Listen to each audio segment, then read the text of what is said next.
Hello there.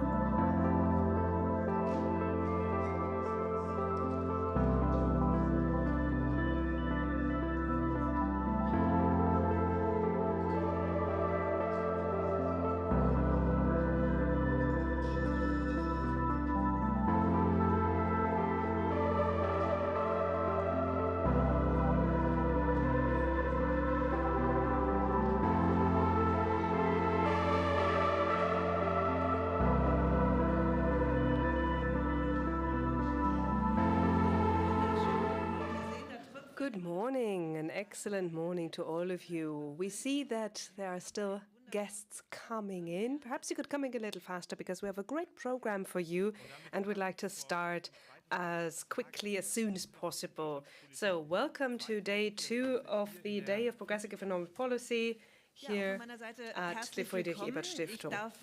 Welcome from my part as well. Jens Tönnesmann is my co-moderator, my co-host. He works for Die Zeit, and he's also the host of a podcast with the title, Is This a Bubble? You also host a podcast, the Friendly Crisis podcast, Petra Pinzle, who is an editor at the Hauptstadtbüro, the Berlin office of Die Zeit.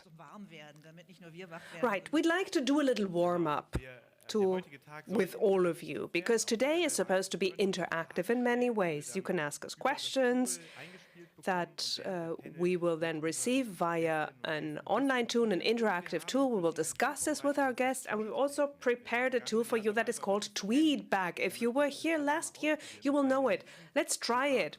So here's a QR code for you. If you have a mobile phone on you, which you probably do, feel free to scan this code. This will take you to a website, and then you will see a question. And no worries, this is safe. It's not Chinese spyware or anything. So I see a lot of smartphones being held up already. This is great. So there's a question, and the question you will see on your mobile phone. Are you optimistic? Are you pessimistic? Or do you have mixed feelings when it comes to the economy in Germany? And by the way, make a decision quickly. Don't just overthink it. Just give an answer. Here we see how the bars change. We see the answers. You don't see it yet, but we will see it. But you'll see it very soon. TPW24 is our hashtag. For social media, there is also a live stream where we might even include your tweets or other social media posts. Feel free to discuss. There's also a streaming. We also would like to welcome everybody who is following this conference via live stream. Of course, you can also add questions or ask questions. Did I actually influence the survey by saying don't be so lukewarm, don't overthink it, because you have more yeses and nos rather than I have mixed feelings? Well, it's actually head-to-head. It's a good thing that you keep voting, and I think it's important for today just to get an idea. Petra, where are you? Optimistic or pessimistic? Well, over here you can see it. First of all, well, at the beginning, everybody had mixed feelings, and now we see more clear answers. Optimism, pessimism. The optimism seems to outweigh the pessimism. Great. I mean, I have mixed feelings, actually. My head is totally pessimistic. My feeling is, well, we have to get this right somehow. I mean, it's not possible that we don't get it right.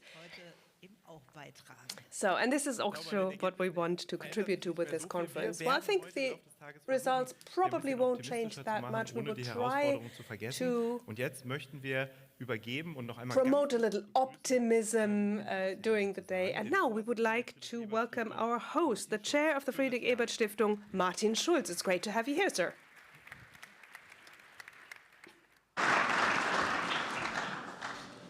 Good morning, ladies and gentlemen, and thank you very much for this friendly and warm welcome. Thank you for the survey, the initial one, to kick us off, die mich ehrlich gesagt überrascht hat. Which took me a bit by surprise. I had erfreulich. feared that people would be more pessimistic. So this is nice. Welcome, ladies and gentlemen, to our annual Day of Progressive Economic Policy. It's great to have so many of you here, even as early in the morning as this. The Day of Progressive Economic Policy is the most important economic event on economic policy hosted by the Friedrich Ebert Stiftung. With this conference, since 2009, we've been creating a forum to bring together people from the trade unions, from the civil society, policymakers, academics, to swap ideas, to exchange ideas. So I'm very happy to once again welcome you to this meeting and this conference. We're going to continue our motto, thinking the economy forward. Wirtschaftspolitik sprechen, dann ist das ja keine reine Angelegenheit von economic policy. Of course, this is not a matter of Excel spreadsheets or statistics. Everybody here, everybody knows and feels that this is an era of dramatic change and transformation. Now, on the one hand, this is the decade of technological and societal modernization. And I believe it's a crucial decade. It will decide whether we will manage to achieve structural change towards an ecologically sustainable, but also socially just world, an economically sound and successful world and society. Will we manage? Oder ob wir angesichts der nach der Corona-Pandemie sich überlagernden multiplen Krisen, or will the multiple crises that have erupted in the aftermath of the COVID-19 pandemic, will we succumb to these crises? Will they overwhelm us? And I'm not alone, I think, in seeing this as an unprecedented challenge for us as individuals in our lifetime. I mean, in my lifetime, I cannot remember a situation like this. Also when it comes to how it feels. Against the backdrop that over the last couple of days, I have received emails, letters, phone calls from people telling me I am afraid of a war. Und wo es nicht so ist, dass man ihm and you can't just dem Anrufer oder der Anruferin sagen tell könnte, people, no, calm down, there's not going to be a war. We have an SPD government, there's not going to be a war. Es ist anders. It's different this Menschen time. haben Angst. It's different. People are afraid. Deshalb ist es für uns als And Sozialdemokraten, this is why, for us as Social Democrats, SPD-nahe for Stiftung, us as a foundation that's close to the SPD, for the trade union movement, it is an obligation to contribute to the discussion, to make proposals, to draft strategies that can help us in the discussions, that can help us emerge from this crisis and shape our economic transformation in a way that is socially fair and just. The question arises, who profits from the crises and who Wer doesn't? sahnt ab und wer zahlt die Zeche? Ich glaube, dass Who foots the bill? wir in einer Zeit leben, in der ja And who reaps the benefits? dass die And we can großen see Vermögen that in dieser doch neoliberal immer noch geprägten Wirtschaft in in den this letzten Jahren neoliberal economy that we've still had over the past couple of years, that this neoliberal economy really didn't work because part of the population just doesn't have to contribute to contributing to the bill for the crisis. Der Lohn der arbeitenden Mitte immer mehr gestiegen.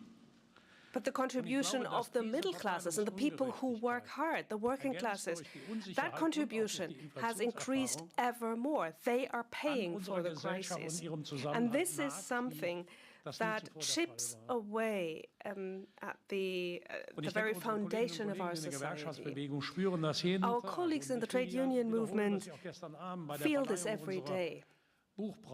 Yesterday, we awarded the Hans Matthofer Award for publications on economic policy.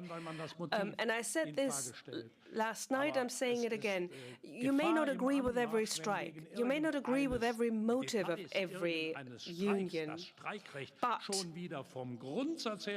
this is not a reason to question the right to strike in total.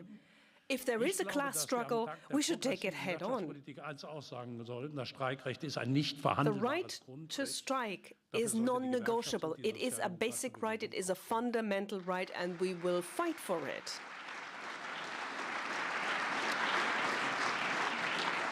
Deshalb mein Dank an all This is why I would like to thank everybody who helps us organize this day of progressive economic policy, our moderators. Thank you very much to the two of you. You do a great job, but nobody ever thanks you. So I will do this right off the start. Thank you very much for being our moderators. Thank you to our colleagues from the German Confederation of Trade Unions, the DGB. Thank you to the Institute for Macroeconomy and Business Research, the IMK of the Hans Böckler Foundation. Thank you to the Foundation for European Progressive Studies, FEPS, which is our partner foundation or partner organization of the Friedrich Ebert Foundation at the European level.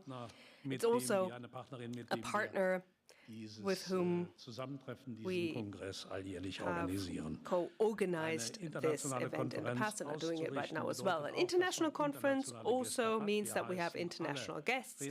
Welcome to all our speakers from all over the world. Im Verlauf des Tages Gäste aus Österreich. We will have guests from Austria. Andreas Babler, who is the chair of the Social Democrats in Austria. He will arrive later. Netherlands, France, Scotland, Nigeria, Bangladesh.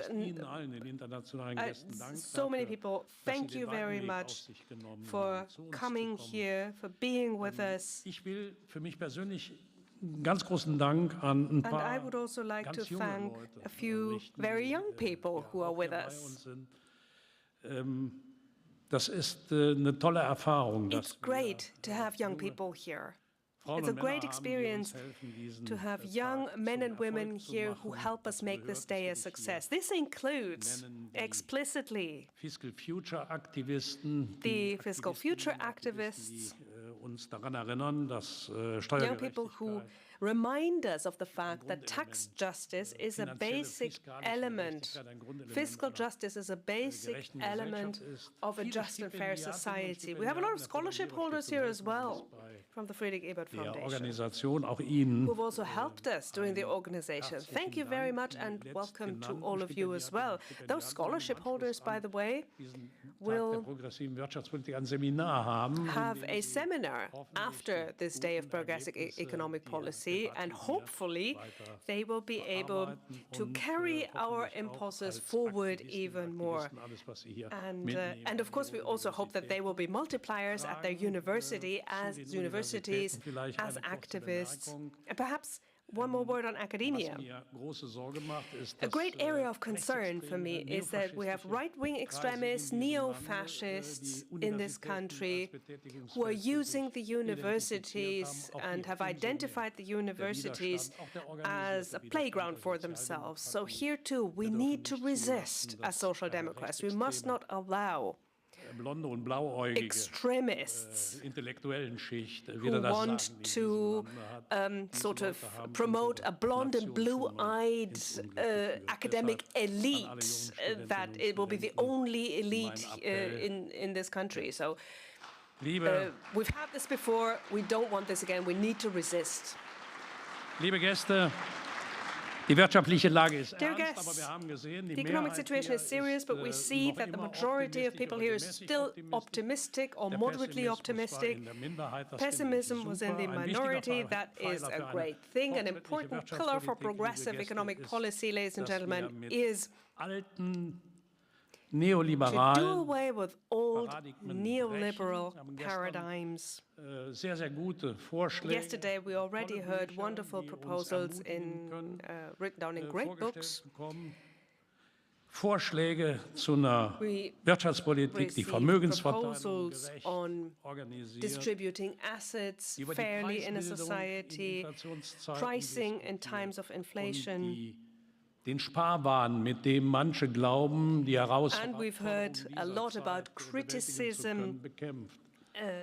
of our Eine budgetary Wirtschaftspolitik, restraint policy, die which is an die hart ideology that does a arbeitenden lot more Menschen in harm than unserer good. Gesellschaft entlastet.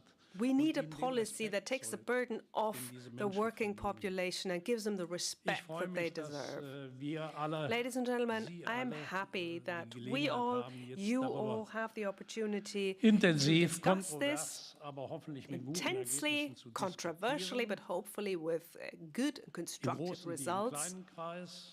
Ich freue mich, Here in the dass plenary, but also Mariana in Mazzucato workshops. I'm very digital aus happy to London have gleich Mariana zugeschaltet Mazzucato here. werden She wird. will join us Ich freue from mich, London. dass der Wirtschaftsweise Herr Professor Achim Truger bei uns Achim ist. Truger Herzlich is willkommen. here, a Herr member of the Truger, Expert Council gleich auf der Bühne sollte on eigentlich auch Economic Policy. Staatssekretär Sven Giegold Sven sein. Giegold was Ich actually aber schon supposed to be da here, ist, Under der Sven. Secretary of Normalerweise im State in the Federal Europaparlament, Ministry also for immer so, Economic sobald ich Affairs and irgendwo Climate war, war Sven Protection. Giegold mit I don't know if he's Sicherheit here da, wenn already. irgendwas Whenever I Schriftliches was at the European Parliament, he was zu sagen. Das ist always er there heute in order Morgen to noch say nicht hier. something bad about me. Aber ich kann Ihnen garantieren, But Sven he's not Giegold here kommt. right now. Und Sie But werden I Ihre can Freude promise mit ihm you, haben. Sven Meine Giegold will be Damen und here Herren, noch and einmal herzlich willkommen und he der will Tag der be progressiven a force of Wirtschaftspolitik ist nature.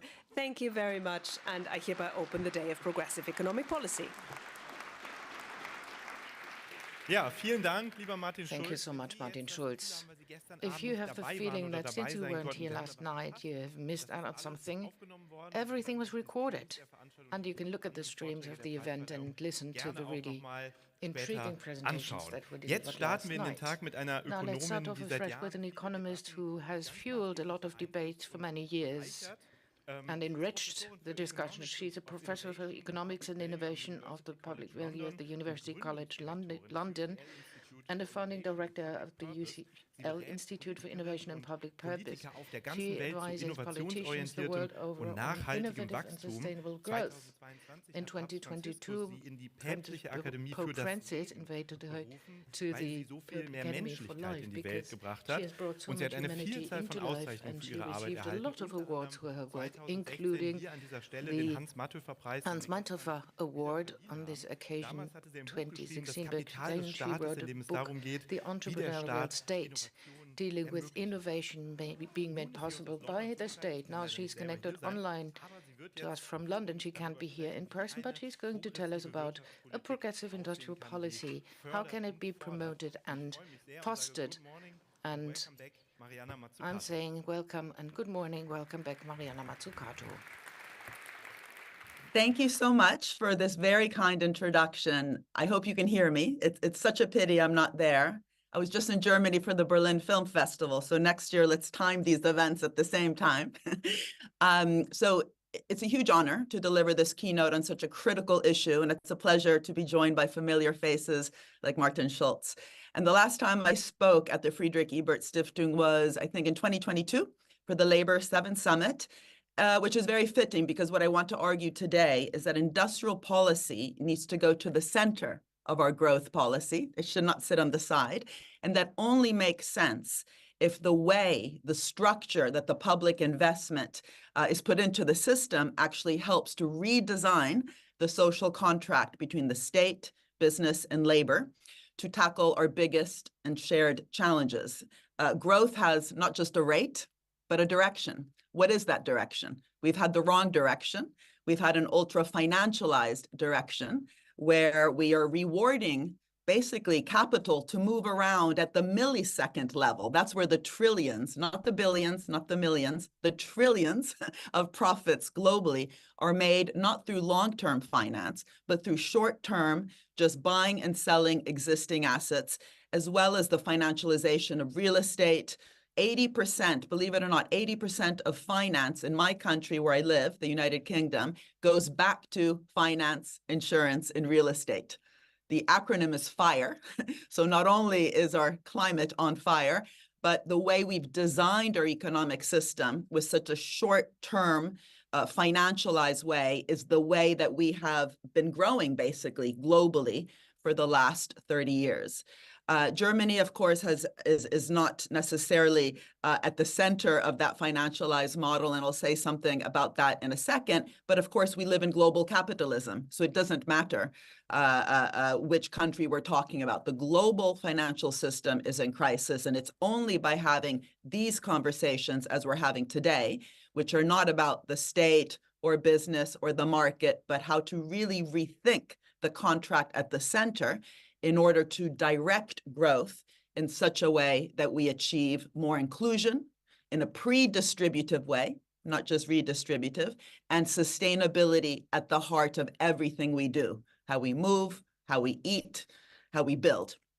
And, the context, of course, is that the world is facing huge challenges around climate change, around health inequities, around the digital divide. Just remember that during COVID, during the lockdown, students, children all over the world stopped accessing their human right to education because of the digital divide.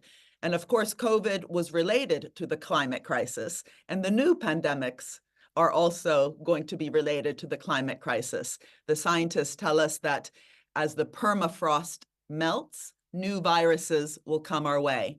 So these things are related, all these different crises, the digital transition, the health crisis, the climate crisis, the biodiversity crisis, the water crisis, which is a huge problem because the global hydrological cycle is at risk. These are the challenges that we are globally facing. And what I want to talk about is why these challenges must actually become opportunities for investment and innovation with inclusion and sustainability at the heart of how we actually design our growth strategy, which at the heart of it has to be an industrial strategy. So let me just break this down into kind of 5 points so I don't just rant about everything at the same time. First of all, this idea that we actually have to have a challenge-oriented industrial strategy is critical because the old industrial strategy didn't work. It ultimately was just giving out money to different sectors to stay in place. And often those sectors were ones that lobbied their way up to being considered critical, essential, key sectors. What I've been advocating for some time is that basically ends up potentially capturing state policy in favor of particular sectors to just stay in place and not to transform what they're doing, not to improve working conditions, not to improve worker pay, not to improve the sustainability of their supply chains. So this idea of what I've been calling mission-oriented industrial strategy means that we start with the challenges. And of course, these are the Sustainable Development Goals, which every country including Germany, has signed up to, and turning them into missions that then require every sector in the economy to invest and innovate. The reason I wrote the book Mission Economy was that we would never have gone to the moon, ever, 50 years ago, if we did policy back then like we do now. Now we talk about the need for the state to fix markets, to incentivize, to de-risk, to enable the private sector, whereas the moon landing happened with a very clear ambition that the goal was to get to the moon and back, and many different sectors were required, not just aerospace, nutrition, materials, electronics. This is the same for any of the challenges that I mentioned before. Climate change, of course, is not just about renewable energy. It's also about transforming how we make steel, how we make cement, how we eat, how we move. So having an ambitious challenge and mission-oriented industrial strategy requires governments to change how they work. They need to work interministerially. Why? Because climate is not just for the Department of the Environment. Health and well-being is not just for the Department of Health. And for the government policy, which is again interministerial, to work with all sectors, but with conditionality at the center of that. And that's my second point. Conditionality, reciprocity. The only way that we can actually get sectors to work in an intersectoral way is to be clear that there are problems in the system, and we need the different sectors to become part of the solution. as opposed to just receiving handouts, subsidies, and guarantees. And here I must say that Germany has led through a good example, not everything, but there is a good example I often cite, which is that because of the Energiewende policy that you have had in Germany, the way, for example, that your public bank, the KfW, has provided loans to that bank, to the sectors, has been conditional on sectors transforming. So the steel sector, which globally is begging for money because steel is in trouble, at least in Germany, there was a condition that the steel sector had to reduce the material content of production in order to receive that subsidy. And that's very important because that requires investment. It requires innovation. It requires training. And today we have green steel in Germany because of that. And this is where, in theory, growth comes from, through investment in the public and the private sectors. But when we just give out subsidies, guarantees, loans, or bailouts during COVID, we don't get that catalytic effect. So the reason that industrial strategy needs to be seen at the heart of growth strategy is if it's done well, so if it's challenge-oriented, and if there's strong conditions at the center of that, then we can actually catalyze what's often missing in modern-day capitalism, which is indeed investment. The irony in modern-day capitalism is we have profits without investment because of the dynamic I mentioned in the beginning. Profits just being made by exchanging, trading existing assets and making huge amounts of money due to those price differences. By the way, this also happened with the energy crisis, that the energy companies made huge amounts of money just due to external shocks of the price changes. So that's what the classical economists called rents, when you're just making money by transferring existing assets or benefiting from price changes. So what we actually need is profits to be generated through a outcomes-oriented system where both public and private work together, but with goals at the center, and conditionality, or we can call it reciprocity, at the heart of those contracts. Another example on this second point of putting in that new social contract is the United States CHIPS Act.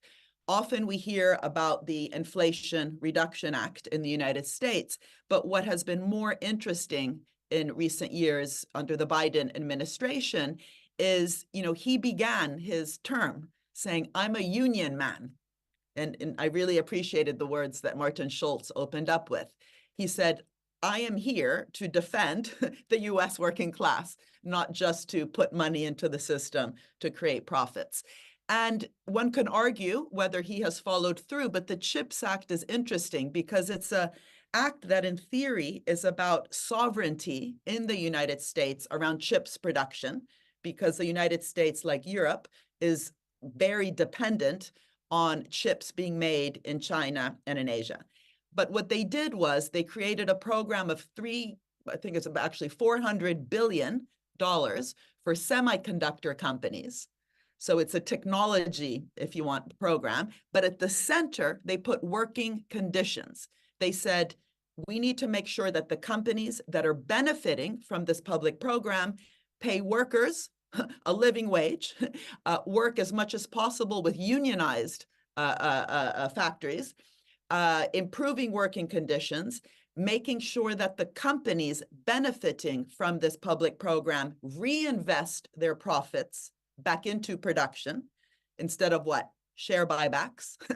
In the United States, share buybacks has become a symptom of this ultra-financialized form of corporate governance, where companies buy back their shares to boost stock prices, stock options, and executive pay. So this conditionality of using the profits generated from a collective wealth creation process to be reinvested back into the system instead of extracted out.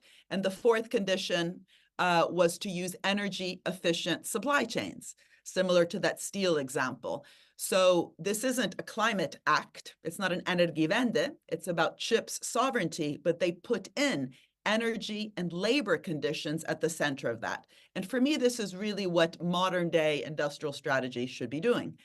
And I think in Europe, we're missing the trick on that, because of course we have the Next Gen EU Recovery Act, 2 trillion euros. It was conditional on member states having a strategy for climate and digitalization. Separately, there was the pot for health. But I think we have failed to actually make sure that these conditions to improve the capital-labor relations and the public-private relations are at the center of all those different contracts when that money lands at the member state level. And we should remember that Europe has actually adopted a mission-oriented approach. I was very honored to be, at the center of that was Carlos Modas when he was in the Horizon Europe program as the Director General of Innovation for Europe. Europe has 5 missions: adaptation to climate change, cancer, clean oceans, climate neutral cities, and soil and health. These are more mission areas, not really missions. I could say challenges. But what we need to do is to put those missions at the heart of European strategy, and this instead of just in the innovation program. So it should be at the center of the Green Deal at the cabinet level, and to have this idea of a new social contract conditionality at the center of all the different contracts when they land at the member state level. And lastly, because my time is almost up, there's a real opportunity to have much more alignment between European member states, both in terms of investment, the institutional structure, and this idea of the social contracts. We have public banks nationally, like the KfW. We have a regional public bank, the European Investment Bank, but they're not really working very well together.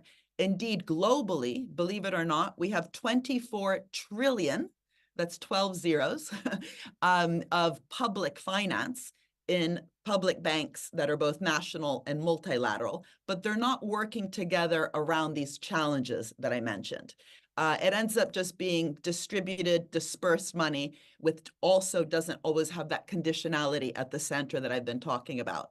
And if it did, we could really catalyze a European-wide multiplier effect that actually expands the European economy through expanding productive capacity, right? Because everything I'm talking about requires investment, innovation, and that new social contract, but really helps to then steer how we grow instead of these kind of old notions of just having money for small, medium enterprises, money for key sectors, or this obsession that we have today about AI.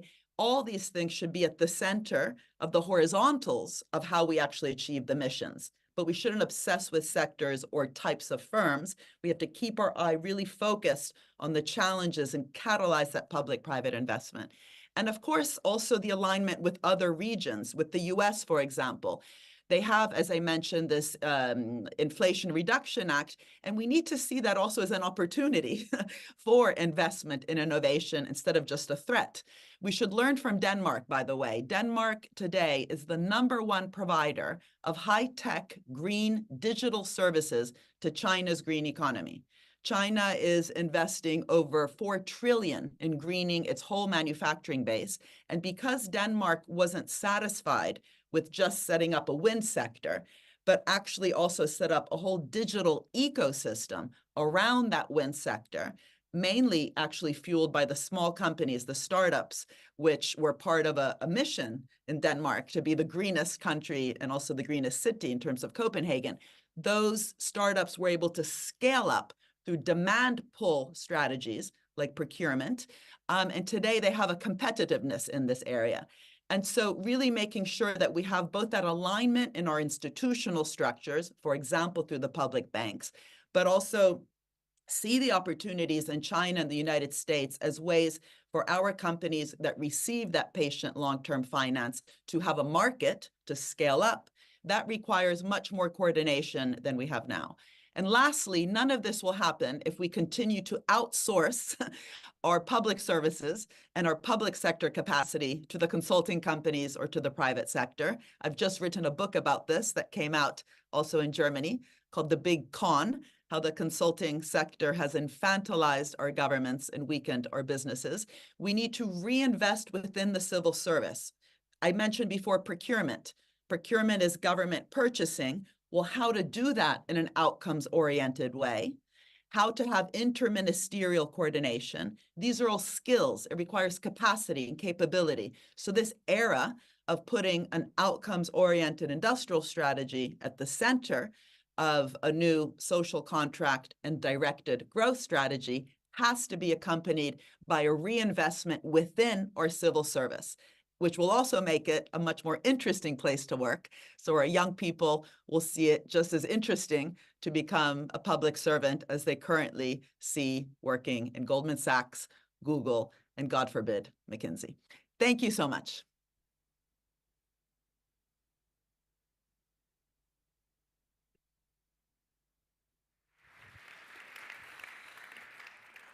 Maria, thank you so much for your speech. I think there's a lot of food for thoughts.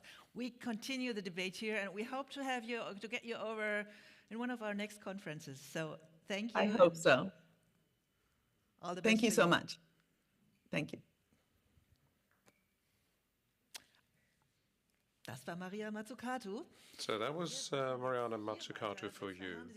And we're going to continue here with two gentlemen who have already started talking here, but we'll force them to open this discussion up for us as well. The first is Sven Giegold, who is the Secretary of State at the Federal Ministry for Economic Affairs and Climate Action. Hello.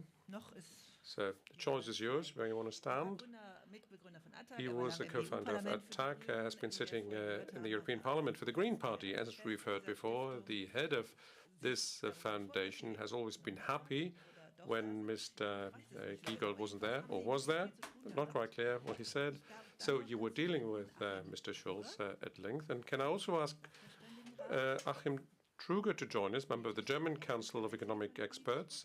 He is representing the University of Duisburg. He's not the only one. Till van Dijk is here as well. He's a professor of socioeconomics, which means he looks at economics, yes, but not only, but also at the society. And obviously, it should go hand in hand, social development and economics, but apparently economists not always agree. So with the two of them, I'm going to talk about industrial policy, how this has changed, and what this incumbent government has changed to industrial policy. And my colleague is checking questions coming in on his iPad. So for those of you who want to share your views in this discussion, please make sure to drop us a line, and we'll see how we can integrate that into our panel discussion. So we're going to start with Sven Giegold. You're going to talk about what this government is doing right, okay? Sie haben ein Büro, glaube ich. We talked to your office, and they told us you are going to spill the beans about the good things. But can you tell us what has remained unchanged? So what would you do the same as your predecessor minister, Mr. Altmaier? Well, let me set the record straight here before I get started. It's too bad I don't see Martin now in the room. We had been in close contact with him.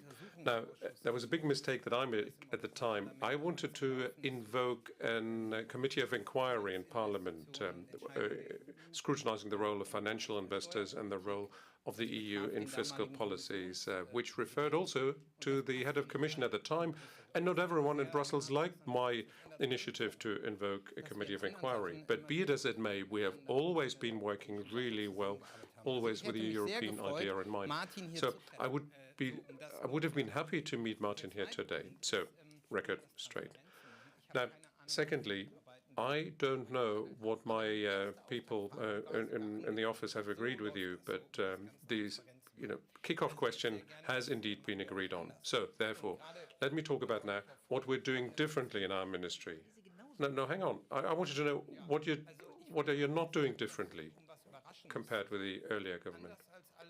Well, this may come as a surprise, but let me say that my experience is when we work with our public servants, those who are in favor or who have driven the Renewable Energies Directive and who already done renewable energies in the environment ministries are still the same people. They are still in their seats, which goes to say that Mr. Altmaier, the previous minister, didn't accelerate the extension of renewable energy, but he allowed them to work in the ministry. He didn't sack them. Now, that also means that the central staff in renewable energy developments are still in place. So that personnel has not changed. So the black and white, Altmaier was against everything, was against progressive energy policy. It's just not true. He was not. Full stop. But there have been a number of shades of policy priorities, and there was a lot of pressure on his ministry at the time. So Mr. Altmaier was doing what he could, and he was not a major obstacle to the development of renewable energies, if I might say so. Well, but wouldn't that mean that you have unleashed the forces of the market that were already there? Well, I should say we were all surprised when we took up our job there. I mean, this is the general green talk that the previous government was delaying the key vendor, the energy transition. Well, when we started, we were rotating a number of jobs, which is different from the US, where, when an incoming government or administration rotates the entire staff. No, we found people in place who were ready and willing to continue this transition with us, and we are full of respect. And all of a sudden, they had a different head of department, obviously had different policy priorities. But other than that, they had a lot of good work done before that they continued, like supporting SMEs for some good reason. But having said that, we have fundamentally changed our energy policy work because of the energy transition and the crisis. And we had everyone on board, and that was very laudable. There are some who, in the past 2 years, have been working overtime, day in, day out, and I'm having enormous respect for them. And if it wasn't for them who have worked overtime, we would not have gone through that winter of crisis a couple of years ago. Well, I should be applauding here as well, because I'm an external observer, but this is exactly how I see the situation with Russia's war of aggression against Ukraine. There, you were working 24/7 in your ministry, and you were just in crisis response mode, and that is extremely laudable. Now, what we're also doing here now today, and I'm afraid that's part of your job as well, to look ahead, do a long-term prospective planning and see how your policies will change, including industrial policy. Now, talking about industrial policy, 7 or 8 years ago, industrial policy was a no-no. No one wanted to touch it. Well, you are now. So can you share with us a couple of points, 1 or 2, that you consider a success? What have you done differently in terms of industrial policy vis-à-vis your predecessors? Well, a couple of weeks ago, Mr. Habeck, the minister, gave a speech at Saarstahl. Saarstahl, big steelmaker, is probably not a place where you celebrate the green politicians, but at the time there, an agreement was signed on the production of green steel based on European legislation, and that has been made possible. And now people in that plant know they have a solid, robust future with a viable product, green steel that is, and that is new. So the climate action agreements, if you will, are almost or are closest to the ideal of what you can achieve. Can you spill the beans? What is this about, without being too technical? Now, the gist of the matter is, with high capex investments, markets can be uncertain, or the outlook could be uncertain, and especially in this area where there are differing opinions, where people say the Green Deal, the European Green Deal, should be wound down. Well, that's not really investment guarantees or investment safety, is it? And some investments, indeed, are not profitable at the moment, at the current level of prices. We would assume that the price level for carbon emissions is going to go so high that they will be profitable, but this is a certainty that we don't have yet. Not yet, I should say. So therefore, you would enter into an agreement saying, if things go poorly, the state will be running a risk, but if it goes well, we will benefit. So it's not really a subsidy situation where you're not getting an earn-out component, but now you get with that agreement.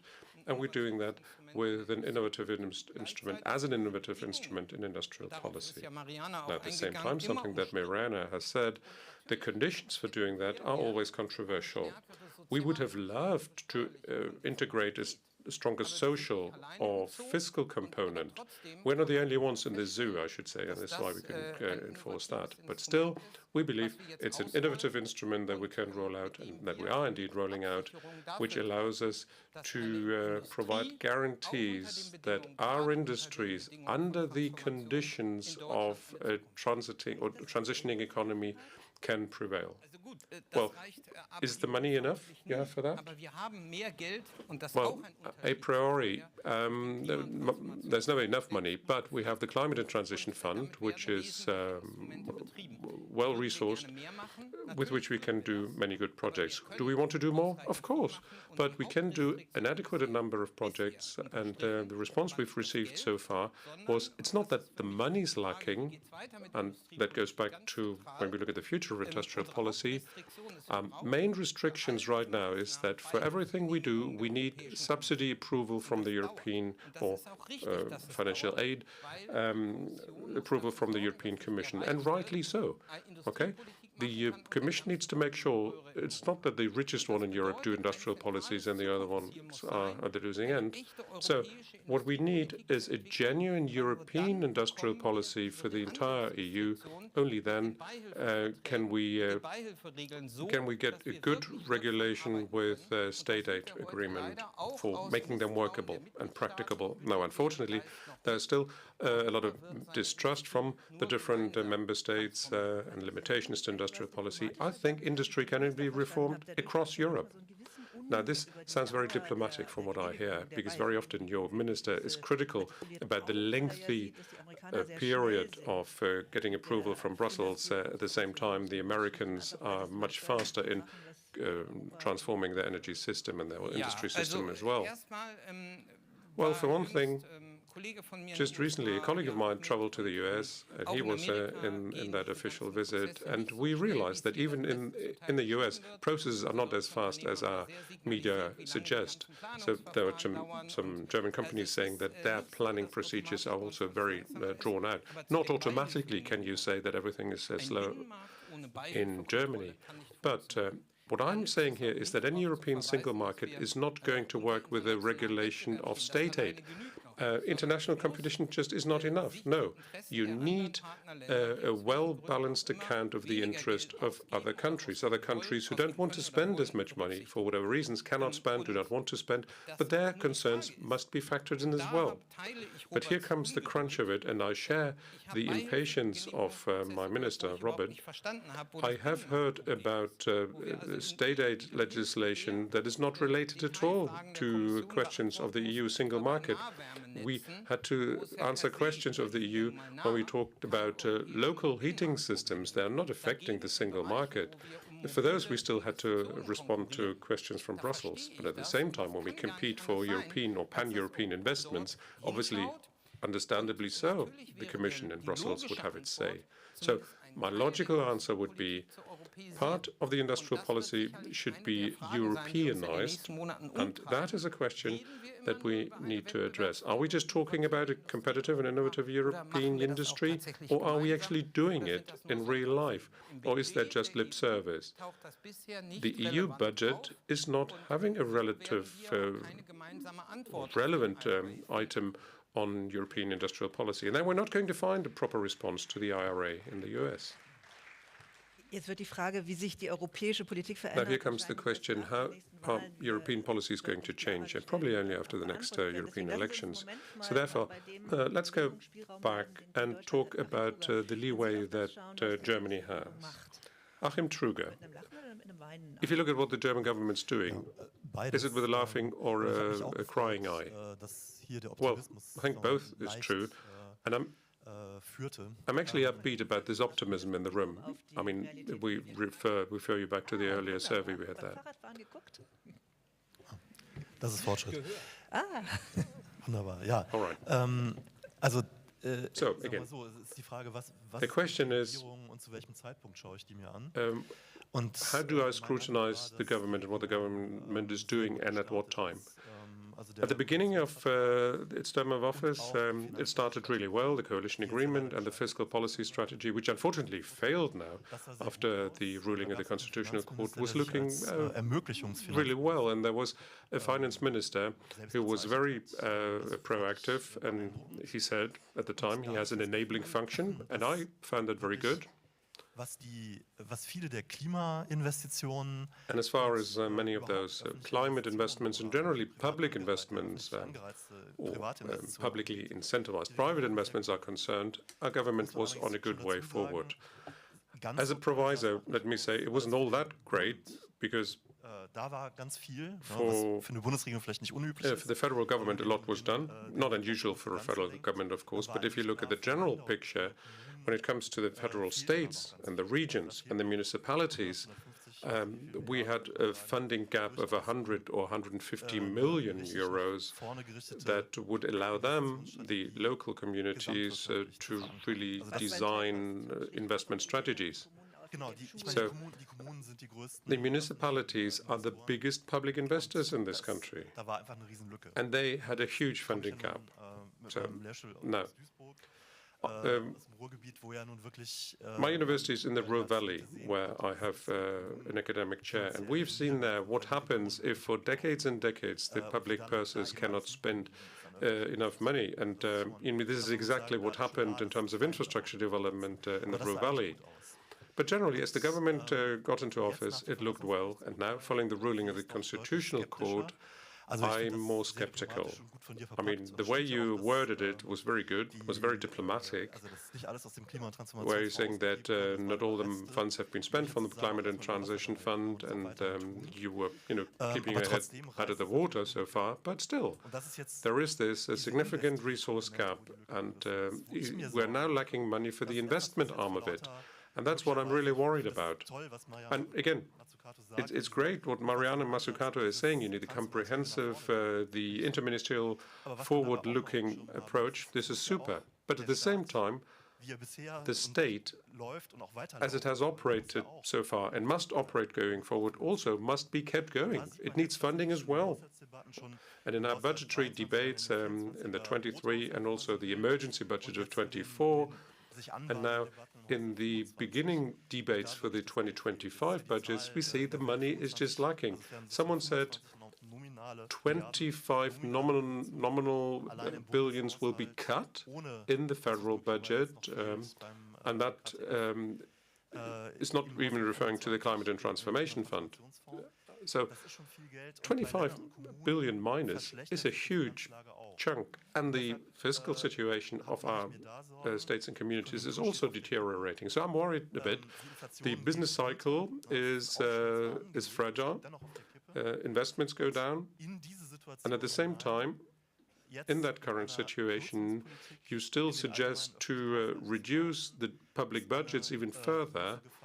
I see that this is a big danger for recovery, for economic recovery, and this causes grave concern on my part anyway. And I think the government, the Social Democratic and the Green Party, and in your ministry, the understanding is certainly there when it comes to the mission orientation, as referred to earlier, or the investment requirements. But there's also everyday business, and there things are not looking good. In your expert council and on your website, you have nice pictures that say what you're doing, what you're dealing with, but industrial policy is not mentioned. It's called productivity enhancements. Now, can you explain why that is? Well, easy explanation for that. In the past expert assessment we should have made a statement on the industrial policy or industrial electricity prices, and we've been rightly criticized for not having done that. And I'm not telling you a secret when I'm saying that we have divergent opinions in our council. But consider the general situation, or the special situation rather, in the second from this year's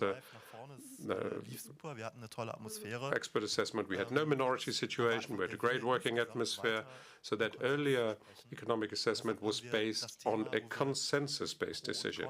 Now, this is no longer the case. We have pros and cons, we have minority votes, And this is why the report came out the way it did. But again, let me go back and say our council has been dealing with industrial policy. Of course we did. And perhaps I'm going to be more than diplomatic and optimistic when I'm saying that we have some good things underway. And in 2019, we had different staffing levels in our council. We had a productivity chapter that focused on industrial policy, and then Mariana Mazzucato mentioned her mission orientation, and it didn't sound like a scarecrow, but a reasonable and realistic option. But is that still denigrated as a leftish, greenish? Well, left and green in our advisory council is not figuring as a label. It is rather my impression that the economics and science and academia are making good progress, and we're not always the top leaders when it comes to the latest level of economics.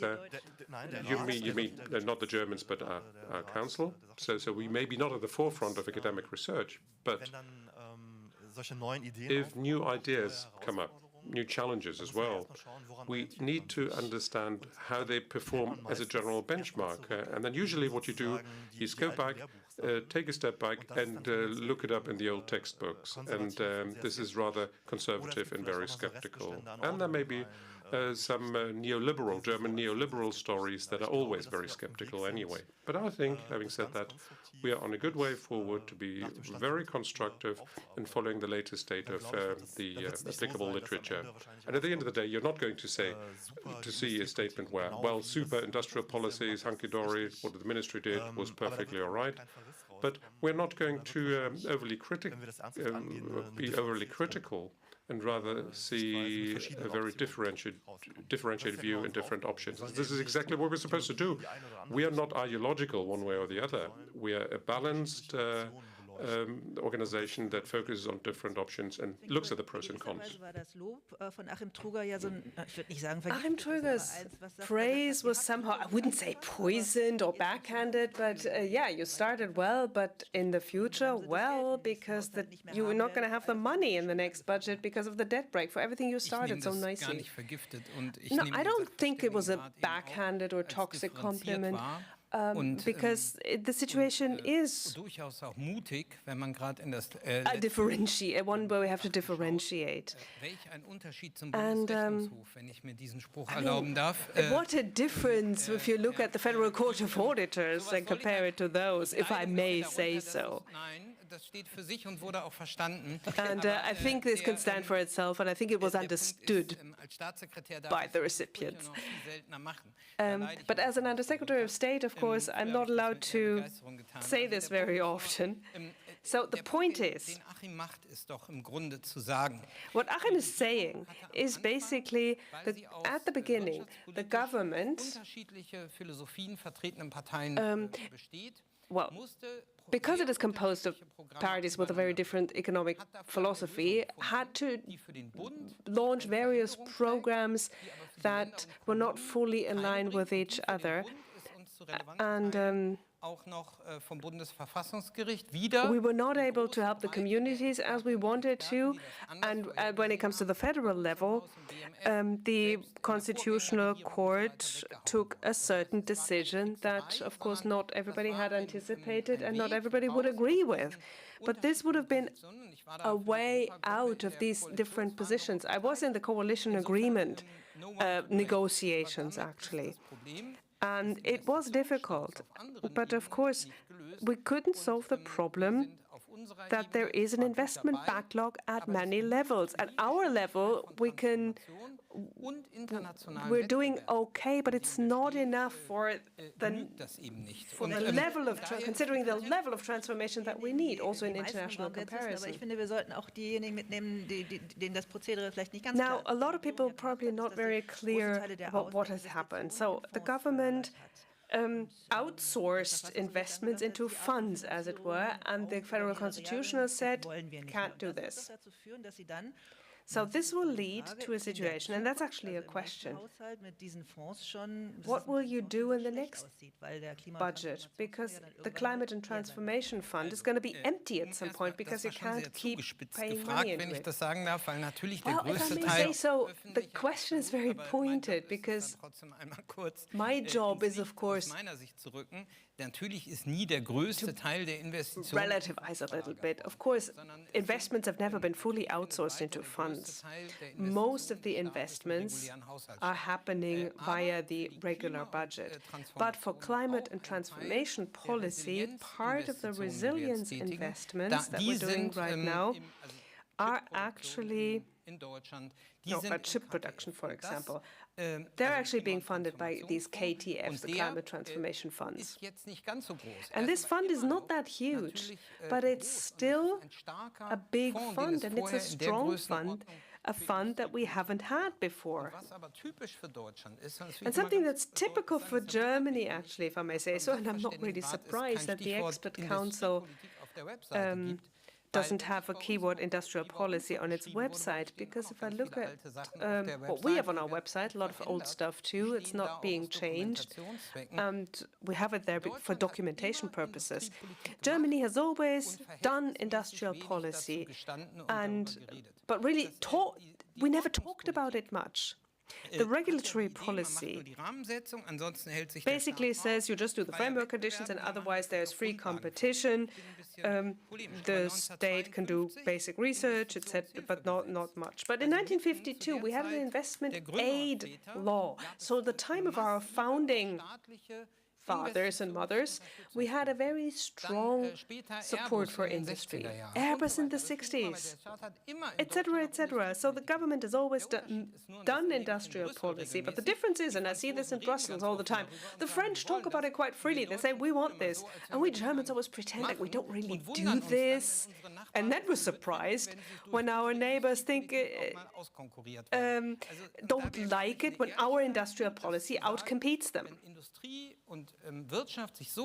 So if the industry and the economy are transforming this fast, as fast as they are changing right now in crisis, it only works. We can only keep up if the government provides some support.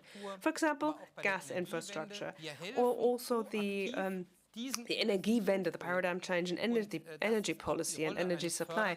We need to support, we need to fund. That's our role. That's what we're supposed to do. And we stand by this. This is not a contradiction in terms with traditional regulatory policy. It's always been part and parcel of it.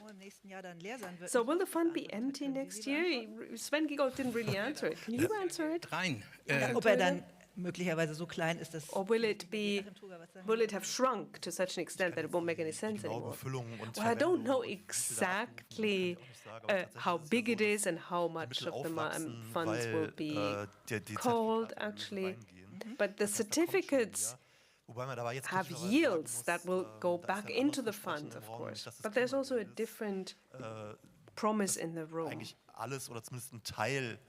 Everything or part of the funds from CO2 pricing should be given back per capita or whatever to the population. And this really doesn't seem to be the case.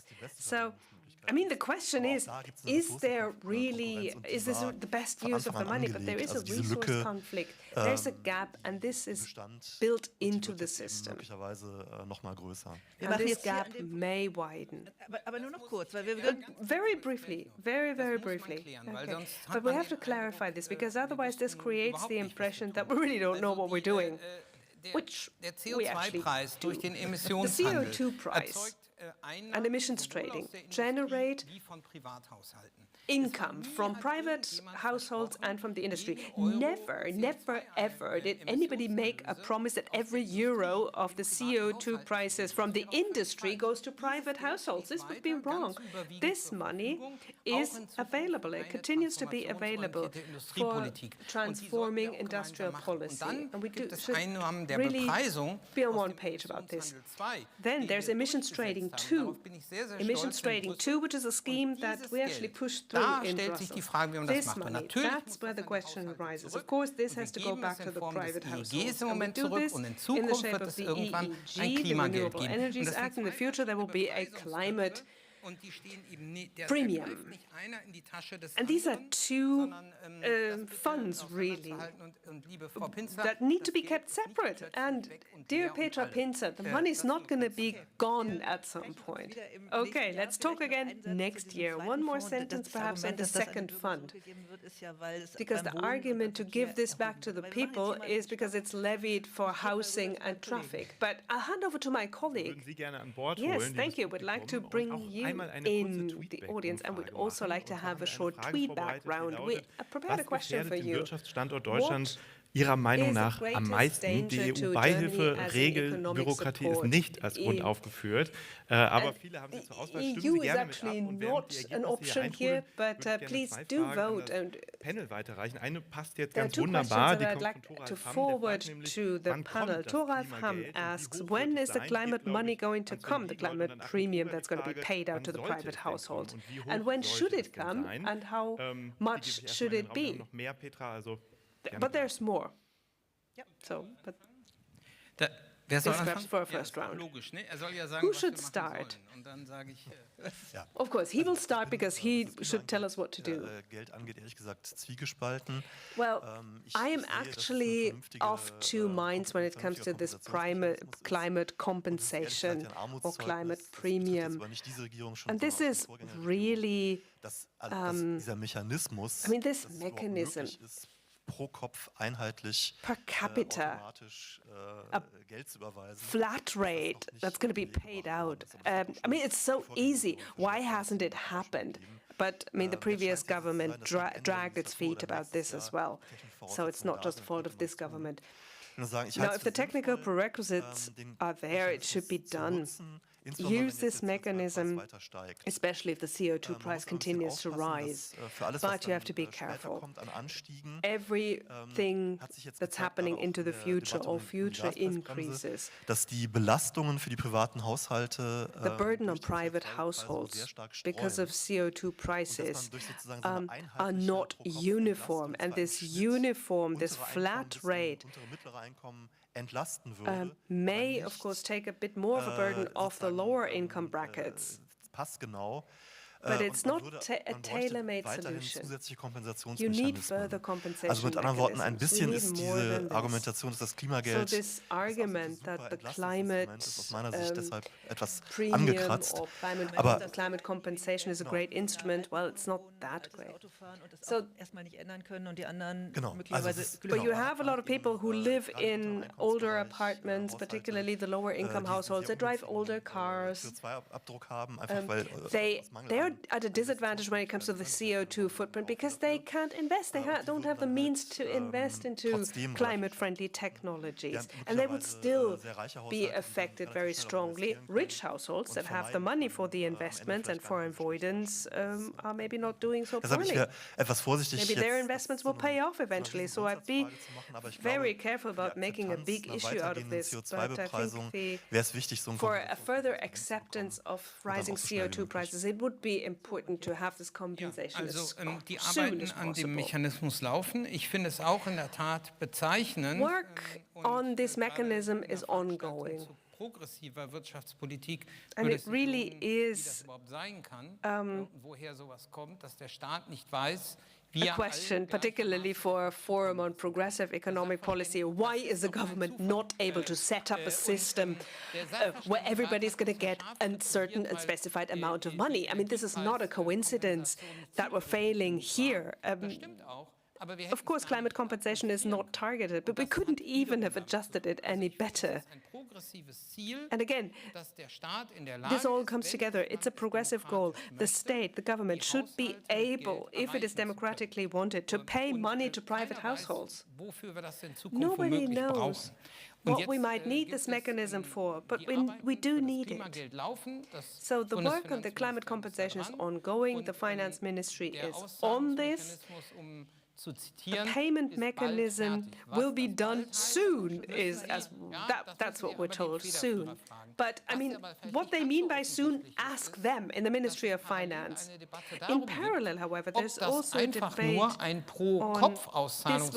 whether this will just be a per capita payment, or should the mechanism be designed in such a way that it will be tied to other social indicators. And what I think that this is a strategic question for the future, for progressive policy for the future.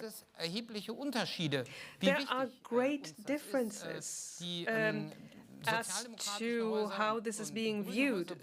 The Green and the Social Democratic ministries want further conditions to be possible.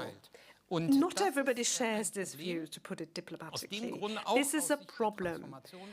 Also, when it comes to the transformation that Achim mentioned. I live in a small village. I know exactly which of my neighbors don't have a lot of money and are very concerned about rising CO2 prices. If I pay the same to everybody, for some households, it's almost an irrelevant amount. And for others, it's not enough. If you have an old farm that is very difficult to refurbish, and you have commuting, you have to commute over long distances. So a one-size-fits-all approach is certainly not targeted. It doesn't make any sense. You have to help the people who really have a hard time transforming.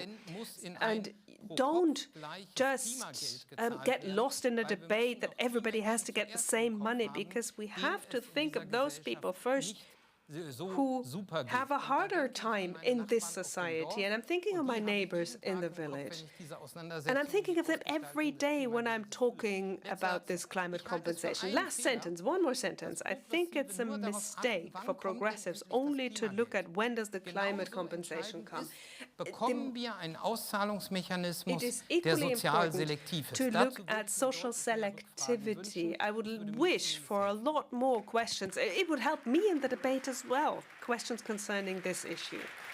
Wir haben die Ergebnisse der We have the tweetback results, and I'd like to was gefährdet den Wirtschaftsstandort am meisten? Die gute Nachricht ist, es ist nicht der Pessimismus im Land. Ganz oben an der Spitze It's not pessimism, that's the good news. At the very top, the debt break.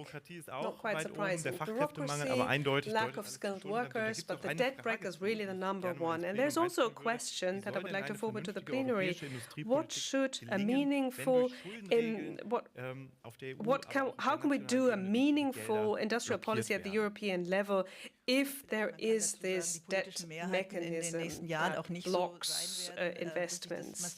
And political majorities will not be conducive to great changes, because it does look like the political weights will shift to the right. Maybe we won't even have any green commissioners, 4 or 5 social democrats, if at all.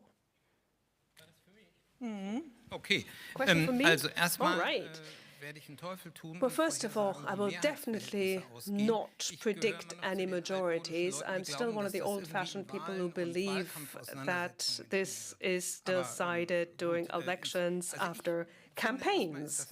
But, so I don't think it's a given. But if it's about money, it's not always about party politics. In Europe, you also have continuities of interests of member states, and you would sometimes be surprised at positions that may actually change and that don't actually correspond to the electoral manifestos of the countries in the domestic elections, election campaigns. You have a lot of Europe-friendly parties, and you have you have right-wing governments now, and they continue to be Europe-friendly. Italy was a surprise to us, and it's actually not me being naive. I don't have any illusions about the party background of the Italian Prime Minister, but you can continue to work with them, which is something you might not have expected. So I'm not going to predict anything, but I think we do need one prerequisite fulfilled, and that is the pressure of international competition. This will help us design good industrial policy. We see it in the US, we see it in China, we see it in emerging economies. They are doing great, and I think that this is something Europeans will see. There are geopolitical changes, and this will bring us together. This will bring us together much better than it's doing today, because this pressure is not going away.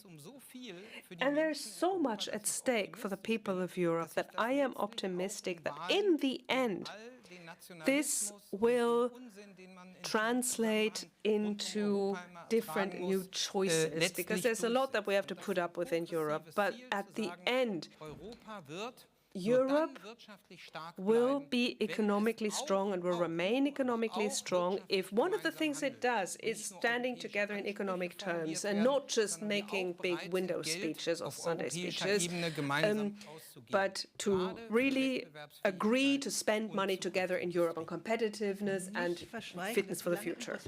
You cannot deny that you spend a lot of time in Brussels and you focus on Europe a lot. And I'm responsible for Europe, mind you. You know, it's bad, huh, isn't it? Mr. Kruger. Ja, also gut, ich stimme, was Europa angeht, zu. Ist ganz zentral, dass da was passiert. Die Reform der EU-Fiskalregeln, die jetzt verabschiedet werden wird, wohl, das ist alles halbwegs vernünftig. Auch kein großer Wurf. Und es wird, wie in der Vergangenheit auch, es wird ewige Diskussionen geben. Das wird schwierig sein. Davon wird es, glaube ich, keinen entscheidenden Schritt nach vorne geben. Ich glaube, man braucht wirklich auf EU-Ebene ein Finanzierungsinstrument, das unterstützt gerade für die Industriepolitik. Aber wollen wir nicht mal zur Schuldenbremse kommen, wenn das hier 56%, ja. Gibt es da noch irgendwas zu sagen? Soll ich? Beautiful results. Would you like to comment on that? 56%. Bitten muss ich das dazu. Also, nochmal, ich glaube, ganz wichtig ist, eine Reform der Schuldenbremse ist absolut zentral. Sie wird nicht reichen. But it will not be enough. We've got to do much more. Wir müssen auch Länder und Kommunen ausstatten. Da geht es um Ausstattungsfragen, es wird auch um Einnahmefragen insgesamt gehen, um andere Einnahmestrukturen. Das nur so als nebenbei, weil es ist nicht die Rettung, die Schuldenbremse zu reformieren. Aber toll ist doch, gerade vielleicht auch in diesem Fall, welche Einigkeit mittlerweile in weiten Teilen der wirtschaftspolitischen Beratung, von Einzelfällen abgesehen, also Lars Feld zum Beispiel, besteht. Am Ende gibt es nur noch Lars Feld, wobei ich weiß nicht, well, at the end of the day there will only be Lars Feld, but I don't really know whether the audience Egal, knows what it's all about. Also Don't worry. Es gibt eine sehr große Einigkeit, But there is a great deal of uniformity and a common position. Everybody is of the opinion that a reform of the debt break is urgently required. And from my particular angle, I'd like to add the following. I think there are two main points that we need to take into account. First of all, es muss irgendwie die Möglichkeit geben, langfristige Investitionen über Kredite zu finanzieren. Das ist das eine, diese Investitionsprivilegierung, die muss her. Und das Zweite ist, es braucht mehr Spielraum, gerade in Krisen, für die Konjunkturstabilisierung. Es braucht unbedingt die Möglichkeit, nach dem Verfassungsgerichtsurteil, das ist jetzt ja nur ein 0,1 gibt, in der Notlage oder eben normal wieder. You either go back to business as usual or else you're in a state of emergency. But we also need a transitional period for this exceptional clause. In the following years after the crisis, you also need to be able to take up higher loans in order to get out of this crisis slowly but surely. These are going to be very important components. And I'm quite happy that the expert council in January together came up with a common statement. Wo wir uns auf die Investitionsorientierung nicht geeinigt haben, aber eben auf diese Konjunktursache und auch darauf, dass größere Spielräume für höhere Kredite existieren und dass man die nutzen kann, ohne dass da irgendwie die Staatsverschuldung aus dem Ruder zu laufen droht. Letting state indebtedness get out of control, and that's a very important point. This is where we as consultants are far ahead of the policymakers, but the red-green parties are very much on our side, and it wasn't always like that. Amongst the Social Democrats and the Greens, there were many Kämpferinnen und Kämpfer für die Schuldenbremse. hardliners who were very much in favor of the debt break, but that seems to have da nun auch bei der changed. Union zum Teil es schon bröckelt, bei den And also in the Union, at the glaube federal ich, dass state es level, some perspektivisch eine seem to Reform have geben changed their wird. minds. So I think that Wahrscheinlich wird sie zu reforms will spät kommen, probably become possible, maybe at the latest, in order to resolve the problem that I mentioned in the beginning, zu verhindern. in order to prevent the austerity measures from being introduced. geht nochmal zu dir, aber wir sollten, glaube Back ich, to you, Jens, but I think Sven Nygård should be given the possibility to comment on the debt break rather quickly. Also gut, also Okay, fair enough. Ich bin natürlich gebunden an die Aussagen des Koalitionsvertrags, Of course, von denen I'm das bound ist by eine the Handlungsrestriktion statements in the auch auf coalition Podien. agreement that restricts Und da will ich noch zwei Sachen hinweisen. Das kurzfristige Problem ist, finden wir Einnahmequellen, notwendige Investitionen zu finanzieren. Und da bin ich von einem überzeugt. And there's one thing I'm particularly convinced of, the political constellation that we're currently in. Union, stark im Bundesrat, zentrale Opposition. Wir werden nur Akzeptanz finden, einer angemessenen Reaktion auf die wirtschaftlichen Probleme, die wir ja real haben. With the low production level and the low growth rate and the investment levels that we have at the current moment in time, we can be satisfied. And if we want to react to that, we also need to have different offers that we can make available. Only in this way will we get the necessary political support. We've got to change the entire side of the entire coalition, which needs to focus more on the question of the economic side and competitiveness. So we've got to make more offers in the field of politics, and I'm saying this here because normally progressive economists normally talk about the debt brake, macroeconomic affairs and distribution, but I think right now we do have structural problems in this country. And we have to make new policies available. Wir sehen da ja We have to offer new political strategies, bureaucracy, a lack of skilled workers, but also medium-term problems due to demographic changes. These aspects should be taken into account. We need to tackle them proactively, and we will only get the necessary support and deal with the restrictions in the financial sector if we manage to bring about a transformation process. We need both at the same time. And the political task of progressive thinkers is that we need to prevent in such a situation from happening that with regards to distribution there will be another rollback. It would be a grave mistake if we offered political strategies that would unilaterally transfer money from the bottom to the top. That must not happen again. This is where I'm fully on the same page with the Chancellor, but it doesn't mean that we want to have more to offer. But in Germany too, we need to offer more. And as a consequence of that, this will give us the necessary political momentum to change the financing structures. And this is how I read the package that was published by the Expert Council recently. Wir haben jetzt noch 40 Sekunden und Sie haben 20 Minuten Kaffeepause. 15 Minuten Kaffeepause. Or 15 minutes of a coffee break and 5 minutes for another question. Who's in favor of that? Okay. So we continue with the discussion. We've got several questions on our list, and it would keep us busy for an entire new panel discussion. And we talk about revenue sources. Reinhard Hermann is asking, wouldn't it be better to finance investments with the help of inheritance tax instead of loans because they don't have to be paid back? And Axel Pott wants to know, also in regions where the structures of strong small municipalities find it very hard to set up stable budgets for the next few years to come. Which tools are available for support and relief? Also, zunächst zur letzteren Frage. Well, on to the last question. We have adopted structural policies and regional structural policies that we put a major focus on. That was the right thing to do. The federal government is doing much more than it ever did before. We've got the Common Task for Regional Economic Developments, which was reformed as a program. It was opened up, and here we offer a lot more because during the time of transformation, also regions which were doing very well might end up getting into trouble in the future. Therefore, structure and regional policies are a core task. And the same also applies to the European institutions. Here, the most important question will be, where do we go from here? What are we going to do with the billions coming from the cohesion policies? Are they only be donated to the poorest countries, or is this going to be transformed in the budget that's going to be used for transformation as the German government desires? This is going to be one of the core issues in this particular context. My rather general statements are very well known. I do hold the view that long-term public tasks should, of course, be tax-funded. One of the reasons why, and I've referred to this at the very beginning and made a very direct statement, you asked me whether this would be of the essence. Yes, because our coalition agreed on not pursuing a neoliberal rollback policy. We did not want to make the state free, but we didn't have a progressive tax policy in place either. And we didn't have a policy for the promotion of investments either. So we don't have a pension-funded, Vermögen, die derzeit nicht produktiv verwendet werden, non-productive, property-funded investment policy. All these measures could be put in place, but we do know that we will not get the majority in the Bundestag and the Bundesrat for these particular ideas.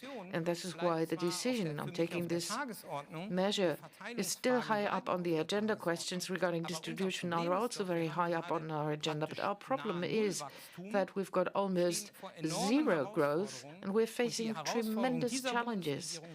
And the main challenge for this government will be that an economic policy has to be devised, as I just said before, that focuses on these supply-side related problems and creates new leeways for investments to be made. And here we'd have to take on joint responsibility. And this, to me, is much more important than political problems that cannot be resolved. One follow-up question, because eine Zuschauerin, ein Zuschauer hat gefragt, vielleicht nochmal auf den Eingangsvortrag von Mariana Mazzucato. Back to the introductory statement of Maria Mazzucato, who said we've got to tie investments to social conditions by tying them, for example, to decent work. This is also part of the industrial policies of the Ministry on Economics and Climate Change. When can this be implemented more effectively and efficiently?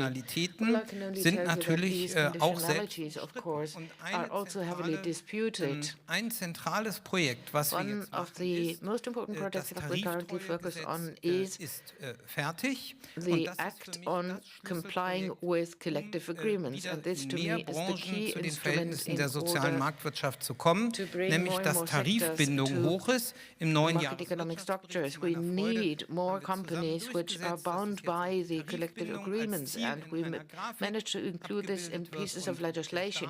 This will include a graph on companies that are complying with collective agreements. And here the state can contribute dass wir so viele Menschen in prekären Beschäftigungsverhältnissen haben, trotz can be brought back to a normal kind of employment, but we still have a lack of skilled workers. This is something that we all need to work on, and I'm still of the opinion that collective agreements are one core tool, as is written down in the coalition agreement. Mr. Kruger, would you like to add to that? Also zur Frage Erbschaftssteuer versus oder Vermögensbesteuerung versus Verschuldung. Vorab vielleicht loans or indebtedness. One short statement.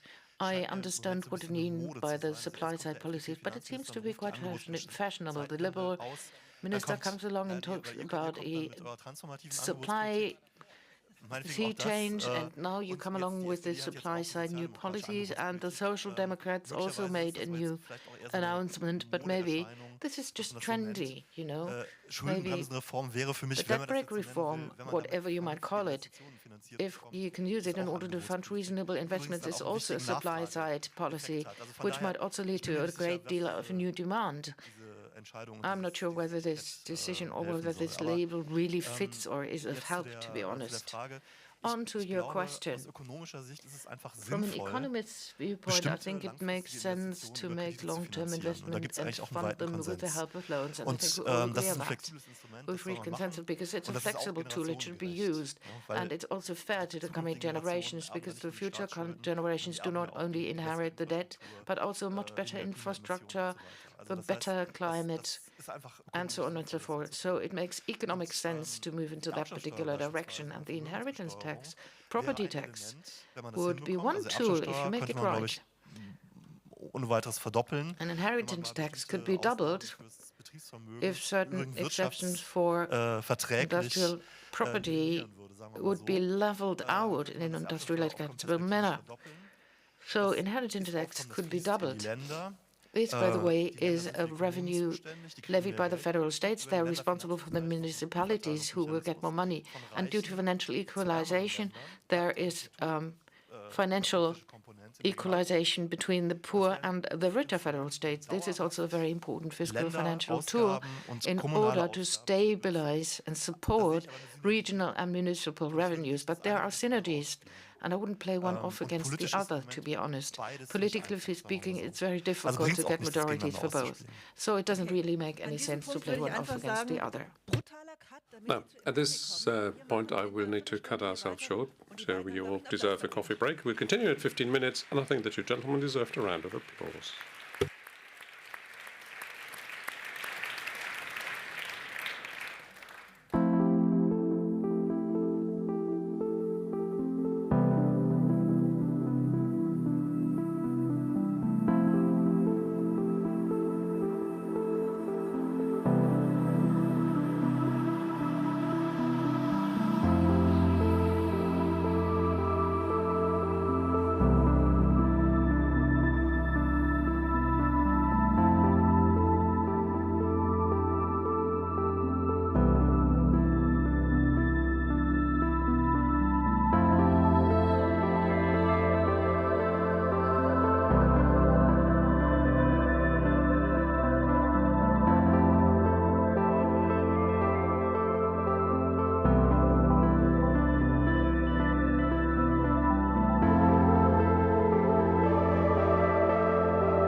ich hoffe, Sie sind alle wieder gestärkt. I hope you had a chance to refresh yourselves. I found our first round here on the panel to be a very good introduction. And this is how we're going to continue with many new insights and fresh questions from you. The iPad here is on stage as well. So for those of you who have questions, please do write to us and also tell us your name. So that's going to be available. You don't have to, but it would be appreciated if you did. And now we're looking forward to a disputation on scarce resources and clear priorities. What priorities should we set for the socio-ecological restructuring of our economy? Now, for this, we have two interlocutors who are really spot on when it comes to this topic. One is an activist who, as a young person, has been politically interested. She has been the spokesperson at her school. And 5 years ago, in March 2019, she really set off. Berliner Zeitung, for the first time, had a piece on her because she was the one who organized a school strike for climate. That was 5 years. In March 2019, we're going to have the anniversary, and she was quoted by Berliner Zeitung saying, I could do that as a full-time job. But she then took up her studies, or completed her studies of politics and economics at the University of Münster. She is a member of Fridays for Future, one of the well-known, if not best-known members of that movement here in Germany. She's always involved in politics. She demanded an end to austerity and the debt cap in order to free money for socioeconomic transitions. On X, she writes that she's talking a lot about climate and very fast, which I think is a good precondition for our debate here today. And at LinkedIn, I've seen she's also a referee in gymnastics. So we actually know how she can do the twists and turns. Carla Remsma is here.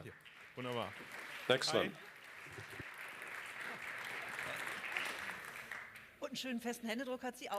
And a very firm handshake she's got as well. And choose for yourselves one of the two lecterns in the middle. You'll be grilled by us in a moment. Yeah. We'll see. And I'm going to introduce Ralf Reinstetter, who is a board member of the IG Metall Metalworkers Union. Since October 23, he has been executive board member of IG Metall. He learned to be a tool and die maker, is also an expert in labor policies, and was in charge of labor union work, which is very important, also looking at skilled labor and new talent. He was the treasurer of Homburg Saar for the IG Metall, also a region that was very much affected by the transformation, and this is exactly what we like to take him to battle for. Hi.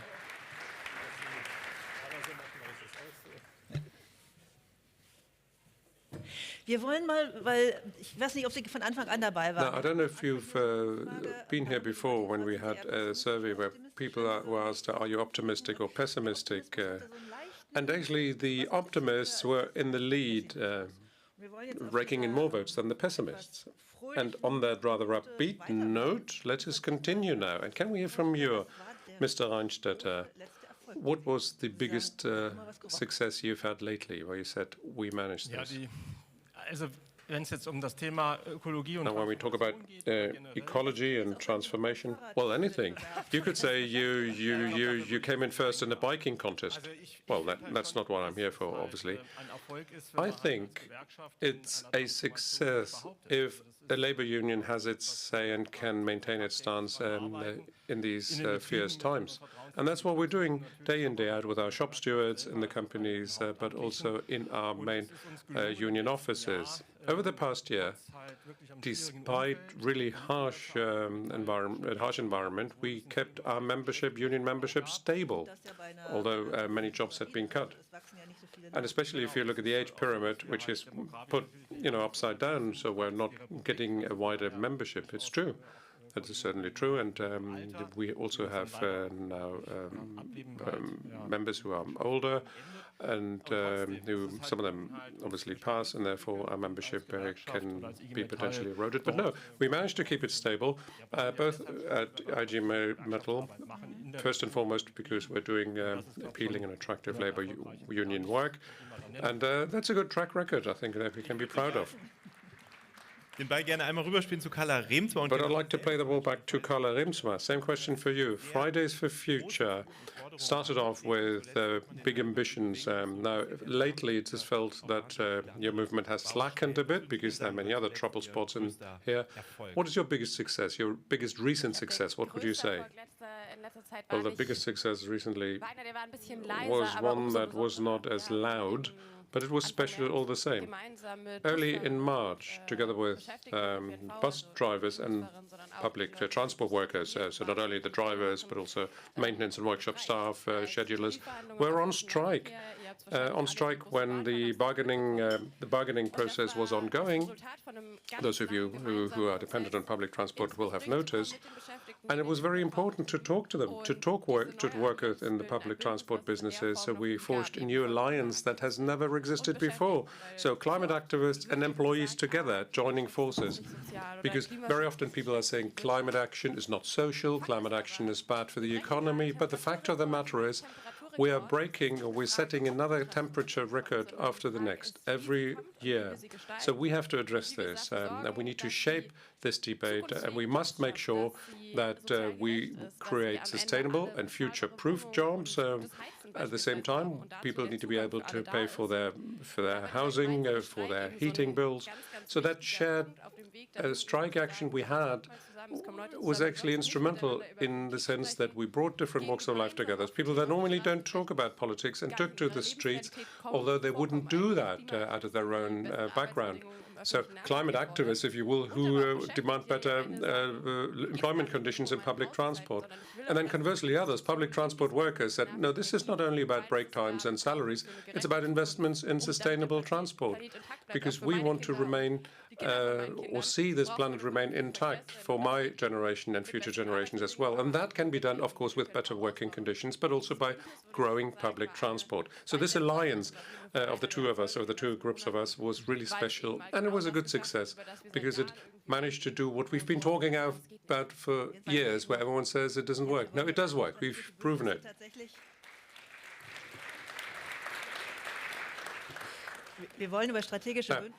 We are talking about strategic alliances by the unions and the climate activists. Should we do this now? Yeah, why not? You were on strike together with not the metal workers, but the Verdi, the service union workers. I mean, was that a first, or have they been in industrial action together? Well, now for us, this is a first. We only, we met ourselves for the first time here a couple of minutes ago. But on the 1st May, the celebrations, you were active also in the Saarland, where I come from. But we also work with the BUND, the Nature Conservation Union, and Fridays for Future. Now, when you talk about bus drivers, you would imagine that if they position themselves, in favor of future mobility, they would gain popularity. Now, in the IG Metal, we don't have bus drivers in our membership, so we have a different constituency. So what we do is slightly different. We need to safeguard jobs. We need to establish and to launch new products and also give people a safe and reliable outlook in life. So these are our challenges, really. And I do believe that your movement, your climate movement, is positioning itself in a very integrated or holistic way. You're not ignoring challenges that exist elsewhere, including in the employment world. So I should say we could and should indeed work together when we need to develop concepts like a new mobility strategy for the future, a mobility concept that works. So this is where I see some overlaps.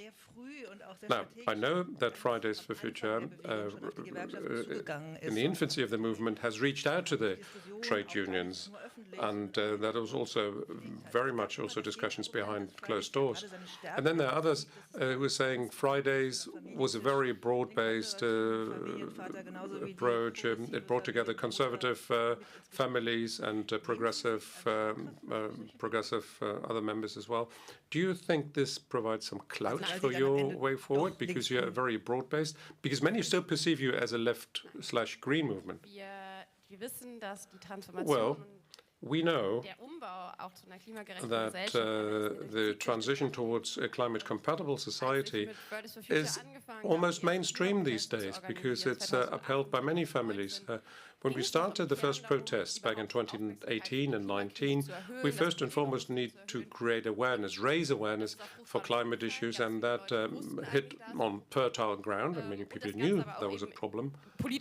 But at the same time, we wanted to build up political pressure, because for many voters, this is crucial at the ballot box. Now, after the last general election, everyone, all the parties, committed themselves to the climate targets and the 1.5 degrees. But now, on the implementation side, we see major delays, not only about electricity systems we're talking about, it's about jobs, it's about agriculture, about heat supply, etc. People don't look at the generation side of electricity when it comes out of your socket, because you don't really know as a consumer, but you're asking a question about things that impact your daily life. And this is, when we talk about questions of daily life, we need to talk to people on the grassroots because they're concerned, they're worried about changes. I mean, take the case of industrial policy. If your industrial policy is not going well, is not devised well, our solar industry is going to leave the country, which happened 15 years ago, right?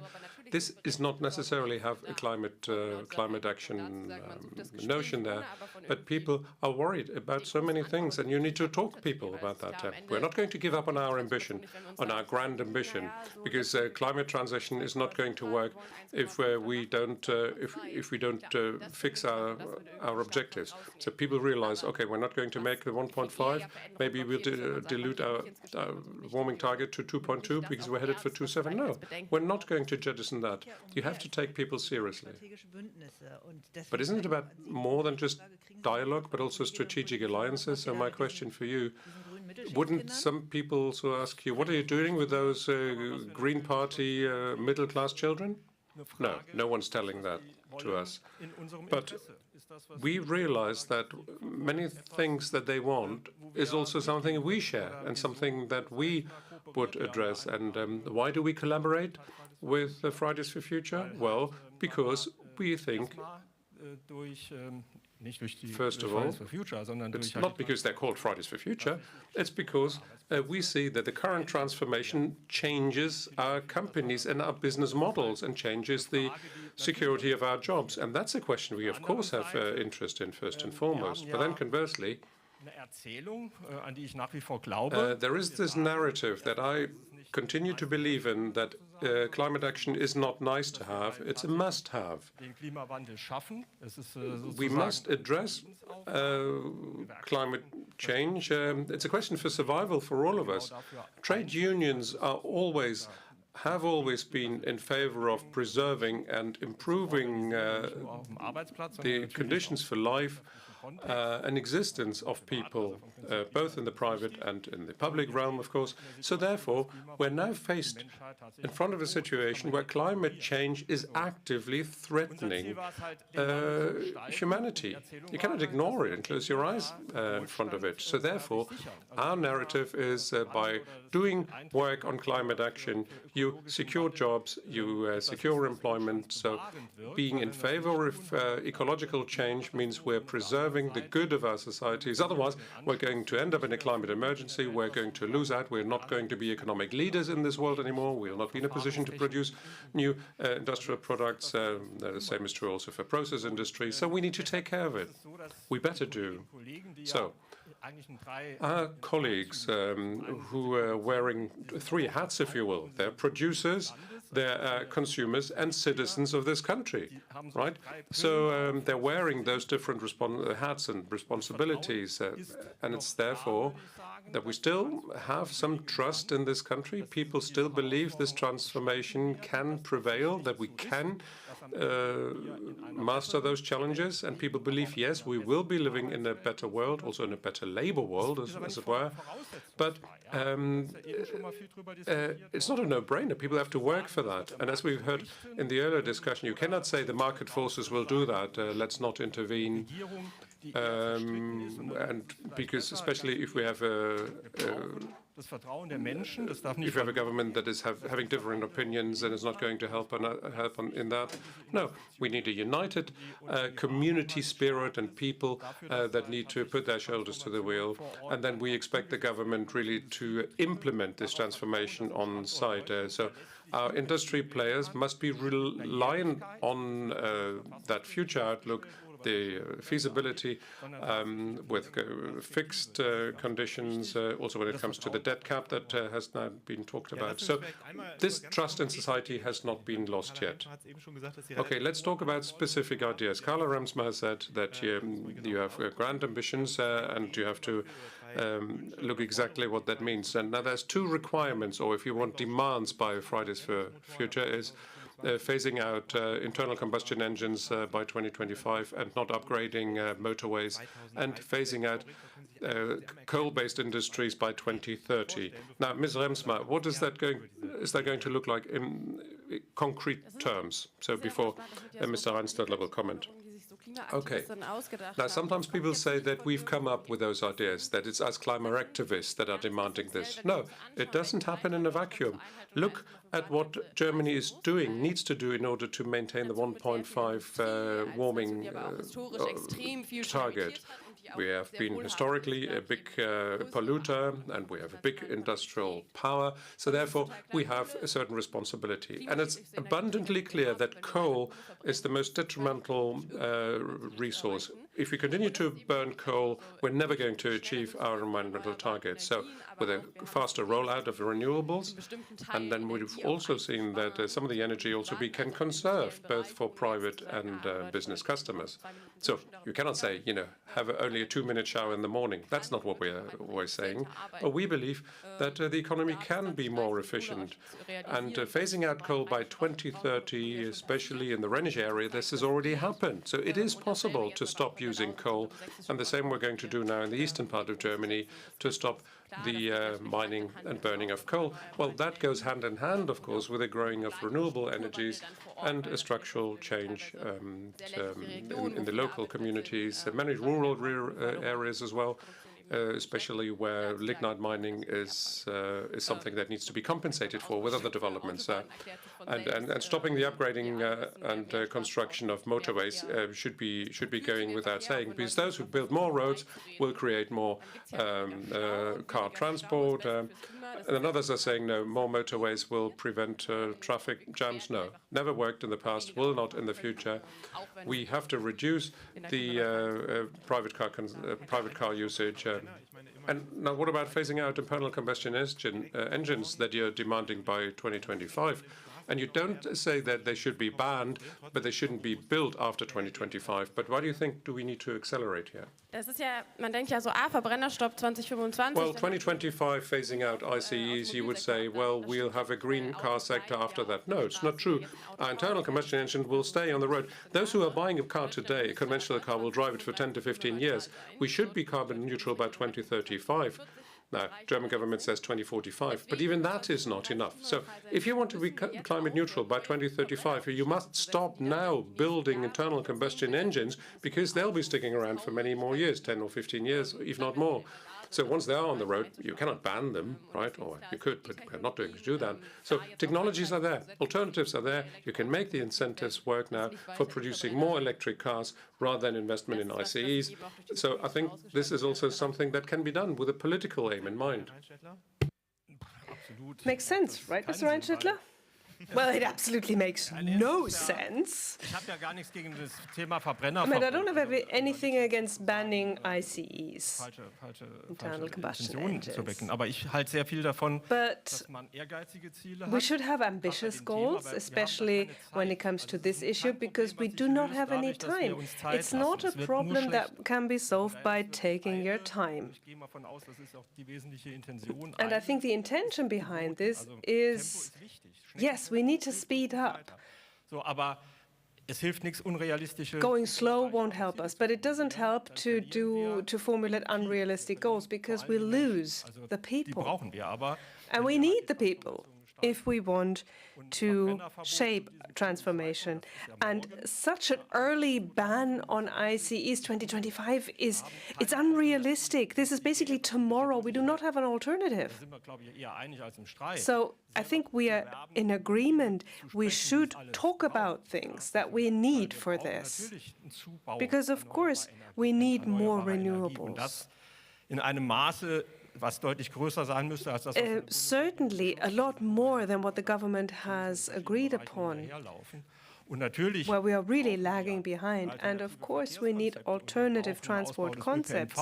We need more public transport. We need more rail. We need affordable e-mobility. We don't have that right now for a lot of people. We also need charging infrastructure. So there is a lot that we need. A lot of prerequisites need to be fulfilled. We need to make it possible to phase out. So I think we'd have to define what we need, define a roadmap, define what investments we need, so that we can achieve these goals. Otherwise, we won't win anything.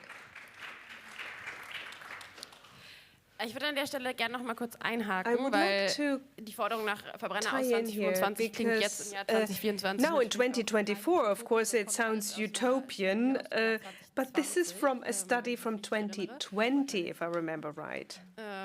Die sozusagen eben mal skizziert hat, wie würde eigentlich ein Weg zu Klimaneutralität. A study that actually looked at how we could achieve climate neutrality in 2035, but nothing has changed over the past 4 years.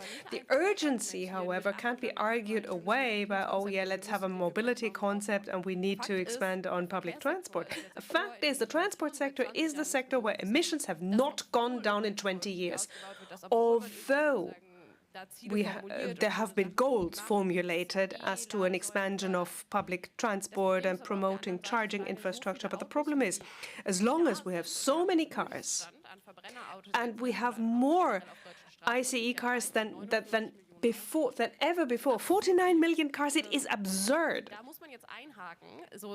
And we have to counteract this somehow.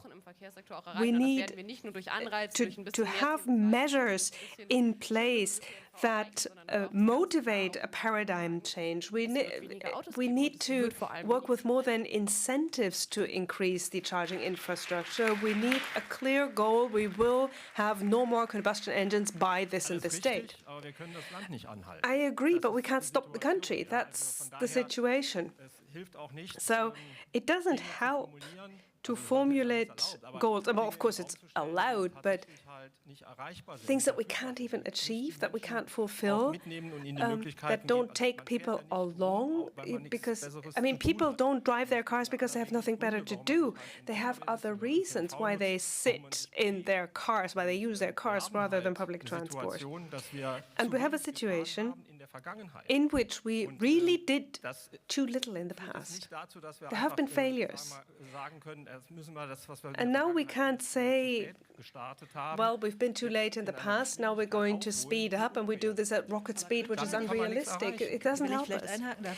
But may I come in here? Couldn't we argue that if policy makers learn from the past, they'd have to be much more ambitious for the future, because otherwise we wouldn't be lagging behind so far behind the Chinese when it comes to e-mobility? Well, indeed, we need ambitious goals. Because if we want future technologies and if we want to be leaders, we shouldn't be the last to start looking into this matter. My colleagues in Bosch, for example, Bosch Homburg, they now produce hydrogen rather than diesel technology in Homburg as injection aggregates. So this is a possibility to achieve transformation, but the risk is that there will be a relocation to China because it's cheaper. But also hydrogen applications are a lot further. So there is a market that we don't have in Germany. So there is a situation. I mean, when it comes to industry and environmental technologies, we're not leaders, world leaders in any time. In the future technologies, we're not. We need to catch up. We need to start catching up if we want to continue making cars in Germany, cars that are climate neutral. if we want to do AI or other technologies, if we want to be leaders in these respects, and if we want to remain the world leaders that we've been for long in other technologies, then we'll need to catch up. It's not about defending a status quo. What's the lever that you two can agree on? Is there one? What would you say? What has to happen? What does the government have to do? Do we need a clear date? Well, there is one. Do we need to make it to be faster? Because otherwise we can't achieve our goals. No, you can't just pull this forward because industry needs reliable planning horizons. 2035 in industrial decades is not an eternity. That's quite soon. So the phase-out scenario 2035, they're already preparing for this. Development research is no longer being sponsored into combustion engines. I mean, if we're only talking about combustion engines. The transformation has already begun, but we need a development of alternative drives and of alternative aggregates. And PricewaterhouseCoopers, for example, they actually corrected their forecast upward. They became more optimistic when it comes to our e-mobility transition. And it's nostalgic to say we will stick to the combustion engines or the combustion engine ban should be postponed, etc. That's the current debate that's going on. But the combustion engine as a technology in our passenger cars, at some point it will be obsolete. Maybe in 2035, if we have alternatives, if we have actual offers that are marketable, that are affordable for people. But, just to say we'll phase out more quickly, this would really confront companies with great problems because they've planned their investments. And this has something to do with reliability, security of jobs as well. So there's a lot that has to be taken into account, apart from the environmental issues, which are, of course, important. I have a question by Christoph Peters, which I would like to forward to Carla Riensma. Yesterday, I was in Saxony, and companies really do everything for the transformation. But if you put up even more pressure, you do get a political situation where transformation becomes impossible. You would push people towards the AfD or risk doing so. Do you think this is a real danger? Do we need more compromise in order not to lose these people? And have you gone to these companies and have you talked to the people in these regions? Well, we did talk to employees, also in lignite mining and in industrial companies. And of course, there is a clear danger that if there's change, if climate protection is done at the state level, of course, there's a backlash. The best example where we've all seen this was the Heating Act, where you had a lot of media campaigns and a lot of misinformation, fake news that have been spread. But people were really, well, uncertainties were fueled. The claim was made that there's actually no social safety net, which is actually patently not true. So uncertainties are being spread, and of course that makes it easier to stick to the status quo and to be a bit slower, and that takes people along. But it is a fact that the climate crisis is a crisis that is determined by physical parameters, and physical parameters don't wait. They don't wait until we've talked to every single employee across Europe and until every single employee in Europe says, I think this is great, because the crisis is escalating at a speed that is unprecedented. Last decade was the hottest since the beginning of weather recordings. Every year breaks temperature records. Every month breaks temperature records. These are figures that we have never observed in the past. And now always to assume that people don't want change, we can't take people along, we need to get them on board, they're not ready for change. I mean, this speaks of a deep mistrust into people's potential to say, no, this is important to me. It's a future for me and for my children and for my grandchildren. I want an intact environment. I want good jobs for myself and my children, my grandchildren. So we should trust people. We shouldn't just be afraid of change and then take a step back and another step back. Our ambition has to be to formulate policies in such a way that we can achieve our goals, that we can phase out fast, that we can master this transition quickly enough, and that we can still secure good jobs for these people working in these sectors. And it is a fact that if we do not do this in a politically sound way, transformation will be much more unjust, because if we don't do it, in the end, the European level will do it via the CO2 price. If we don't save emissions, there will be regulatory measures. And if we don't do this in a socially compatible way, it'll be done via the CO2 price, and then the CO2 price will be extremely high, and the lignite people and everybody in these companies, be it in Saxony, be it in Thuringia, they will be faced with no safety net at all. And that will be a problem. So we need to develop a plan together with the people on the spot, how they could have a good future. Otherwise, we leave it up to the market. And the market is, excuse me if I put it like this, fucking unfair.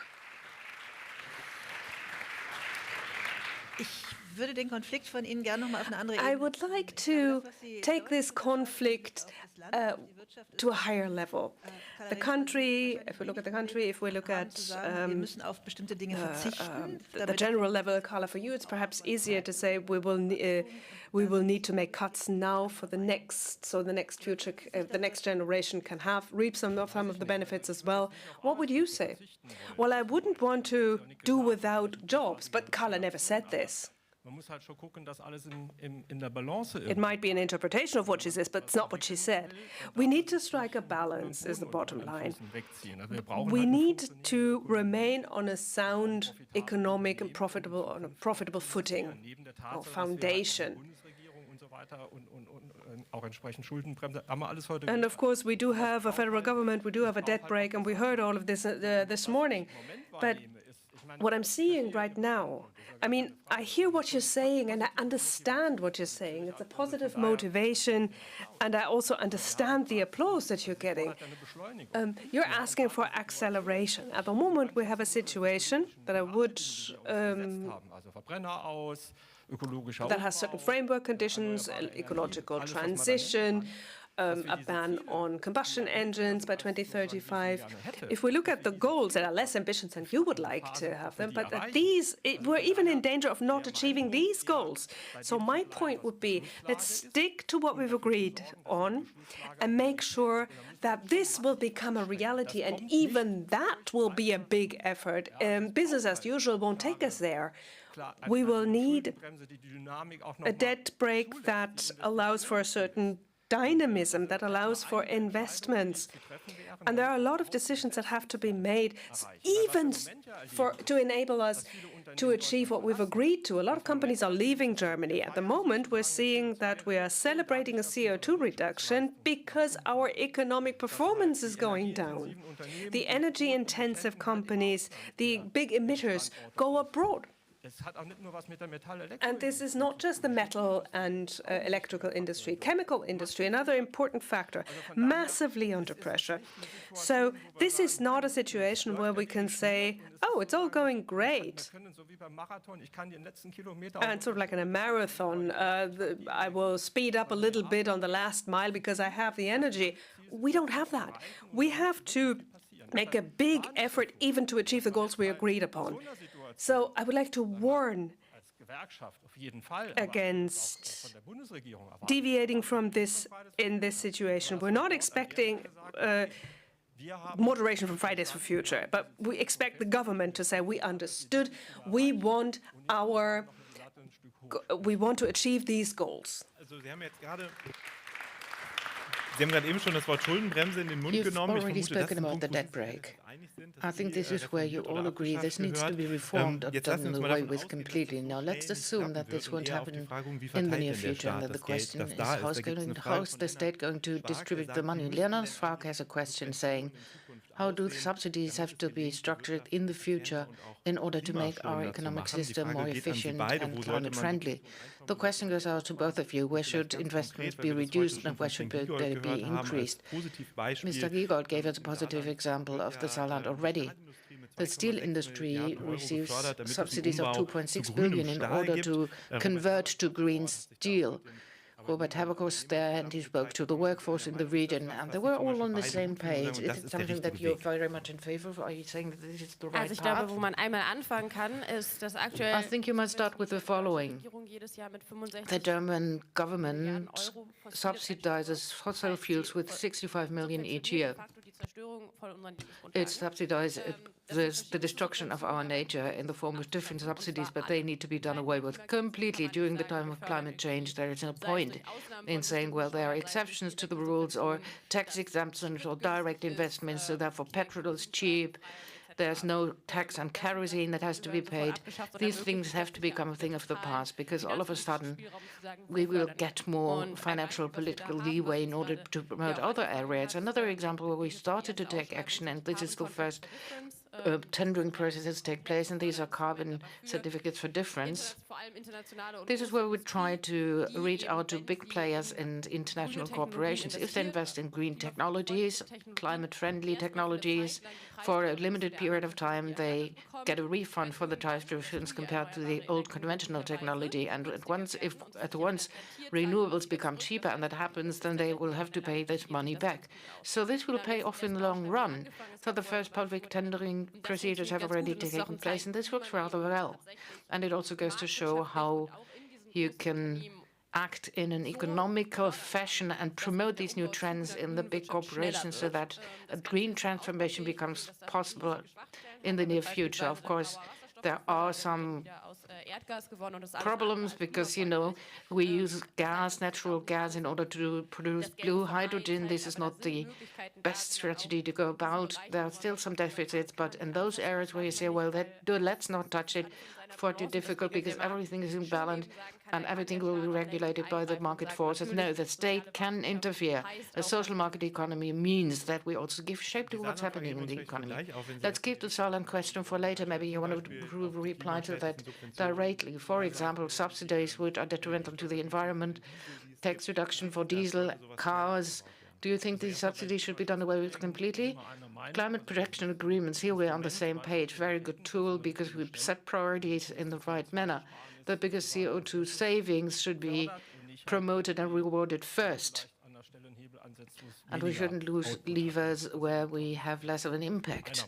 Here we are really of the same opinion. Subsidies. Well, that is a topic that needs to be put very high up on the agenda. She said, let's do away with them completely. Let me just remind you, we're in an economic stagnation process. The 65 billion less in tax revenues because you promote other areas means that the 65 million rest with some of the citizens, only some. Yes, but the commuter payment, which was also mentioned in this context, is something that the workers have to pay for coming from rural areas. Business cars, well, that is important when you get a new car registered. Would you say that this has to be done away with? But your colleagues will not really be affected by that. No, we've got to look at the pros and cons.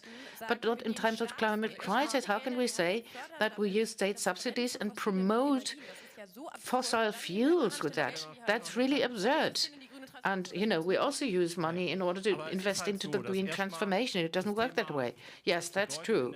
But, at the current moment in time, when the 65 million are reduced from the citizens' budget, well, these are not only items in the interest of the citizens. Yes, but it's always the question of the right moment in time. Do you do that in a time of economic prosperity? That's fine. Then you can go for it. Then you want to set net stimuli. That's a general statement. And this is why we set new trends and make flights cheaper? No, we don't reinvent the wheel, but we want to reduce certain measures. Secondly, the privilege of having a business car. Of course, you can discuss it. I think there are differences, you see.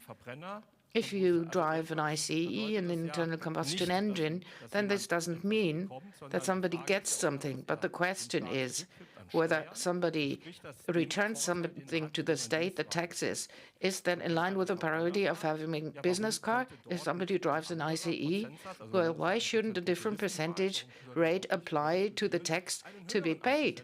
Why does this driver or owner doesn't have to pay a higher tax rate compared to a person driving a car which is environmentally friendly? Then you have the choice. Same holds true for business cars.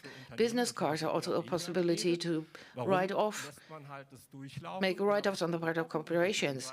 But why don't you differentiate here either? A CO2 emission indicates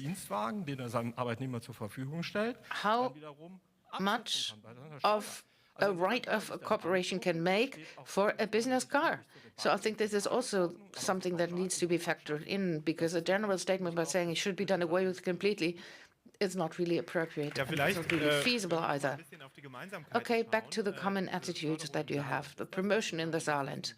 Is that something where you say that money very well invested? It helps to bring about transformation, it preserves jobs, secures jobs. Or can that be a good model? Or Mrs. Riemsnau, that's something you view with a critical eye? Well, I have to be honest, I don't really know all the details about the case in the Saarland, but generally speaking, it makes sense to promote green technologies where the market economy doesn't work in any other way, because we've got a problem with the CO2 price. It's not really clear how it's going to develop. We've got certain forecasts, but all of a sudden it goes down erratically. And if companies want to make long-term investment and with regard to steel, this is really of the essence.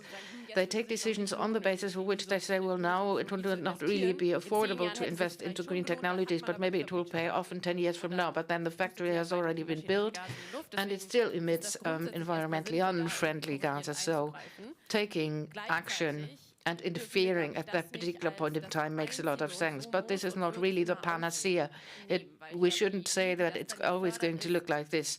But the idea of promoting this makes us say, well, a climate-neutral, climate-friendly 1.2-degree future can be developed, which looks like today's world, only the air is a bit better. It won't be that way. There will be fewer cars on German roads. Fewer cars will have to be manufactured. That's part of the game. So certain regions and structures will have to be changed. And we cannot simply say, well, we are going to invest a little bit of money and secure jobs in order to keep 49 million cars on German roads simply because you promote them, pay incentives for driving these cars. This is not really the basic core which is wrong, but the illusion is wrong. We can bring about a transformation, but nobody will realize, because it only has something to do with the molecules going through the machines, be it diesel or electricity or hydrogen or solar or whatever.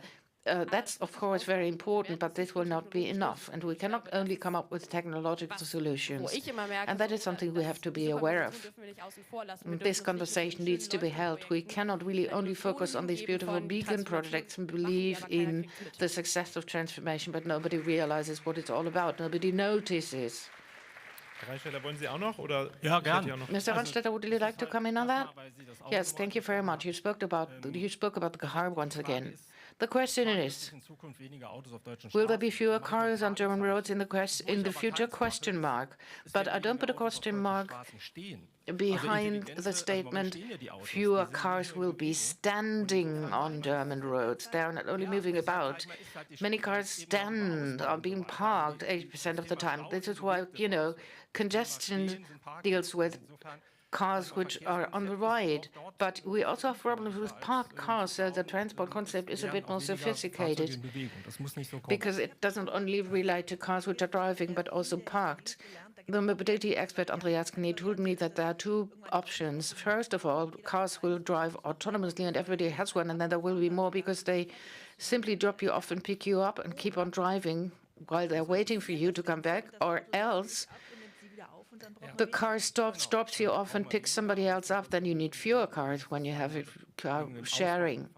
Yes, but that's, we're over to the other story, the Saarland and the steel. Without this investment, the steel could not have survived in the Saarland, and the biggest chunk It's not that the state is funding new production processes, but the lion's share of the investment comes from the company itself. The state only provides co-funding, and as a consequence of that, green steel can be produced in the future. And this makes the company competitive if the energy used for the production will also be green and cost efficient. These are also some conditions that need to be fulfilled. But this guarantees that transformation will be carried out of the blast furnaces towards green steel.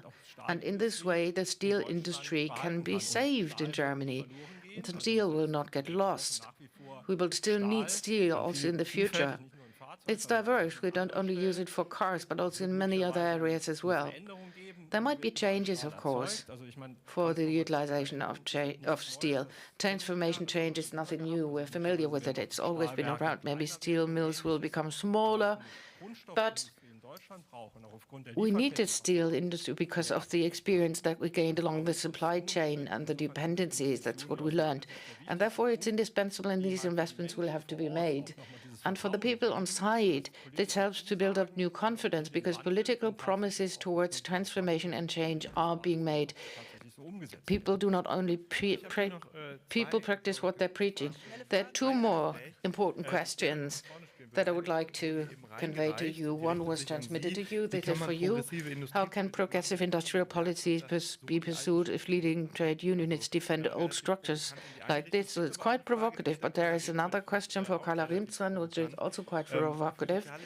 The physical foundations cannot be denied, but in the real world, the goals that you are asking for can only be identified with degrowth and structural change. Why do you deny that? There are two differences which become quite obvious and clear. And this also shows you what perception is. If you have the feeling that I try to defend the old structures, so what? But that's not part of my plan. I mean, transformation is of the essence. It requires a concept and a resolution to be adopted by the EU and the German government. Framework agreements which ensure that the entire business community will change. And there is nobody here, not even in the IG Metals, who says we want to prevent this from happening and everything can stay as it is. Quite the opposite is the case. We do the following. We take a lead in the development. We also take the shop steward and works councillors on board. We train them in order for them to be able to ask the right questions within the corporations, because we've learned from experience that most of the companies do not really know how to give shape to the future. And that is why we have to contribute to these developments. A lot will change. There will be fundamental changes, but it's my goal to ensure that at the end of the day, the changes, the transformation process which leads to new jobs can help us reach a better situation. We will not lose many jobs, but many new jobs will be created, and this will have a positive impact on Germany. And in the future, we will have an industrial sector which lays the very important foundation for our macroeconomic trends. This is the strategy of the IG Metall, and this is the promise that we make to our participants, to our members. This is what we fight for, and that's what we struggle for. Sites, jobs, and supply chains need to be preserved, which of course will be changed. We will produce we will manufacture new products in the future. But you know, it wouldn't simply be just true to say that everything can be left to the market forces, and we don't have to do anything. We don't have to take care, because we do take care of these developments. Okay, a 180-degree turn. I think nobody in our movement, as the climate activists, denies this. Of course, it's broad field, but everybody, or many are aware of the fact that the dogma, which was upheld for so many times by saying that we've got to keep to the 2-degree goal, is not possible in a finite planet. I think this is one of the slogans at the demonstrations that I remembered. We can't produce infinite growth at a finite planet. There are no jobs on a dead planet. That's what I remember from the very beginning, and that's deeply rooted in our movement. What we see and what we've got to deal with is the situation that we're in. And that is the reason why I'm here, and this is why I also talk about industrial policies, although it's quite clear that we won't be able to bring about fundamental changes in 2 days from now, and we will all be in a post-growth society, but we have to deal with that question. Do we need growth? What does growth need? How do we define prosperity? Of course, these questions are essential. I think the most extreme example that I remember is that during the pandemic, when everybody said, well, we've got to take action jointly, this was not a good time for society by and large. Most people were depressed, many people lost their jobs, most people felt lonely. So there was not really a good mood about. But during that time, nevertheless, big corporations and the DAX were very profitable. The DAX reached new all record highs, although the situation and the mood was really bad. And this did not resemble at all what the mood was like in society. It did not resemble at all what was most important. So we've got to take one step back. How do we define growth? If we want growth, what kind of growth do we want? What is qualitative growth in certain sectors which are sustainable, which are fit for the future? And then the question, of course, arises that we only touched upon as an aside, investments into the future. If you take up loans because it helps you make investments for the future, which is what we all want, what we need, be it schools, the smooth running railway system or other infrastructure measures. All these are questions that crop up in this context, and I think this view is very important. But at the same time, we must not neglect very significant questions cropping up in the transformation process. And this is why we need discussions like this, where we talk about what's going to happen with the steel mill in Saarland and what is going to be the future of the ICEs, without neglecting all the other questions. You know, it's always like this. When it gets exciting, we have to come to a close, but you can continue, because after this session, we will have 6 different fora where these topics will be discussed at length in greater detail, and you can actively participate in the discussion. Now, there are 2 or 3 more technical statements that I would like to make. If you move over to the house number 1, please leave your headsets here. They don't work in the other building. If you need headsets over there, you will get a new set there. If you got registered, please follow the signs showing you the way to the forum. If you don't know where to go, just ask our colleagues up there from the Friedrich Ebert Foundation. They will assist you. And apart from that, we'd like to announce that during the lunch break after the first round of fora, there will also be booths from our partners over here. Please take a look around. And the last item is that after the fora, there will be lunch, and we will meet again. Well, there will be another round of fora after the lunch break, and if you still haven't had enough, there will be the highlight, the discussion with Andreas Babler, the chairman of the Social Democratic Party of Austria. And he is the one that we put our high hopes in as Social Democrats. And before you move over to the fora, please give Carla Riemsma and Richard Reinschöpfel a big round of applause. Thanks very much. Super. Danke.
Okay, everyone.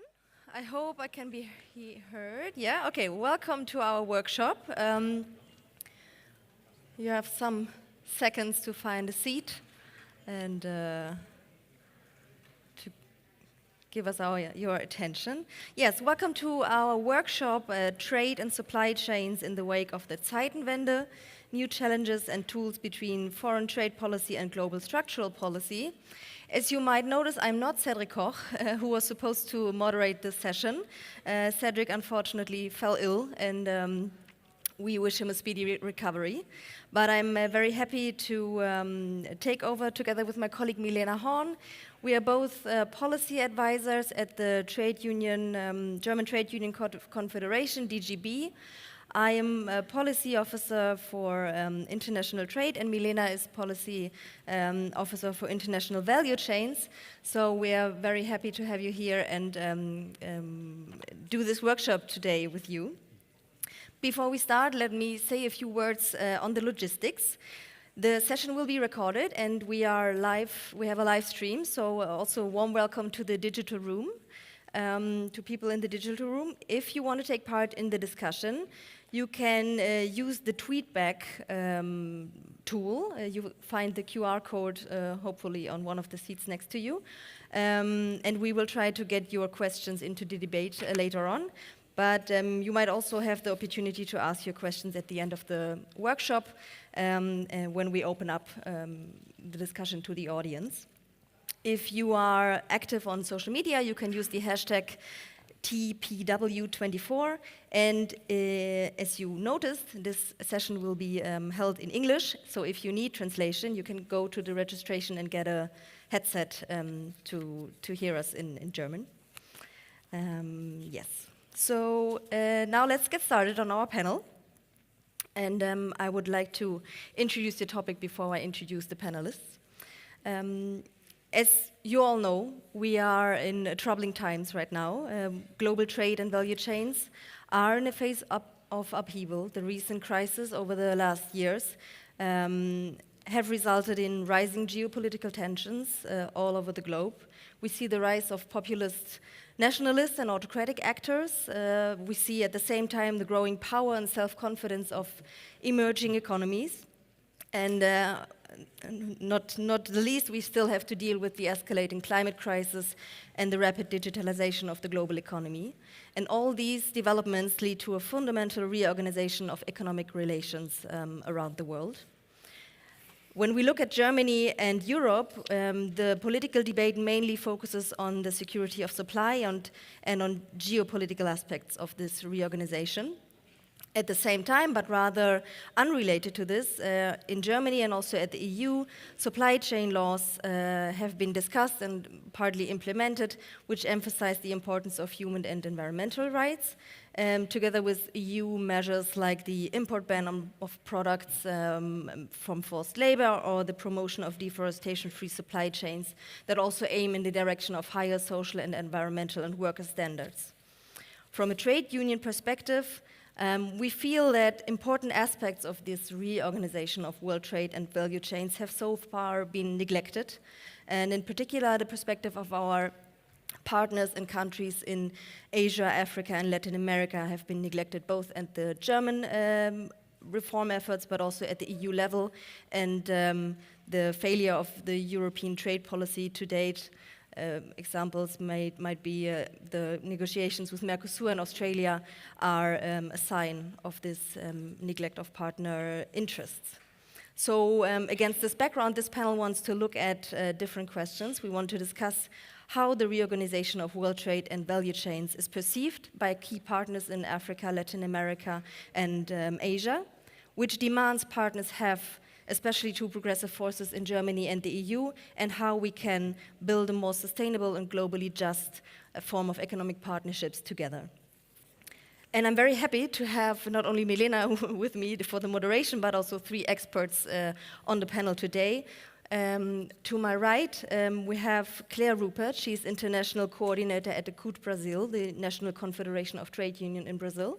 She has been working at CUT's International Relations Secretariat for over 20 years and is responsible, among others, for the ILO and the Southern Initiative on Globalization and Trade Union Rights, and we are very happy to have you here today.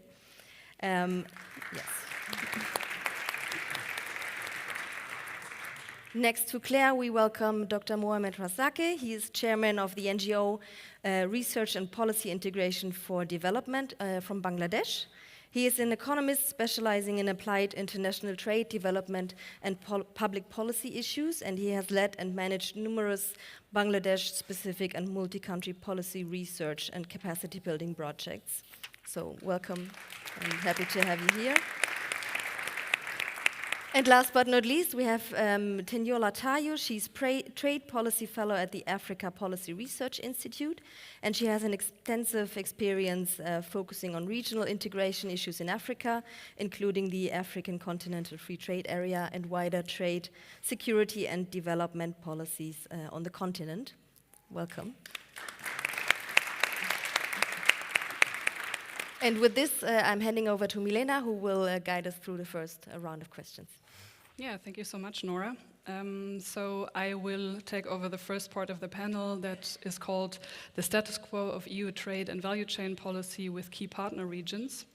And the first part of my conversation is going to be mainly with Claire.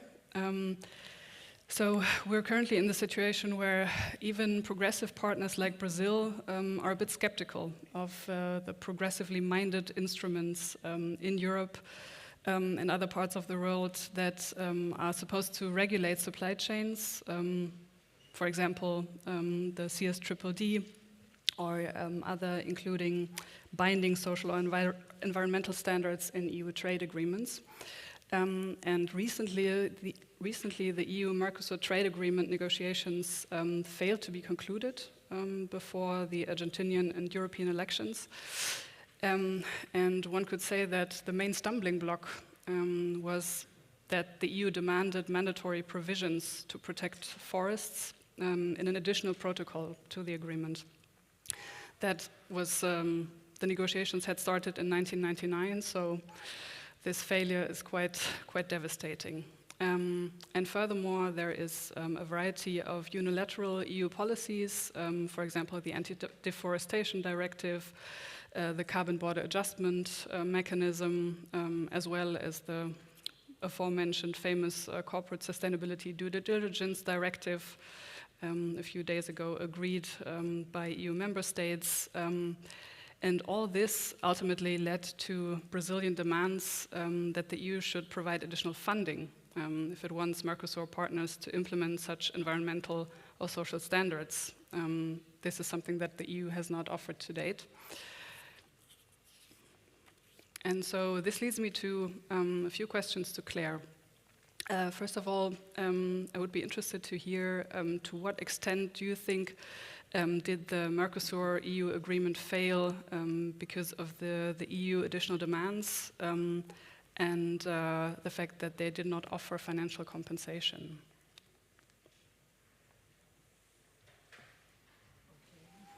Well, good afternoon. Afternoon already, yeah. To everybody, first of all, I would like to thank Friedrich Ebert Stiftung for the important invitation. Especially, I have to mention Valdeli, Christoph, Fabian, Valesca, Jan, and of course Mirko, so thank you so much. Well, on the Mercosur agreement, I think it's important to clarify that it's not only about environmental or social standards. What has happened recently is also about government procurement. So for us, as trade unions, our main question really is a demand on transparency and democratic legitimacy. We trade unions represented by ETUC, you know well, the European Trade Union Confederation, and Coordinadora, which is the South Cone Trade Union Coordination, and the Labor Forum that was set up, actually. We believe that we must be consulted in the negotiations and have access to the texts that will profoundly affect our members. So it's difficult to evaluate all the aspects of an agreement when you don't have access to its content. Secondly, I would like to mention also that a voluntary and non-binding approach towards labor rights in trade agreements does not protect workers from violations of labor and trade union rights. So, and it does not guarantee as well a balanced representation of social partners and civil society organizations in monitoring mechanisms of the agreement. In our view, this non-binding approach has demonstrably failed and is also counterproductive for an agreement. We have asked for binding labor clauses in the Mercosur deal, including sanctions, taking into consideration the ILO recommendations and the role of trade unions in monitoring and enforcement. One of the demands is for a trade and sustainable development chapter that prioritizes jobs and workers' rights, as well as the preservation of environment, and is binding on all parts of the agreement. To this end, trade unions also have suggested the integration and expansion of the labor forum that we have created to be a tripartite body where, states, employers, and trade unions could join it. Regarding financial support, we have been calling also for the same financial support that would be put at the disposal of small and medium enterprises to meet environmental requirements.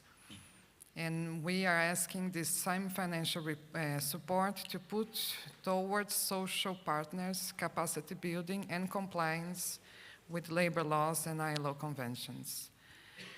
A binding sustainable development chapter with sanctions would be credible and effective tool to limit the ability of any party to the agreement to undermine democracy and fundamental rights, as there would be consequences. So it's important to mention that we support the exclusion of public procurement from the agreement and the defense of public services, and also the parties' right to regulate according to the public interest and also the right to develop. Moreover, we believe the agreement must have a positive impact on employment in industries, particularly in clean industries with good working conditions and union agreements. The labor forum that I already mentioned should be tasked actually with monitoring the social employment and sectorial dimensions of the agreement. So a new generation trade and sustainable development chapter should seek to ensure that an equitable distribution of the positive effects of increased trade between our regions, and should also foresee support measures to cushion the negative impact on certain sectors. Finally, we believe actually that the agreement needs to be coherent in all of its parts, with political cooperation and with commercial arrangements, and adopted simultaneously. As trade unions, we oppose the splitting of the agreement and the exclusive adoption of its commercial part, leaving behind the aspects related to political cooperation. It should also support and allow parties the policy and economic space to pursue a green reindustrialization of both regions based on a just transition with full participation of trade unions, workers, and decent jobs at the core of the process. Thanks. Thank you so much.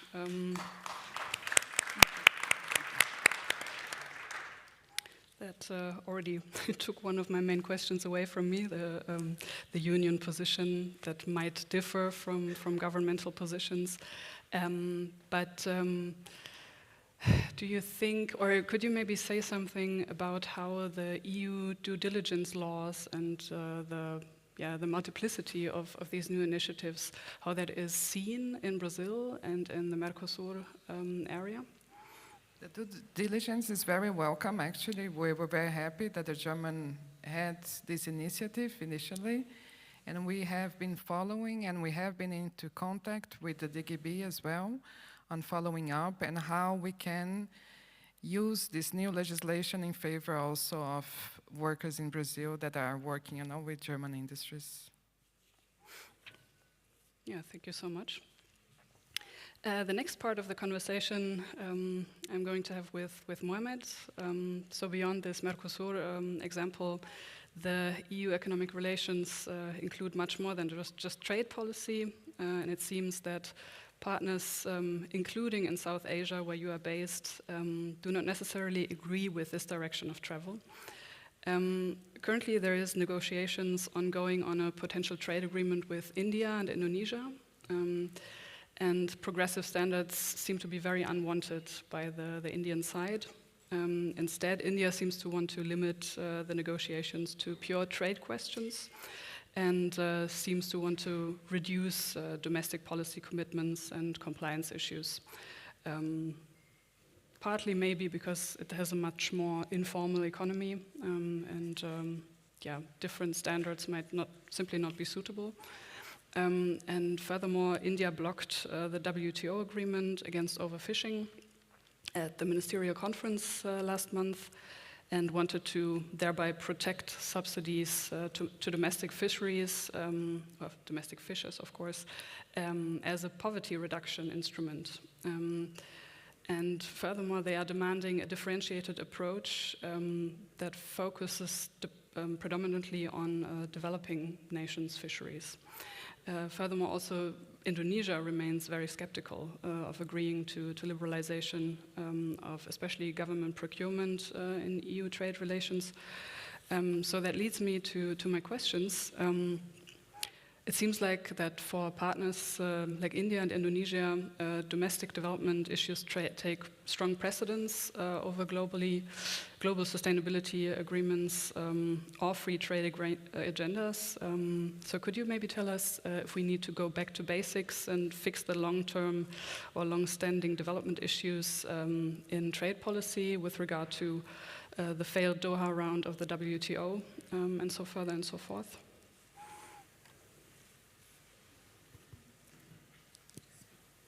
Great. Thank you so much. First of all, I would like to appreciate this opportunity and having me here in this particular forum. And I will just take 30 seconds to say that how wonderful work FES is doing in Bangladesh. Recently, I was part of it in terms of a number of projects, and Felix, you can see here, your colleague here, he has led the work. And in the process, we have undertaken policy research, helping the government on trade policy issues, understanding the EU trade policy, GSP schemes, and the new issues, including the due diligence aspects that are being discussed. So research has been conducted, and also the capacity building interventions are being now undertaken. So fantastic work. Now, since you referred to India and Indonesia, and I'm from Bangladesh, so that gives me a bit of liberty and freedom. So I would be able to speak up, and be candid with you about what I think. Now, the answer to your question can come from two perspectives. One is the development challenge perspective that you highlighted, and also from the geopolitical angle that we also need to take into consideration these days. Now, think about the development challenges. We need to give them some concessions to India, Indonesia, even to my country, Bangladesh. You mentioned about the informal sector. You see, even in India, 10 to 15% of their population live in poverty still today, right? And that is a huge number, you see. You think about the size of the informal economy in India, 60% at least. You consider Bangladesh, 85% of our workforce is working in the informal sector. In Indonesia as well, 60% of their employment is in the informal sector. So now, most of the time, the government can only reach out to the formal sector. So you can start working on building new standards for the formal sector, but there is no guarantee that those benefits will be passed on to the informal sector. And also, how do you enforce these rules, regulations on the informal sector? That's another challenge, you see. So sometimes, we should not be forgetting the realities, just down there, the informal sector, the way it operates, the poverty and the vulnerability issues are so enormous, you see, that just by changing certain rules, it's difficult, to make the concrete changes, that is going to make or benefit the real, say, working class overall, you see. Helping out a small sector might not be in the interest of the overall, workforce that we have. I can give you one small concrete example. You see, you hear about Bangladesh, you hear about Rana Plaza factory, collapse. You see, that was a big newspaper article. But the point is, you see, even in Bangladesh, the apparel sector is only a small component of the economy. And that particular segment, the garment industry, is also going through a lot of transformation. Let me give you the example. Before the Rana Plaza incident, the factory collapse incident, think about 2010, when Bangladesh exported just about $12 billion worth of garments to the rest of the world. In Germany, I'm sure we produce a lot of garments and export to you as well. So we used to export only $12 billion of garments in 2010. Last year, we exported $48 billion to the rest of the world, total garment exports. So during that time period, we have seen four-fold increase in our exports of the garment industry. But if you're asking me whether employment in the garment sector has increased or not, no, it hasn't increased at all. Can you imagine an industry where almost about $40 billion additional exports have been generated, but not any additional employment has been created? So where are people working? The people are working in the informal sector. Now, you can always improve the standards of the garment sector, but thereby, are you going to be able to improve the standards of the informal sector? So difficult thing for the government to take into consideration. So that's one issue I wanted to highlight. The second aspect is the geopolitical aspects. And there, you see, not all developing countries are equal.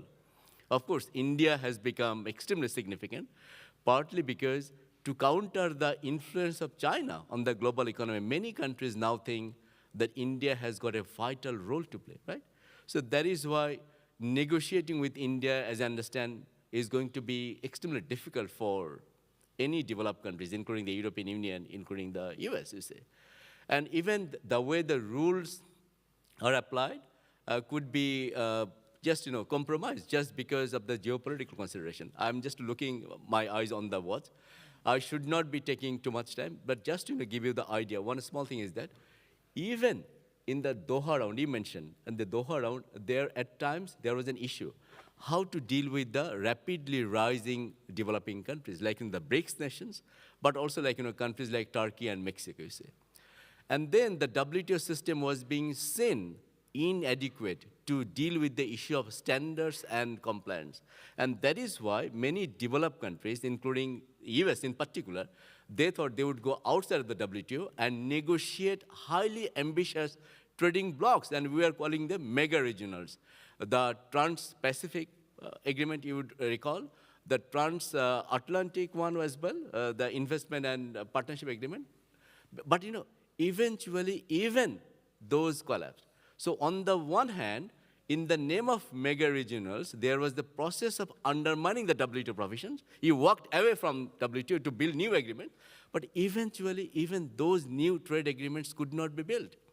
So that was the problem. Now, given that fact that that has happened, and that has resulted in a bit of a loss of credibility, dealing with some of the rising developing countries would be difficult, because now they would like to protect their own economic interests.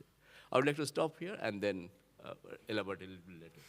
Thank you. Yeah, thank you so much. It's really interesting also what you said about the informal sector, because I think the fact that rules cannot really be applied is a really important one. Yeah. With a view to the time, maybe if you have a relatively short answer to the question, so what kind of agreement, developmentally friendly agreement, let's say, could be offered to India and Indonesia? To be honest, regarding India and Indonesia, I think I won't be able to give you a very concrete answer, because as I said, geopolitical issues will come into the picture, you see, and they will always be able to negotiate harder than it used to be the case. I think we need to be mindful of that. And also they have got their own development challenges at hand, so they will also negotiate further hard to make sure that, democratically they are not being unpopular. So this is something that you need to take into consideration. But for other countries, as I said, all developing countries are not equal. So if you're dealing with Bangladesh, I think things can be relatively straightforward. Bangladesh is now currently enjoying the GSP under the European Union provisions. Now it is coming out of LDCs, and it is not going to enjoy GSP plus, of the EBA. So there is no room for renegotiation with Bangladesh, maybe an FTA. And in that process, some of these standards-related issues can be discussed. But I think the best way it can work, if those negotiations, arrangements, agreements can be backed by investment from the European Union or other partners. You see, one problem for many countries like Bangladesh is that they have got very little foreign direct investment. One way of improving the standards that you talk about, the compliance, is through the foreign direct investment, you see. So if you are getting more investment into those countries, I'm sure you will see the changes will take place pretty fast, you see. And I think that's the route we should be considering. Thank you. Okay, thank you so much.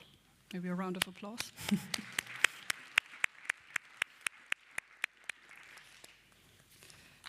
So that leads me to the last part of this block.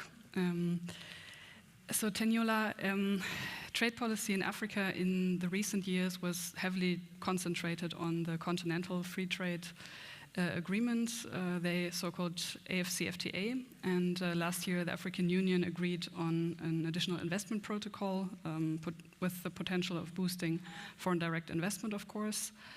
Germany is very supportive of this process, and at the same time there are some hiccups, of course, because the EU has recently concluded an economic partnership agreement with Kenya in 2023, which was criticized as undercutting regional integration efforts. And several African states, for example Nigeria, where you are based, did not sign or ratify the EU's new EPAs negotiated until 2021.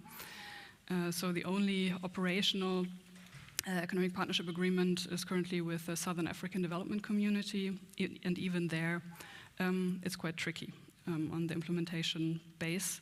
So I have the following questions to you. Where would you say does Africa's regional trade integration agenda stand today, and what are the key next steps in the process?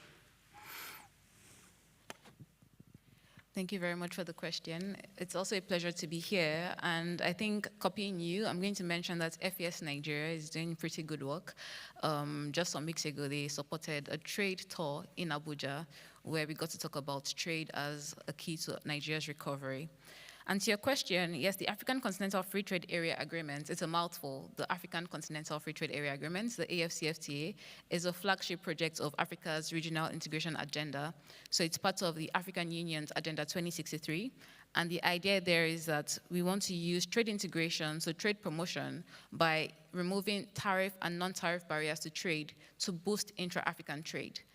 Now, because of some of the things that are happening in the world, people ask, why are you focusing on intra-African trade? It's because historically, Africa got integrated into global trade in a sort of dependency format. So what it means is that we mostly export raw materials or commodities, and then we receive manufactured goods. Since independence, we've also struggled to change that, that interaction.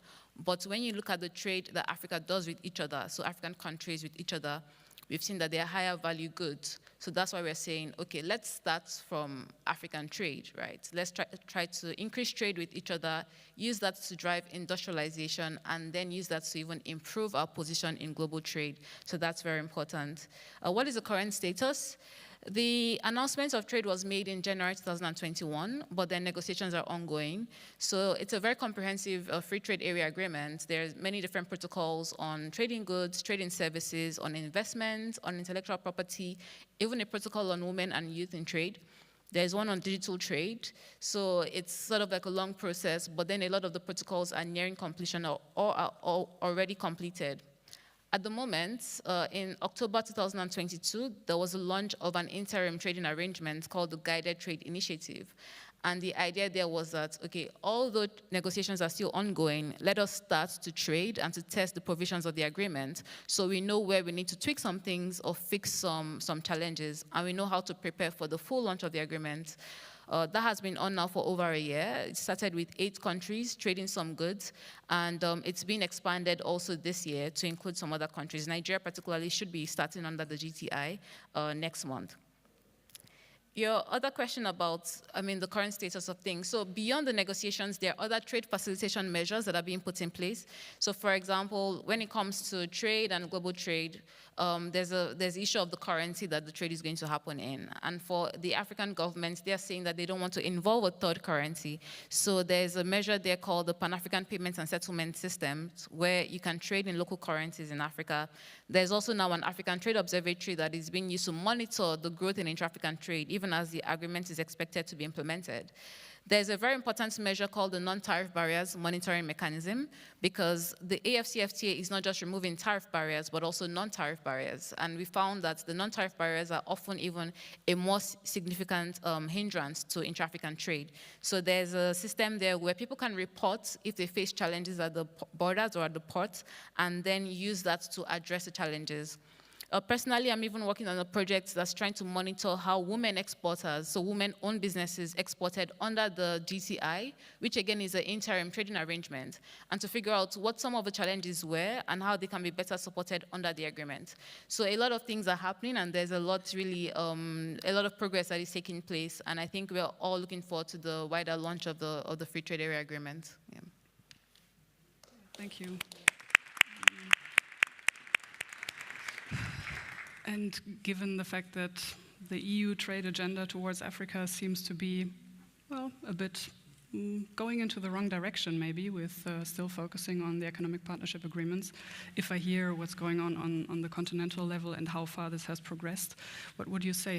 What should the EU and what should Germany offer within the EU, of course, to Africa as a continent? Thank you so much. So there is some consensus amongst African academia that these EPAs that are being negotiated with countries should hold on, and wait for the AfCFTA to properly situate itself, and the negotiation should be more with the African continent. But then that's one of the positions there. But to your question about how the EU and Germany should be supporting the agreement, I think there are many ways. So I was here yesterday, and I've been here today also listening to the conversations about Germany, about the German economy, and some of the things that are needed. So there are similar challenges, but just we are at a much earlier stage. So it's interesting to hear some of the challenges that may be met at a later stage. So now Germany is talking about moving from an export-led growth model, but we are trying to get onto the export-led growth model. So there's a lot of learning that can be done. There are a lot of exchange of experiences. Again, regarding consensus around the AfCFTA and the support of African government, the secretariat, that's the AfCFTA secretariat, has come up with something called the Adjustment Fund. And the idea there is that, all African countries are not the same in terms of their size or the economic size and their industrial capacities. So this fund is supposed to be used to invest in economies to make sure that they can similarly participate under the agreement. And it's somewhat similar to the cohesion funds that the European Union has, and I think there was once an investment plan for Europe. So there is some knowledge that can be shared there on how that went and how we can sort of learn from what the challenges were and the successes in trying to make sure that the gains from the free trade area are evenly distributed. Of course, investment is very key, just like you said. Germany needs inward investments, but also outward investments into emerging economies will be one way to show up the resilience of German firms, because these are new markets that are being opened up. The AfCFTA is going to be a pretty large market, and then there's opportunities at different stages of the value chains in African countries.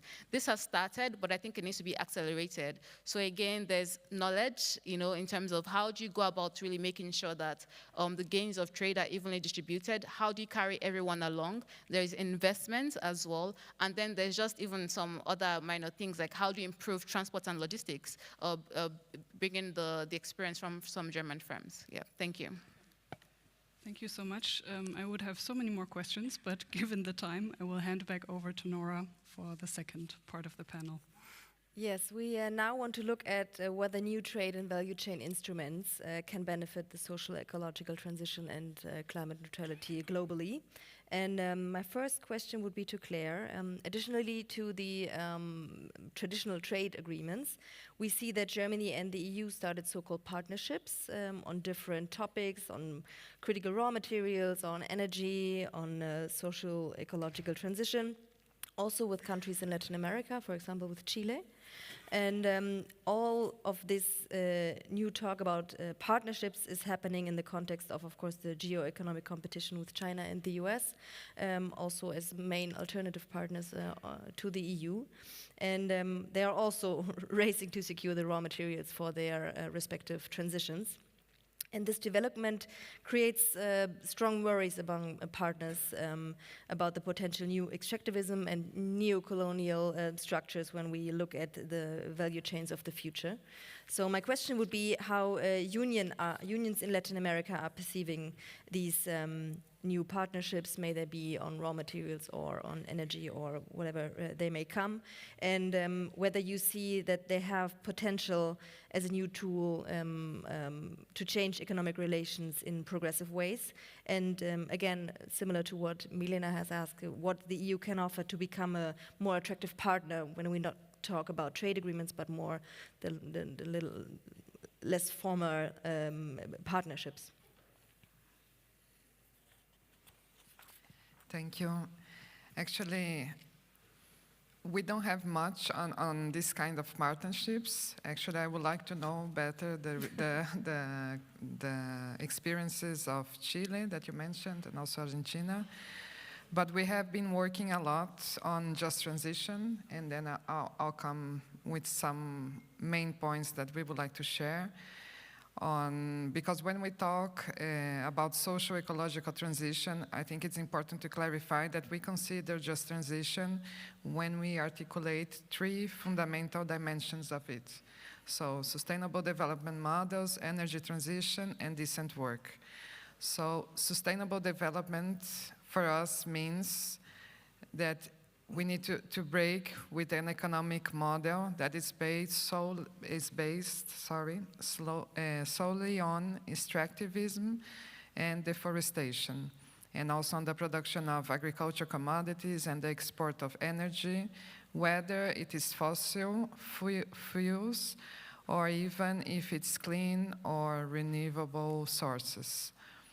We believe that the state must induce productive investments, promote the industrialization of the economy, valorization of local content and producers, in addition to strengthening family farming, because in Brazil, most of the food is produced actually by family farming, thus, of course, providing food security and sovereignty.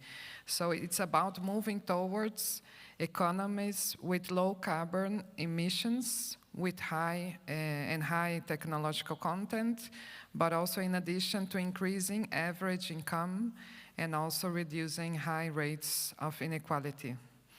So secondly, then when we think about the energy transition, it's necessary to remember also that the current space of global actions needs to stabilize the emissions of the gases into an atmosphere that is still alarmingly insufficient. So in our opinion, some questions are fundamental in this regard. Energy for us is not a mere commodity, but it's a human right. It's urgent to eradicate energy poverty in our region and also to universalize public services and guarantee energy as a common good. We must redistribute and deconcentrate the energy system, in addition to reducing the distance between generation and consumption.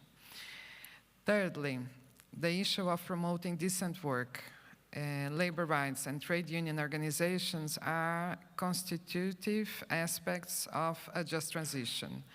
So for us, the transition from the current production model with high levels of carbon emissions to a low-carbon economy cannot be done at the expense of more informal work and fewer social rights.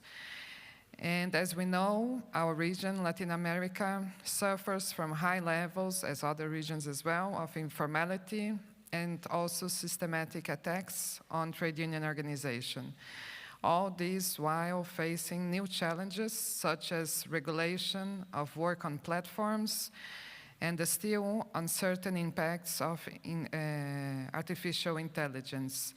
So for us, it must be clear that there will be no just transition without decent work and social dialogue, as well as respect for democracy and human rights. And just checking the time, sorry. From an environmental and climate perspective, it's important also to guarantee that agreements will not contribute to the increase of gas emissions and also the devastation of biomes and biodiverse regions. Agreements for us should not put pressure on national policy to induce densification of export networks, in addition to stimulating expansion of agriculture frontier with the increase in cultivation areas for the production of meat, ethanol from sugarcane, and soybeans. These are some of the main vectors, actually, of deforestation and fires that we have in our region. And they have been impacting also the climate commitments assumed by Brazil in the Paris Agreement and also in the HE target on biodiversity protection. So finally, regarding our actions in relation to promoting just transition towards a low-carbon economy, I would like to inform that really we have been treating this issue as one of our main priorities. It was actually one of the topics of our National Congress that was held last year, at the end of last year. And beyond our Congress, which is the main trade union decision body of our confederation, actually, we have also organized an international seminar on ecological and social transitions to really deepen this debate that is urgent for the whole society, but also for trade unions. Thank you. Thank you very much. I want to pose a similar question to Tenyola, because many African countries are also resource-rich countries and have resources that are important for the transition. And also on the African countries, several pilot projects in form of partnerships have been established, like the Just Energy Transition Partnership with South Africa or the German-Namibian Green Hydrogen Project. And within these partnerships, at least on paper, it's all about also creating local value.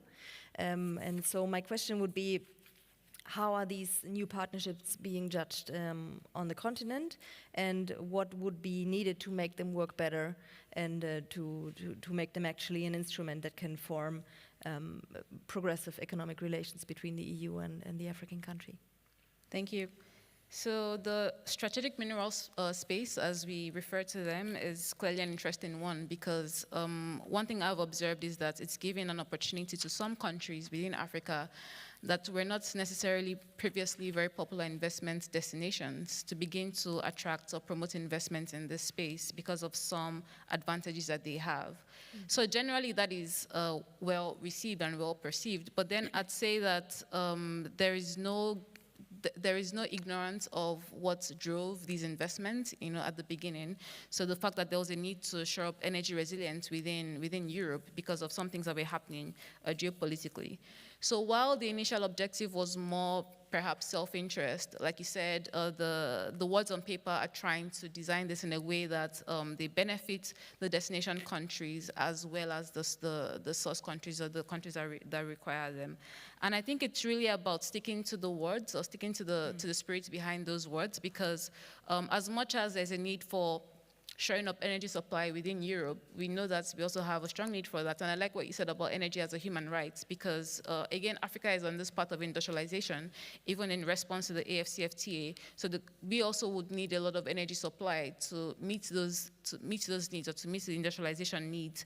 And it's making sure that the design of these agreements and even their execution, not just the design, address energy needs in the source countries, but also in the destination countries. That they also successfully increase the complexity of these economies, because that's another thing that we're trying to achieve, that they lead to an upskilling of labor domestically, and that they also produce jobs domestically. So I mean, it sounds easier said than done, but then it's really about sticking to this spirit of global solidarity. And I say this again because recently, global solidarity has been sorely tested, as we know. So increasingly, we're not really putting our money where our mouths are, as we might say. So it's going to be very important to stick to this. And maybe to close up my comments on that, at the World Economic Forum in January, I think, there were some conversations around the end of development. And there's this idea that perhaps we should all just forget about global development and go back home and accept that incomes in developing countries will stay where they are. And why did they say this? They said, first of all, because of AI. So the fact that there's a growing gap between developing and developed countries in AI preparedness, but also because of climate change, right? So that there's, because of climate change and the fact that developing countries may not receive the investment for climate mitigation, that then they would be less able to absorb or receive investment. And this was being shared by global investors. So projects like these are very important to make sure that we don't have an end of development, but again, they have to really stick to the spirit of some of these agreements that they have come to. Thank you. Thank you very much. Before I come to Mohammed, just a quick heads up to you in the audience. After the next questions, we will open up for you. If you have questions or comments, make up your mind and give us a sign. Yes, and so last question for this round to Mohammed. Asia is less in focus of these new partnerships, but other key instruments to regulate global value chains have just been improved in Germany, but also at the EU level just last week with the European supply chain law. You are based in Bangladesh, and you mentioned already the infamous Rana Plaza factory and the tragic case that also made Germany, France, and the European Union in the end make up their minds on these due diligence laws. And also within the UN, under the UN umbrella, a whole process on the national action plans on business and human rights has been started after this incident. And all with the aim of increasing standards for companies and states to implement due diligence. So the question would be, do you see these processes of national action plans as more promising a route to develop progressive standards in these issues than through trade agreements? And what do you see additional value through due diligence laws like the European level law, or rather a danger that would more complicate trade agreements and trade negotiations with partners in Asia? Thank you. No, thank you. That's really a difficult question, but I think it doesn't have to be either or kind of situation. It's not that you have the due diligence provisions and you want to see those things being applied, or trade agreements. I think both can take place simultaneously, side by side. Now, you refer to the National Action Plan, then the problem there has been is that in most cases, they will draw up the plans. Implementation of that plan is really a challenge, you see. I mean, let's not only question the intention of the policymakers. Sometimes they really want to implement it, but do they have the right kind of capacity, the resource requirements for it? Sometimes those are not worked out. And those are severely resource-constrained countries that we're talking about. So I think implementation is also a big challenge. The other problem that I had already pointed out to the fact that, so in a way, the Western world or the European Union perhaps will be looking only towards the export-oriented industry, right, for those standards, checking whether due diligence are being performed by, say, Bangladesh's export industry. Now, for any large country, I think, except Vietnam these days, for any large countries, large mean in terms of population, you will see those countries, the share of exports in their GDP is small. So for example, in the case of Bangladesh, our export GDP ratio is just about 13%. Now, in exports, it's not calculated as a value-added way. Those who are economists would know. But if you would consider the value-added contribution of export to GDP, then it will become even a smaller, say 7 to 8% of GDP. Now, if you're just going to focus on the export sector, it might be very difficult to see those similar kind of changes taking place in other sectors as well. So it's a huge problem. I won't question intention. Rather, I would say that implementation challenge is huge, and there European Union can provide support. We should not be considering as a kind of big bang approach to these reforms. This has to be a gradual process, integrated well within the planning structure of the economy, backed by implementation resources. I think then only it's going to be meaningful. But I would say that trade agreements and these kind of laws and regulations both are important in this kind of a discussion. Thank you. Thank you. So now we would give you the opportunity to raise your questions to the panel. And if you don't have any, and I don't see any from the room, we have one prepared. Oh, yeah. You will get the microphone. Thank you very much. I have two questions concerning the African continent. One is you mentioned the process of integration intern of Africa. My question is, do all countries participate in this process, even those countries like the Republic of Niger, Burkina Faso, who are a little bit had a change in the political field? Are they still in your process? Second question, from the European perspective, we also observe increasing activities of, let's say, great powers like China and Russia in Africa. Do these countries influence your process either in a positive or in a negative way? Do they support this intra-African integration, or do they rather try to prevent it? Thank you.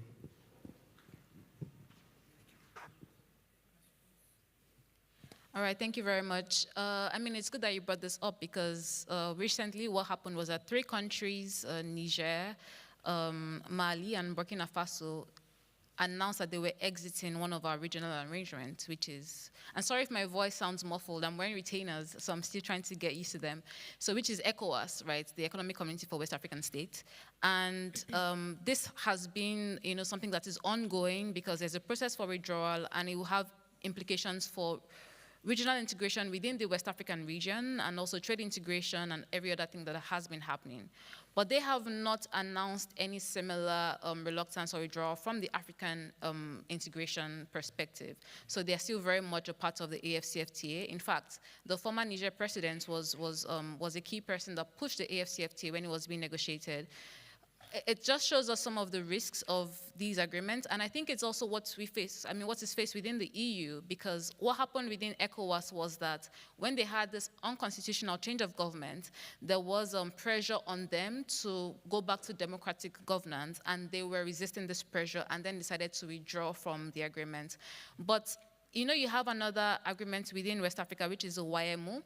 I don't know how familiar you are with that. So that is behind the common currency for those countries that were former French colonies. And they have not exited that yet because there is a direct benefit of that, because the franc CFA is a very strong currency, even compared to my currency, the Naira, or even the Ghanaian cedi. So it's important to demonstrate the gains or the benefits of these regional arrangements to make sure that it's more difficult for countries to decide to exit. For ECOWAS, it felt like they could not see the direct benefit, and it was easy for them to say, we're leaving. But for YMO, it's going to take some doing because they know that if they do that, the value of their currency may go down.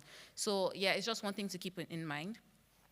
About Russia and China, it's a bit of an interesting conversation. It comes up all the time, and even for these 3 countries that I mentioned, the Niger, Burkina Faso, Mali, there's also some discussions around the fact that perhaps it's some guarantees that they got from the Russian government. I think they announced some investments that's supposed to be coming from the Russian government that makes them feel like they have a backup for other options. But, it's a broad conversation, and there are lots to be said about it, because for the China question, it was about the fact that China was doing a lot of infrastructure investments. But that has gone down recently. So I think the numbers for last year showed that it was the lowest in about 20 years. That's under the BRI, the infrastructure investment. But then you now have the Global Gateway from the EU, you have the PG from the G7, and I think the G20 also has an infrastructure investment plan. And again, it's about putting our money where our mouths are, because at the end of the day, we need infrastructure. on the African continent. We need it to facilitate trade, and we need it to develop our economies. So it's about which partners are willing to commit some of those resources and investment, and then it will be a natural relationship there. So I don't think it's about Russia or China or the EU. It's just about who is ready to partner with countries on the continent, and then to really be with them on this development agenda. Yeah, thank you.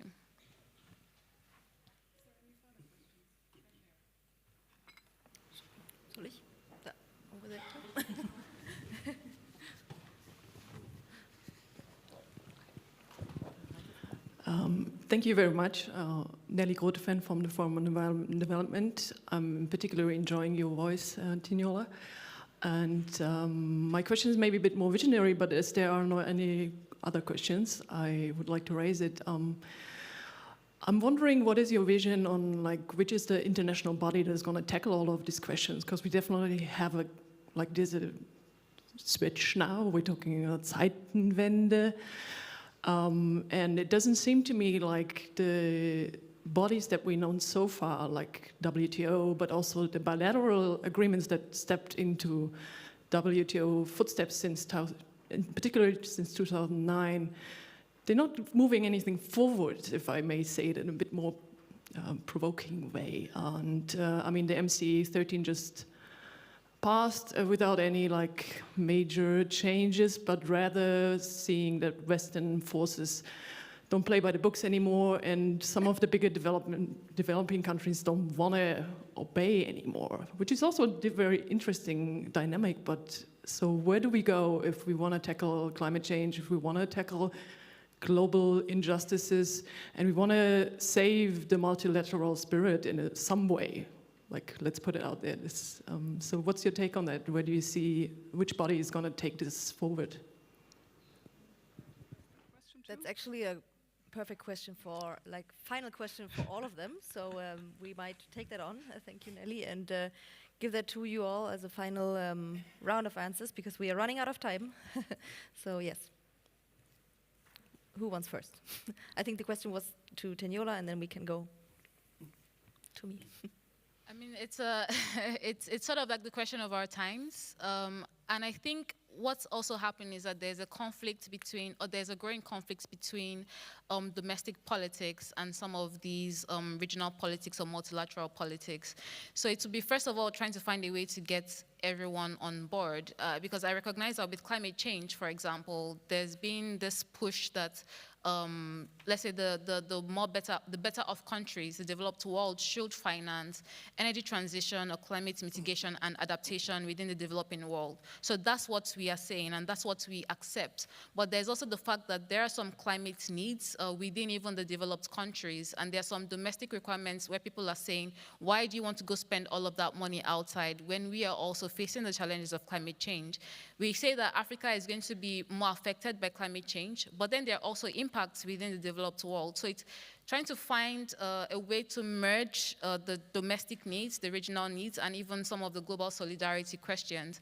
About the WTO, I mean, yes, I know that a lot of people are not too happy with what the WTO is doing, but then they have a new project called the Investment Facilitation for Development Agreement that we are hoping would actually help to begin to balance some of the gaps between developed and developing countries. So I think I should turn to somebody else now to add some aspect of response. Thank you. Thank you.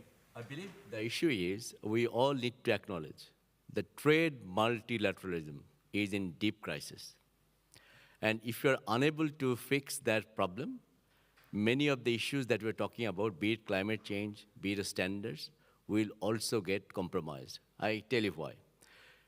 In the absence of multilateral rules, and we have already lost the WTO's dispute settlement mechanism. You know, in the appellate process of the WTO dispute settlement mechanism, there is currently no judge, you see. So just because, one member country didn't find anyone suitable or didn't want to propose, or support the appellate division process. So that process has been compromised. Now, if you are unable to fix the problem, then the challenge is, so suppose European Union really wants to do something good for the environment issues, there is then room for doubts being expressed that, no, they're doing because of their trade interest or other interests are there. because the WTO members are not in a position to deal with their issues through the multilateral trading process. Similarly, one question was asked whether developing countries are putting their development challenges, they're giving precedence over the global standards. They're saying that the WTO process has been weakened just because of geopolitical competition involving maybe 2 or 3 leading economies, you see. So in a way, the challenge that we have in our time is that we need to fix this trade multilateralism, so important. If we fail to make any progress on trade multilateralism, many of the global development agenda, environmental agenda, transformative agenda will not be implemented, will have their setbacks. You see. That's the point I'd like to make. Thank you. Yes, actually, it's a very good question.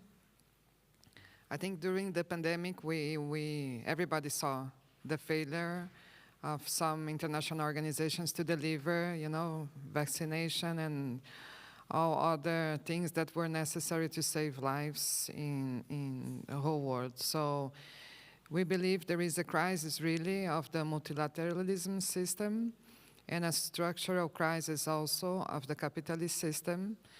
We have seen many attacks on democracy. Brazil is a clear example. And also the rise of extreme right, not only in our region, but in many different regions. We have seen wars, more wars, in Europe, in Palestine, and also in countries that we don't mention, that there are still wars going on.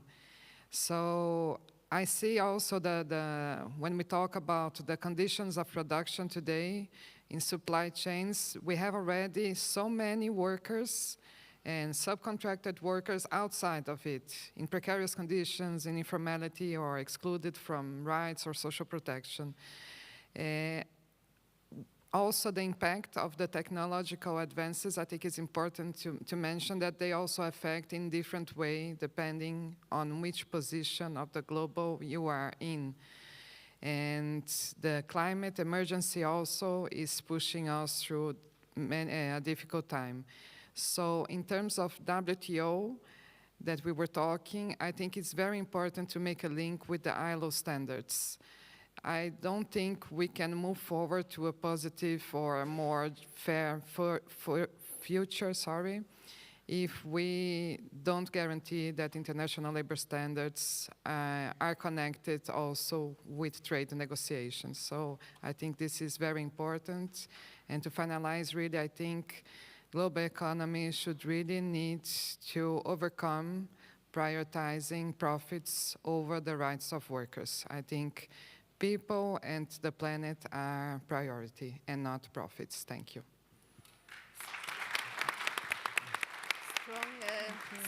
Strong statement for the end. Very good. Thank you very much to the panelists. We are almost on time. Thank you very much also to the organizers of this conference today, to the translators that are with us all day long. Bye-bye to the digital room, and thanks for being with us. And now there's food around the corner over there. And the next workshops, and I hope you still know which one you chose, will start at 2, maybe 2:05. And so now, guten Appetit.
Wonderful. Welcome to the forum Transformation, Demanding and Promoting Transformation. Why do we need a European investment capacity? What is it all about in this forum? The topic is one which has always surfaced time and again in the course of the Congress. We are talking about transformation. It's about investment requirements in the course of the transformation. And the most important question is, how can we finance these investments? In this forum, we are going to zoom in on the European level. The EU wants to become climate neutral. Der Green Deal wurde Anfang der Legislaturperiode von Ursula von der Leyen vollmundig als Mondlandung Europas angekündigt, deutlich zu machen, wie groß die Herausforderungen clearly how tremendous the challenges are and how tremendous this political potential is to make our Mittlerweile ist der economies Green Deal konkretisiert. Es gibt die Klimaschutzziele sind spezifiziert. Es gibt für die Sektoren klare Emissionsreduktionsziele. emissions reduction targets. And it's also clear that the investments, public and private investments alike, have to increase erratically in order to meet the goal of being CO2 neutral by 2050. The European Commission, in the course of last year, in its strategic foresight report, calculated that 630 million euros, public and private money, are required in additional investments in order to accomplish the climate-related goals. The mobilization of private and public investments for the socio-ecological transformation constitutes a major challenge for the next term of office. So far, it's quite unclear where this money is supposed to come from. And that is exactly what we're going to discuss in this forum. We do not want to land on the moon, but we don't want to get lost in outer space either. How can we finance the Green Deal? How can we make sure that the funds which are required can be made available in a socially acceptable manner in the member states as well as at the European level? I'm particularly delighted that there are so many people who are interested in this panel. My name is Dominika Bieding. I'm the head of European and International European Policies at the Federal Executive Board of the German Trade Union Confederation.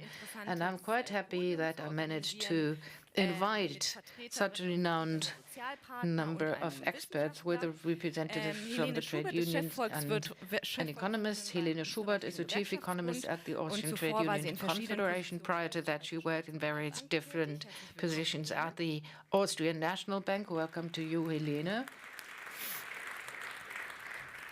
Klaus Deutsch is with us here today. He's head of Department Research, Industrial and Economic Policies at the Federation of German Industries. Welcome to you, Mr. Deutsch. And Nils Redeker is the Deputy Director at the Delors Center in Berlin, and he's responsible for European economic policies. Wir werden in diesem Forum so verfahren. In the course of the forum, we would like to proceed as follows. First of all, we will have a discussion up here on the stage and zoom in on certain topics and fuel the debate before we throw the floor open to you in the audience for your questions and comments. You will also be given the opportunity to ask questions online. Please use the TweetPack function for that. You need to scan the QR code in order to be able to ask your questions today. I've got a tablet here where I can read out the questions and forward them to the panelists. Now, let me start off by focusing on the economic priorities of the panelists, or rather the institutions that they represented. For the European election campaign in June, European elections will be held in the European Union. The European Parliament will be newly elected, and the year of the European elections is normally the year of programmatic debates. There are a lot of new political ideas around about the new political priorities in the next term of office, and the BDI also wrote a position paper on the European elections, and in that it devotes a whole chapter to the Green Deal and the financing of the Green Deal. Können Sie aus der Perspektive der Deutschen, from the perspective of the German industry and also the European business community, tell us what the main priorities are going to be, the political priorities in the next term of office, especially with regards to European economic policies, funding, financing, and the like. Thank you so much. And hello to everyone. Let me try to keep it simple. I think when we think about the economic situation and the tasks ahead of us for the next 5 years, there is a growing consensus that at the European level, economic policy needs to be put into the focus in order to be able to accomplish our goals that we've already set for ourselves. And we really need to review what should be dealt with better at the European level and what should be delegated to the national level. You spoke about the major investment requirement for the transformation and climate change. In addition to that, there are many more strategic milestones. The Commission and the European institutions spoke about resilience, the sovereignty of Europe, the expansion of infrastructure, competition or competitiveness, and in other areas such as the digital economy. I think over the last 5 years in the European Union, we have adopted a lot of resolutions by the heads of state and government defining the goals and defining the most important milestones. But very little has happened in the field of implementation. When you look at all the pieces of legislation that were adopted with the Fit for 55 package, we have adopted a lot of market instruments in order to come up with climate emissions. We strengthened our emissions trading system. We introduced CBAM. Many detailed rules and regulations have been introduced, but at the European level, we have not yet developed any tools for the implementation of these programs and for the financing of these major projects for their strategic implementation. Let me just give you 3 examples. We have the Zero Industry Act, Net Zero Technologies, which is about to be adopted. This will happen shortly before the end of this legislative period. We've got the Raw Materials Act, and maybe also the Semiconductors Act will also be adopted because funds have been made available at the European level for this purpose. But for innovation, we only had the conventional Horizon funds. For real industrial policies at the European level, no resources at all were available. And the multi-annual financial framework still needs to be adopted, but before this happens, a lot of a lot will happen. Do the heads of state and government and the European institution really mean what they say? Do they really mean it seriously? And we think that they should really take their goals, which they set for themselves, rather seriously. In the next 5 years of the legislative period, they try to support these particular projects by implementing the necessary measures and not asking member states for allowances or temporary subsidies to be granted. But we need EU programs which are fit for the single market and equal for all. One last point concerning the question of, isn't it far too much money that we need? No, it isn't.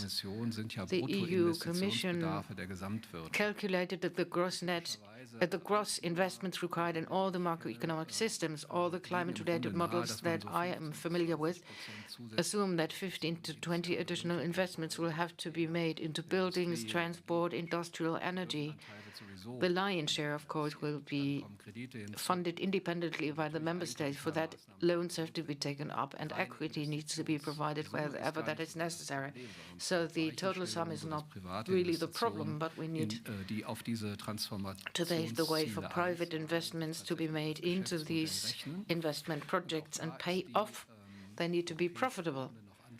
And this is where we still have to provide answers at the European level, because in many important markets we have not yet introduced the right tools for decarbonization. We haven't defined clearly specific goals. The infrastructure across the whole of Europe still needs to be defined, and there are still many more deficits. And this is part and parcel of the discussion, but it is not really part of our industrial policy, economic policy actions that have already been implemented. From the perspective of the trade unions, what are the main priorities that the European Commission, or rather the institutions, should pursue in the next legislative period in the field of economic policies? Let me start off by describing the starting position and exaggerate a little bit. Europe has managed to emerge out of the recent crises in the 21st century in a rather weaker position compared to the US. That happened especially in the course of the energy crisis. Immediately after the pandemic or during the pandemic, it was possible to set up the recovery and resilience funds against many odds and a lot of resistance in a rather short period of time. But nevertheless, the European member states reacted by taking measures at the national level in the field of energy politics. And all these efforts that have been made right from the very beginning onwards to get the big climate-related problems under control and deal with European energy-related problems, but that has not yet happened. And this has led to a lot of very unpleasant consequences. The member states still zoom in on their own activities. Nation states try to compete for subsidies. And of course, this has led to a much higher level of flexibility in the industrial policy at the national level because some regulations have been loosened, but it does not contribute to our cohesion, but it rather leads to ever more strong compartmentalization. Mr. Deutsch spoke about cross-border investments. I have come up with a very interesting figure. The European Union spends 0.01% of the EU gross national income on funding cross-border investments. This in the field of the railway infrastructure and the grids. We've got a tremendous underinvestment in our grids for electricity. In Austria, I don't know what the story is like over here, but we always say, well, these costs need to be transferred to the households, to the private households. And if we continue to work with business as usual, the socio-ecological transformation will not take place because the people who are supposed to support these trends due to the high costs that they are burdened with will not re-elect the policymakers that stand for these new reforms. And this is why we need a European investment facility as quickly as possible, especially against the backdrop of the fact that the fiscal rules will probably be adopted at the end of April. I do hope that we will have the possibility to talk about this in greater detail at a later point in time. Another reason why we most urgently need a European investment capacity, not only for climate, but also for energy-related policies or climate policies, industrial policies, is based on the fact that in contrast to the United States, we are in a competitive disadvantage. This is what we intensively discussed 10 years ago, because we don't have a highly specified Eurobond market. This leads to more compartmentalization, weakens the stability of the Eurozone. This is partly covered up by the fact that we have managed to set in place this recovery and resilience fund during the pandemic, but this is phasing out with the 26th, in the year 26. And I think the fiscal criteria, should they be implemented, shouldn't we have a European investment capacity being able to deal with all the challenges ahead of us, then Europe will be weakened even further, also in the international Maybe a few more points on costs, the cost of transformation, and the need for financing. It's true. Estimates vary greatly. And I also believe that it is feasible. The most recent estimate that I saw, 1.6% of additional public investments. That's the study by the Institut Rousseau, which was also proposed by the European Parliament, or in the European Parliament. But the assumptions are quite heroic that underlie this study. And it's not just about investments into buildings, into transport, industry, infrastructure, but it's also about funding a recruitment initiative and lifting silent reserves in the labor market, because we need a workforce, a skilled workforce that is able to build up photovoltaics installations, for example, exchange heating systems. All of that costs money, and it must be financed by the government. I think the funding question should not be underestimated. But governance issues are more important. Thank you. Interessant. Interesting. Genau, also da sind right. So, competition of subsidies, fragmentation of the internal market, all of these things I would like to talk about in more detail later on. But a question to you, or a general question to you, Niels. You recently wrote an editorial in the Handelsblatt calling for a pact for Europe. What do you mean by that? And do you see overlaps between your position and what your co-panelists said, or contradictions? Thank you. I'm also very happy to be here. I think there are great overlaps. One reason why we wrote this piece in the Handelsblatt is that we observed it's very difficult to advertise for European instruments if you only focus on macroeconomic effects. Because you need political clout behind them. Now, what I try to make clear is why it's in the German interest to do all this, against the backdrop of this entire debate on Germany as a sick man of Europe. Maybe it was a bit of a hysterical debate, but there is some truth to it. Here in Germany, we have a structural growth problem. We haven't had any growth in 4 years, since 2019. Productivity growth is going down. We have a demographic problem.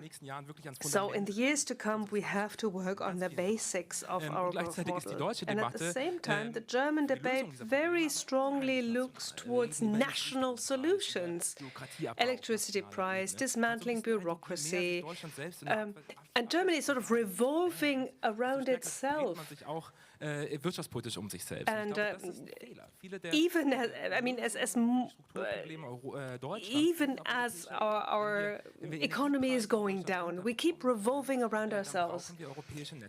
Now we need European networks that transport cheap renewables to Germany if we have a cheaper energy price. If we want to become independent from China, from Chinese demand and Chinese supply, we need a European internal market with production networks. We need a European demand.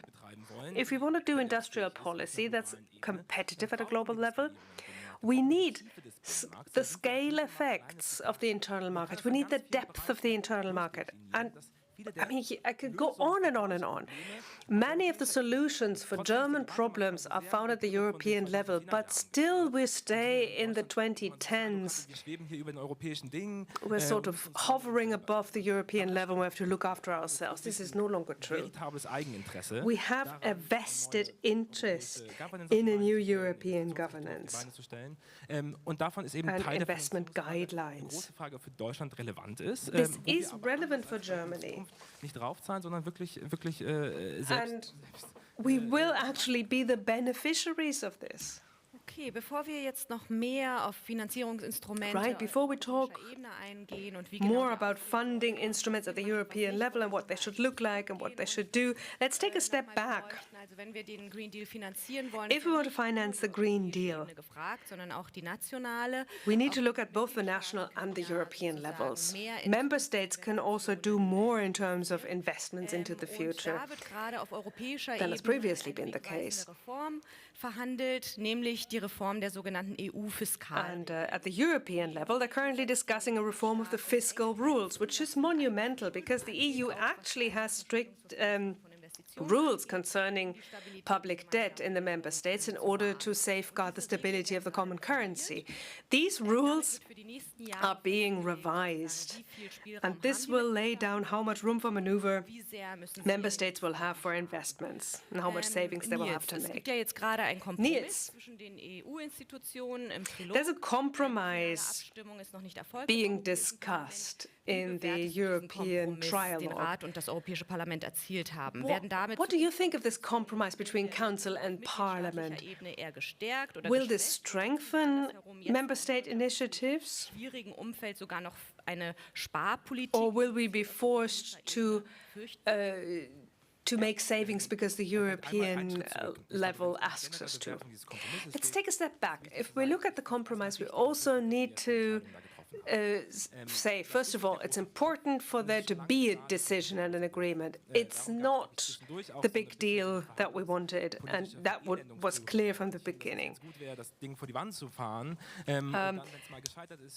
Now, there were some who thought it's good to let it fail, and then we'll pick up the debris and restart from scratch. But I was skeptical of that because it's not going to be any easier to negotiate this in the future.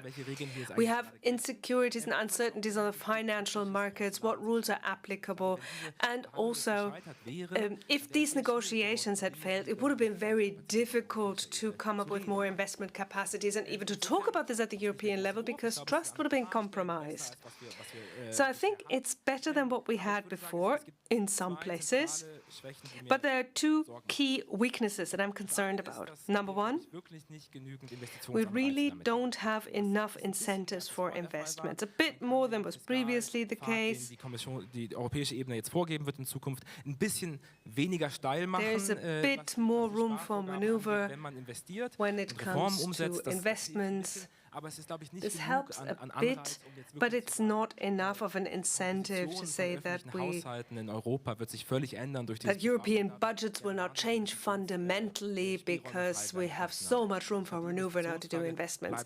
The investment issue remains unsolved.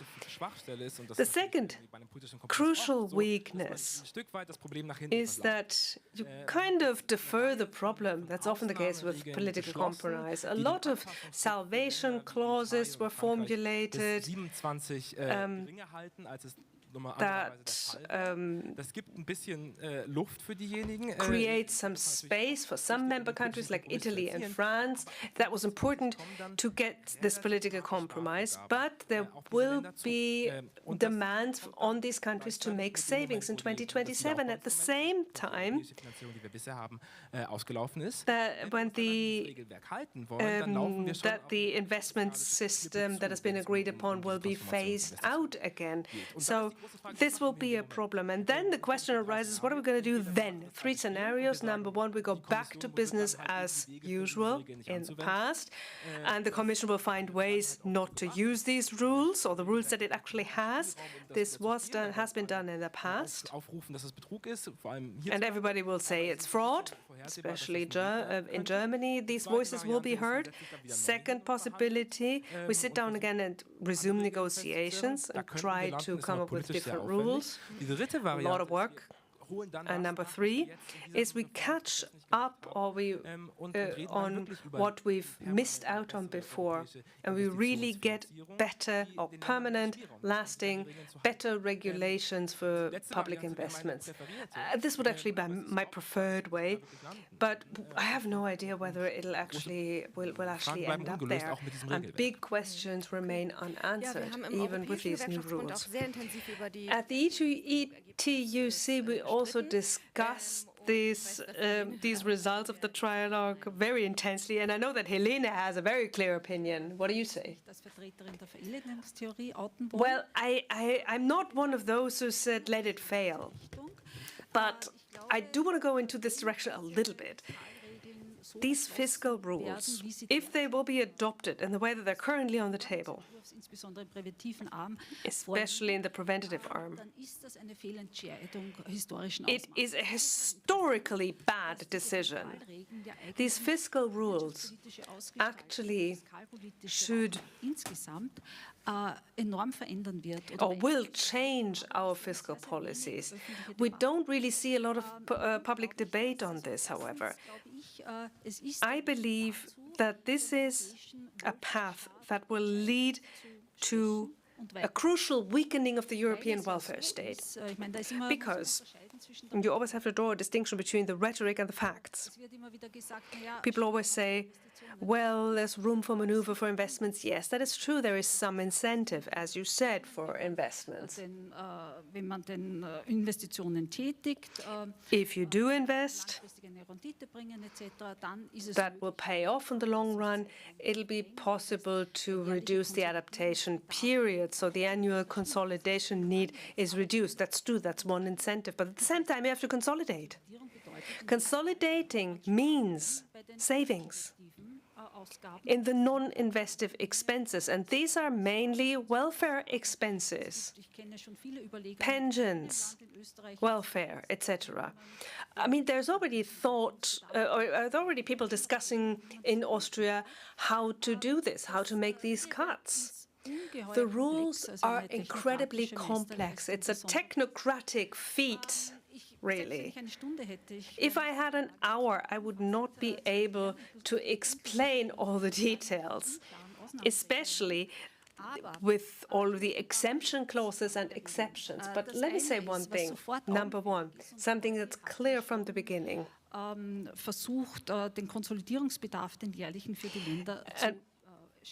We already tried to estimate our consolidation need, our annual consolidation need, based on these proposals. And information that was actually quite deficient because we don't have all the information. But one thing that we found is interesting. The large countries will have to consolidate more. The 6 countries that make up half of the EU budget. This doesn't include Germany, but includes France, Spain, Italy, Poland, Netherlands. And we know from the austerity phase in the teens, and studies say this too, when all countries consolidate at the same time, very strongly, I cannot benefit from the multiplying effects, 0.75, that the Commission is counting with. The cross-border effects via trade and financial markets will suffer because of the austerity measures. These are growth restrictions. There's a possible recession. And these effects might be much stronger. So Europe is already in a weak position. There's enormous challenges that have to be financed. And at the national level, it will not be made possible to do this. I think we're in agreement here because you said it's not enough what we have here. The national room for maneuver is not enough. A second key point, and that brings me to the end. But let me touch upon one point in this very complex set of rules. The debt sustainability analysis, which is a key element of these regulations, because this determines the factor of consolidation, or the consolidation factor, especially for the highly indebted countries. In my previous job, I worked with this a lot. It's a very interesting instrument.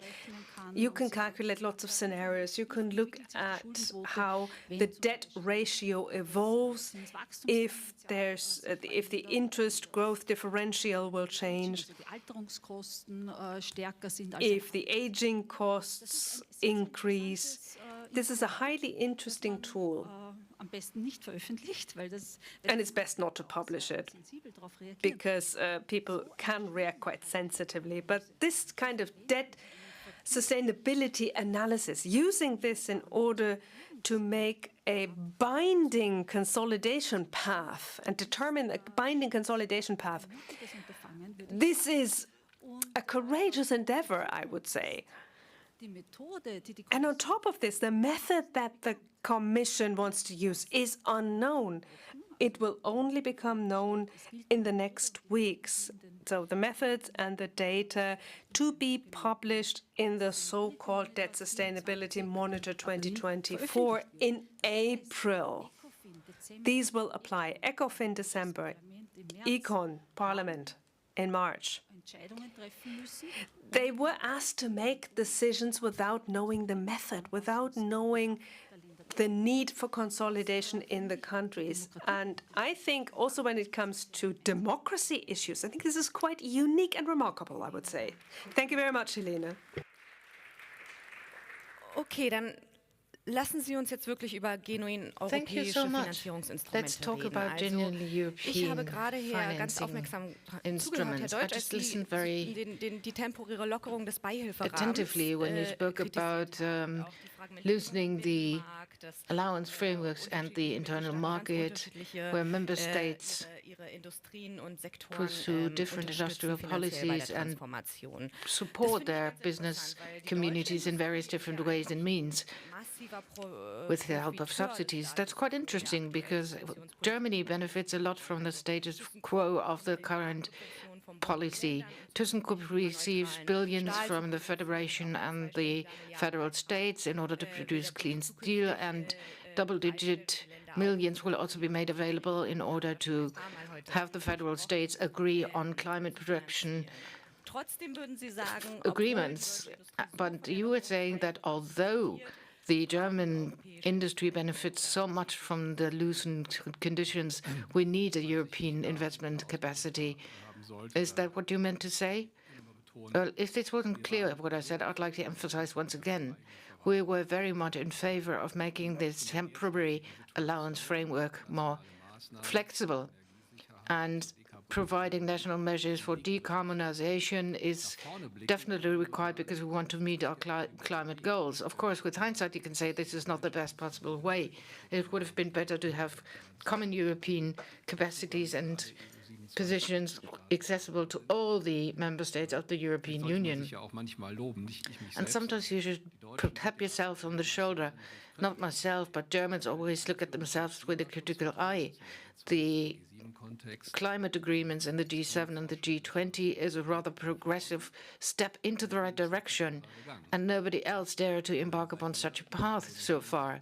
The decarbonization of our industry is something that we take very seriously. We don't want to achieve that goal with the help of decarbonization, but we want this transformation to lead to the fact that we'll have green production sites and decent work with decent pay. What, with the view to the future, we consider to be a very serious problem is that in many other member states of the European Union, this has not been implemented, and therefore we get criticized. We've got much more leeway, much more room for maneuver, and that's understandable the way it is, because the fiscal leeway differs from country to country, quite significantly so. And this is why such central issues which are closely tied to the internal market will need to develop common positions, and they do not exist as of yet. They would have to be negotiated. Therefore, at the European level, we would have to carry out a clear analysis on what do we need, what kind of public funds do we need to bring about a transformation process, what needs to be invested into infrastructure, which funds are supposed to be made available at the European level and which ones by the member states, how about a national additional allowance program for those areas where no internal market effects have an impact. Only for those areas where the European market is affected should we develop European investment capacities. Ideally, they should stem from the budget of the European institutions or the ETS revenues, emissions trading system, which end up in the innovation fund. So these are really European tools. You can also take up loans from the European Investment Bank. There are many other tools available, but this is the best possible option.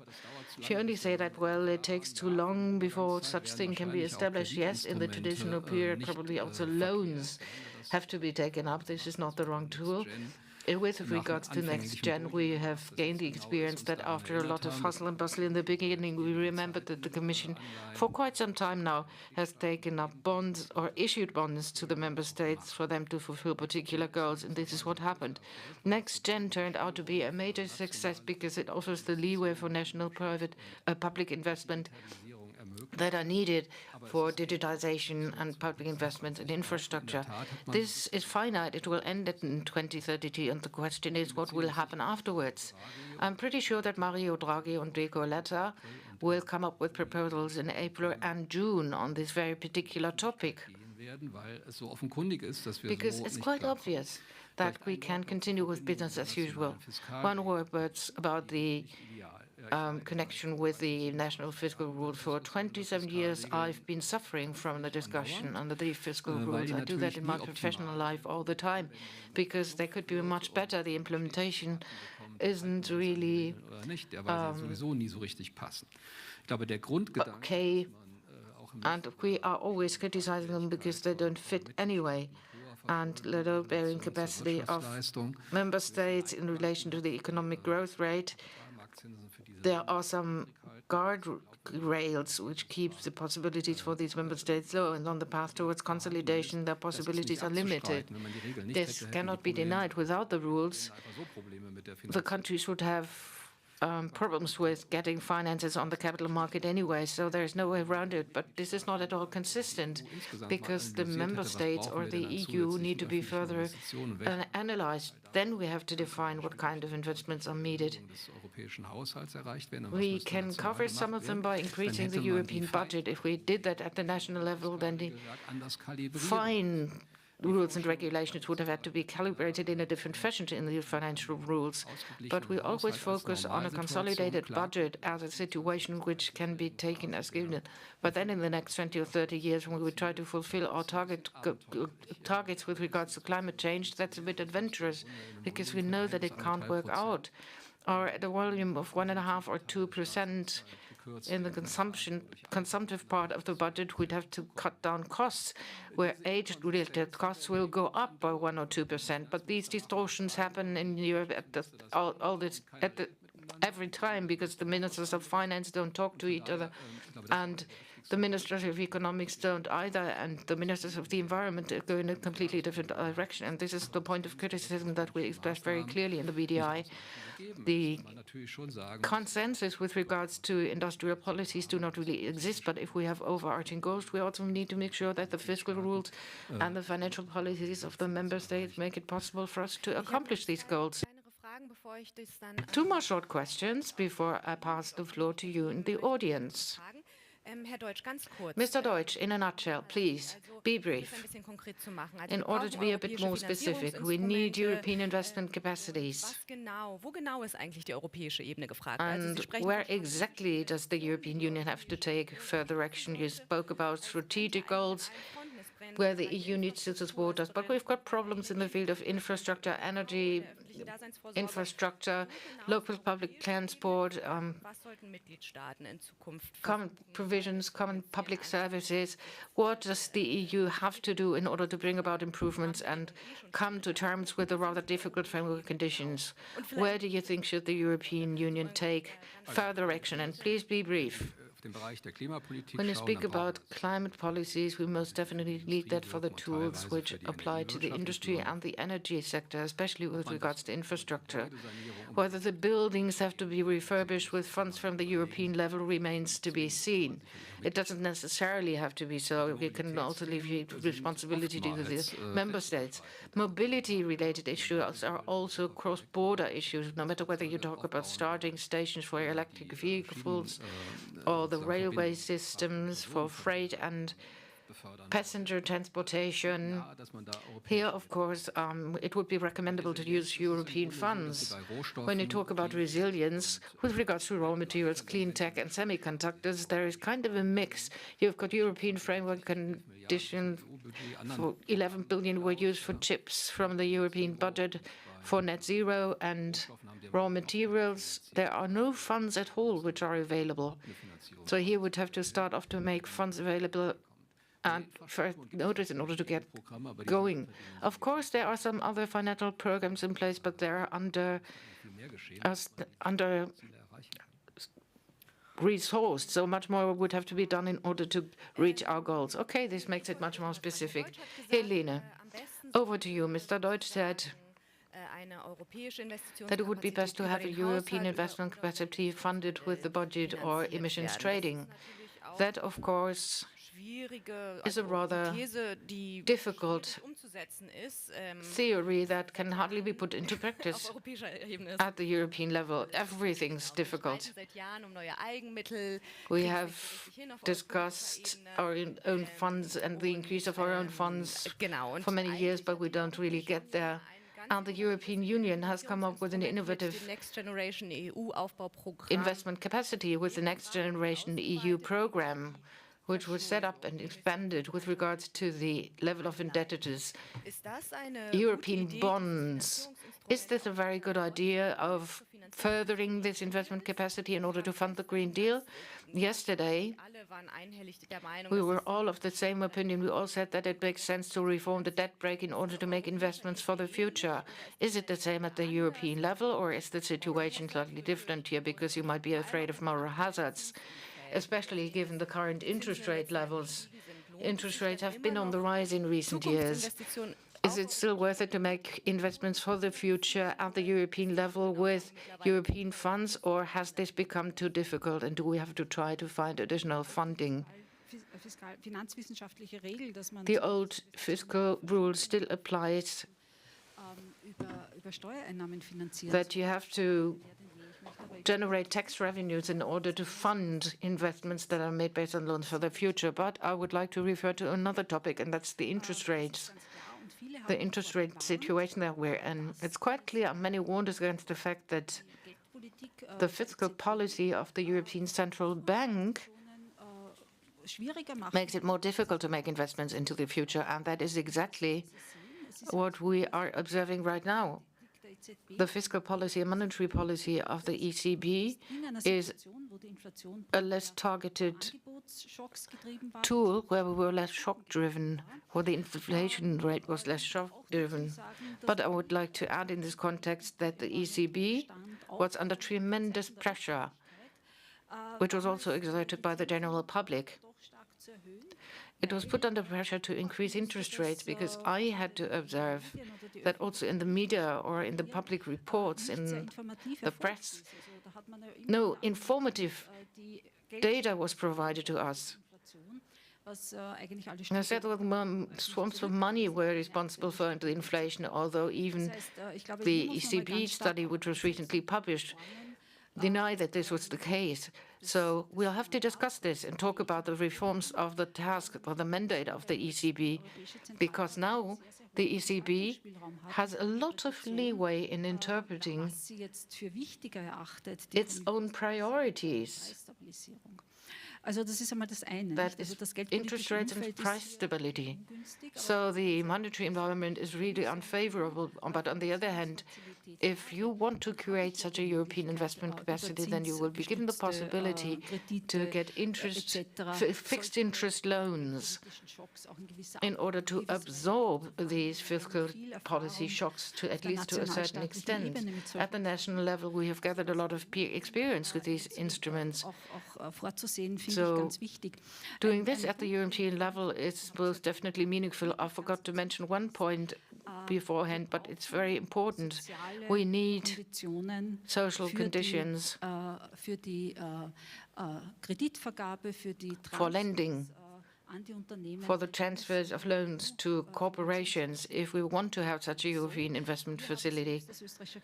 We, as the Confederation of Austrian Trade Unions, have come up with a whole list of concepts, like many other trade unions, also containing demands that should be expressed vis-à-vis these conditions that these investments need to be tied to. The European Commission has passed on a recommendation concerning a repayment mechanism, because, of course, we don't ever want to get into a situation again where we socialize losses and privatize profits.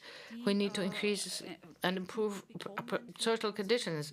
Corporations which receive funds for transformation, they have got to come up with a transformation plan with the involvement of the Works Councillors, where they describe in detail how they're going to deal with the workforce.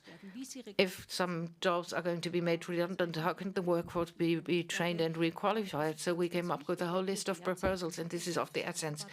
Because if we, as the partners of the industry, do negotiate this at the national level, of course, some will always argue that this does not exist in the other countries, and therefore we are in a competitive disadvantage. So we've got to do that at the European level.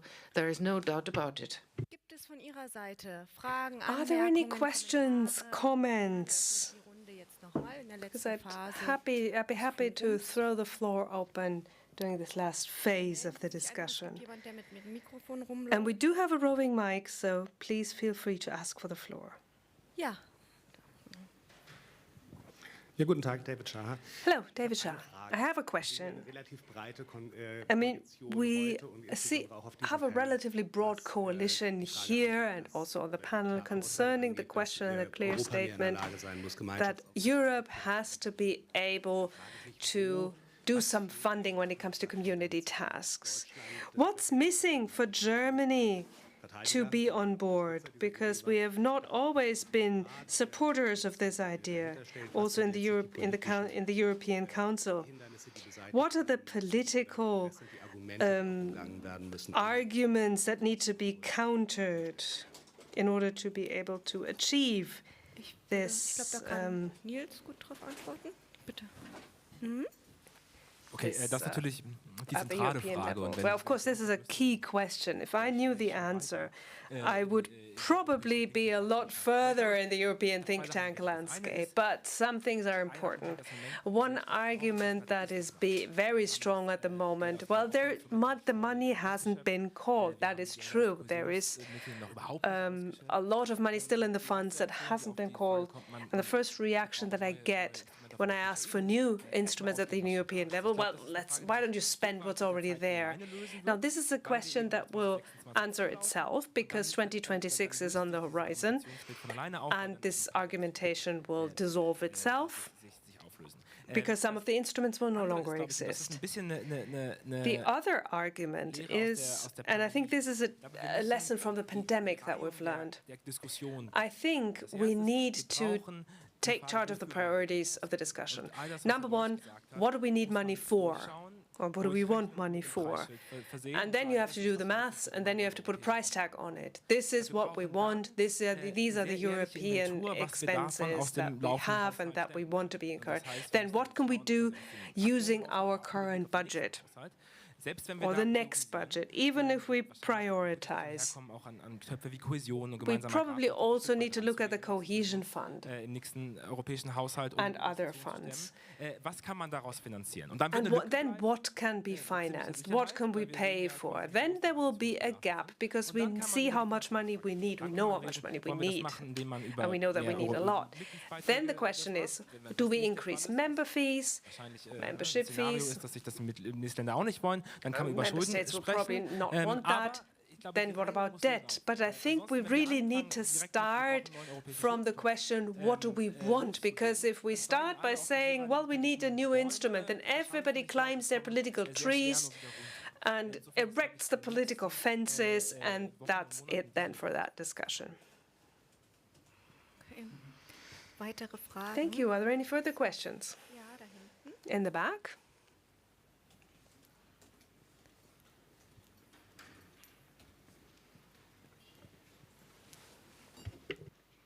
Da auch. Super. Hi, ich bin Marina Guldimann from Fiscal Hi, I'm Marina Guldimann from Fiscal Future. One aspect that we haven't really touched upon in the debate is armaments, arms investments.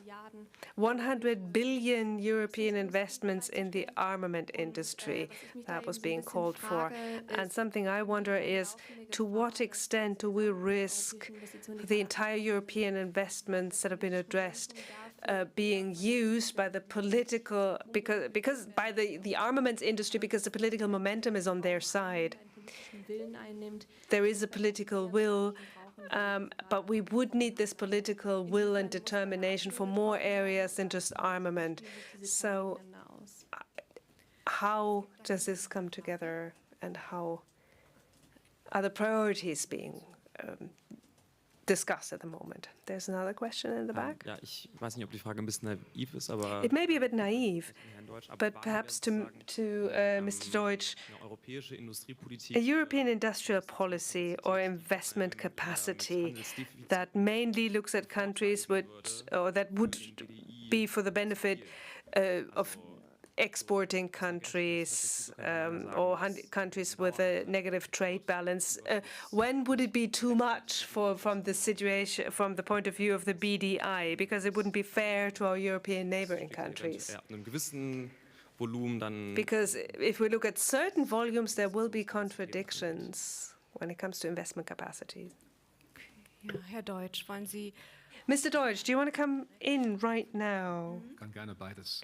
Yes, I'd be happy to answer both as well. Thema Verteidigung. I think defense is, of course, an uncomfortable topic because we all would wish for a different security policy situation. But if you are of the political opinion that we really need European capabilities, we will need to put in European resources, then we should really do this efficiently. And defense, in terms of defense, we don't really have an internal market.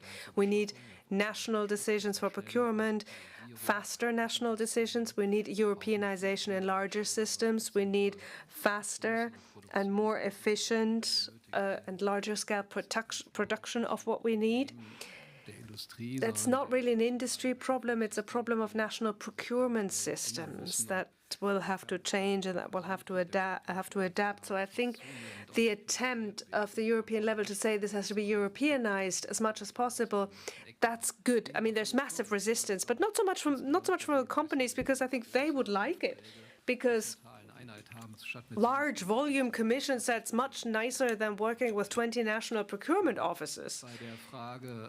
When it comes to should the European industrial policy, I mean, at the moment we don't really have a European industrial policy that goes beyond guidelines, recommendations and analyses, apart from the CHIPS Act and the explicit promotion for that.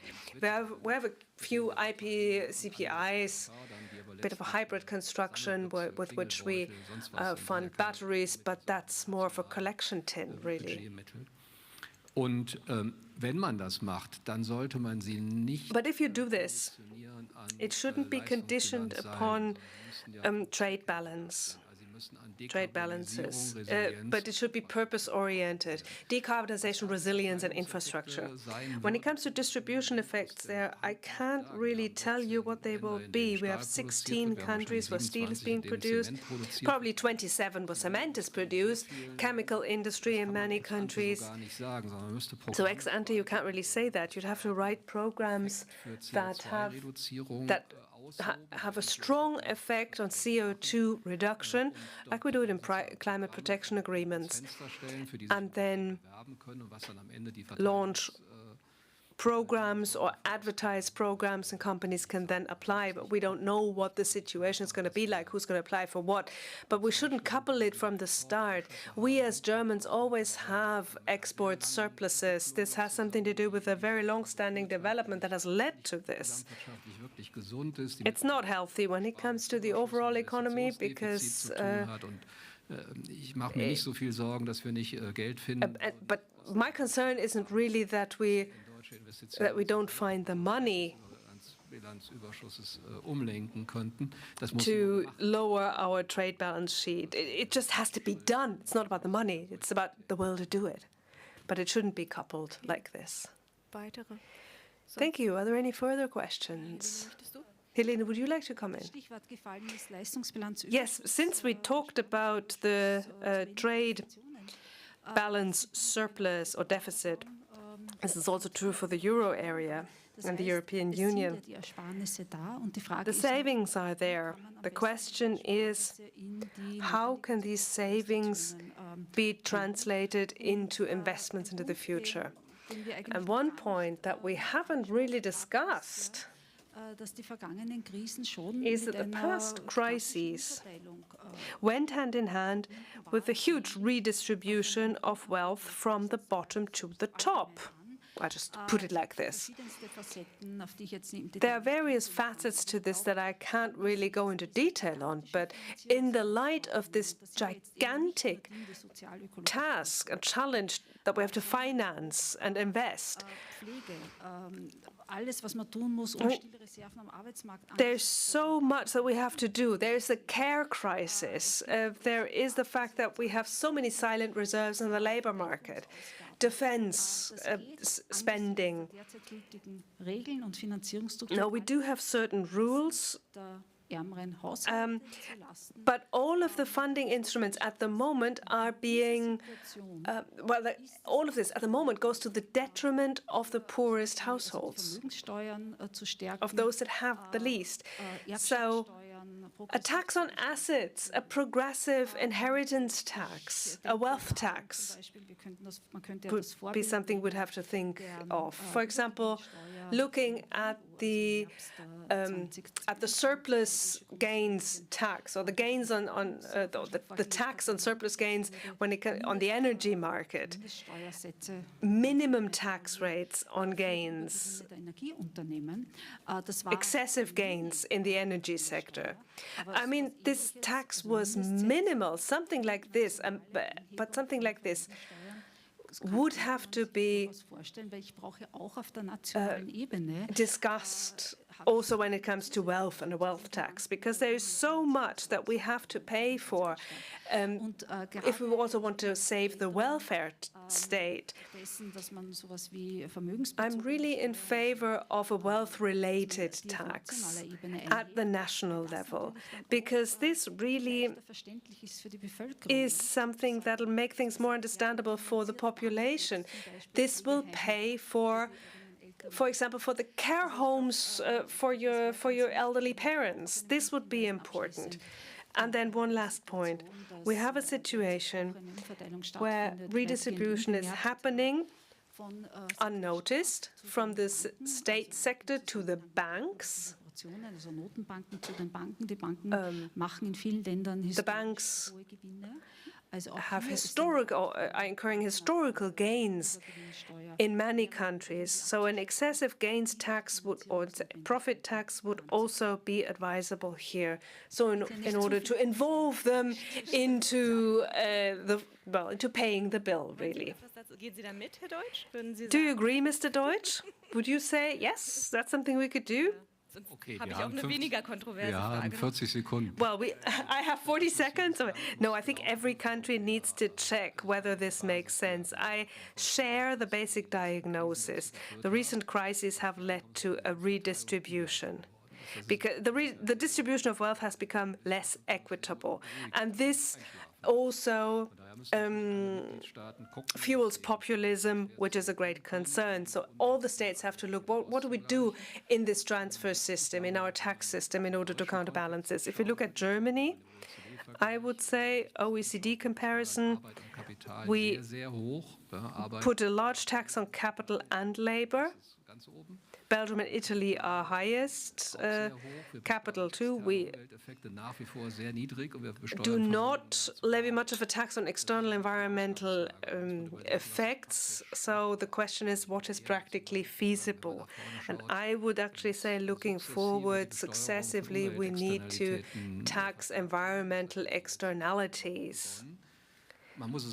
This has started in a way, but you probably also have to couple it with a scheme that takes the burden off the working population or the private households, for example, by the means of a climate compensation. Asset taxes, wealth tax doesn't take us very far, because you have endless debates and political squabbles, and then probably also Constitutional Court coming in. We're not good at these things, not good enough. Inheritance tax also, we know how it works.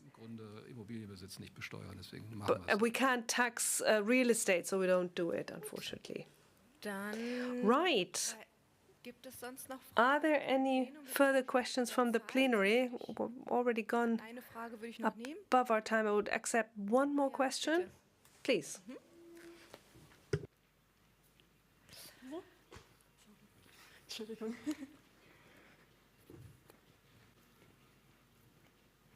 Ach, da hinten.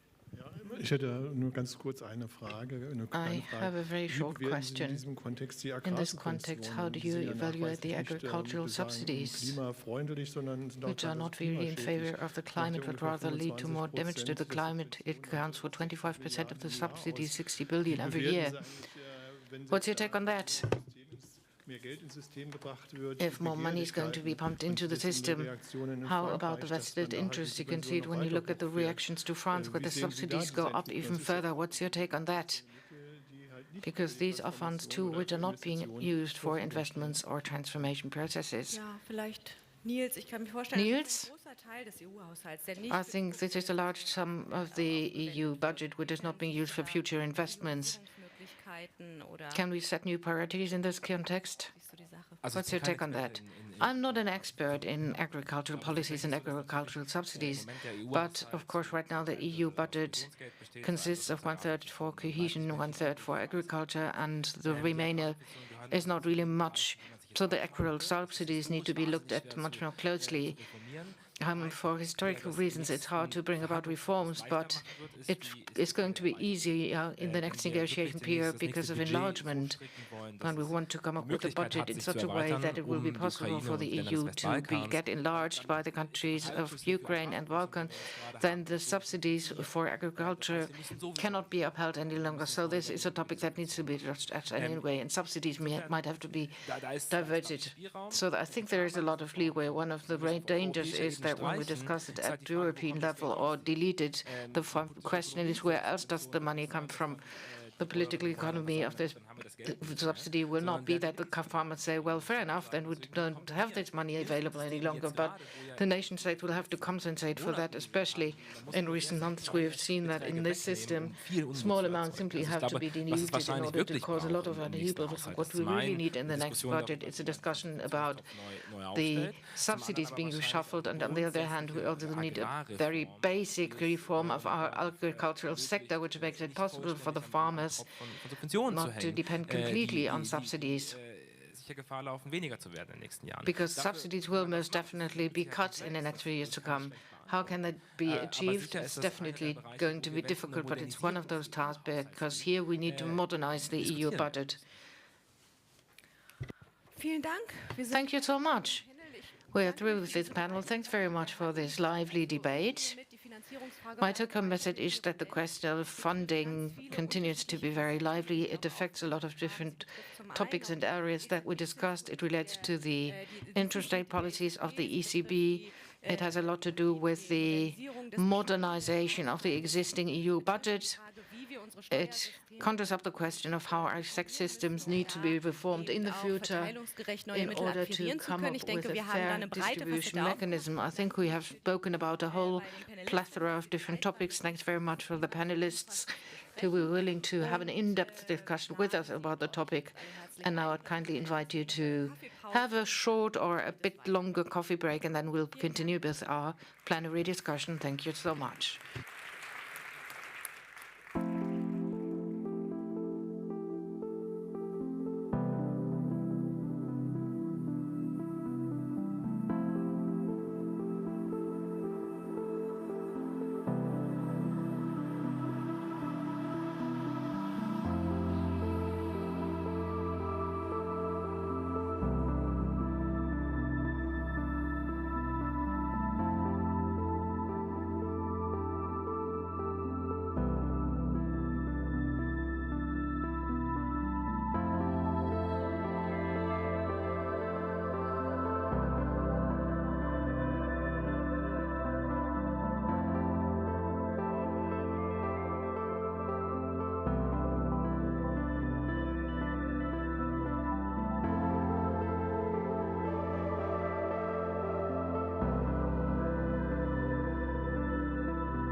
Right, ladies and gentlemen, I would like to welcome you to the last round of today's event. I am very happy to announce today's highlight, Andreas Babler. He's already still going through his manuscript. So first he will talk to us, then we will talk with him. He is the mayor of Dreiskirchen in Lower Austria. So he is here in his capacity as a mayor, but he is also one of the great hopes for social democracy in Europe because he's able to do two things. He's a real social democrat, but he cannot sound like a green. So he manages to bridge or to connect social aspects and green aspects, but he can tell you much better than I can. Mr. Babler, you have the floor.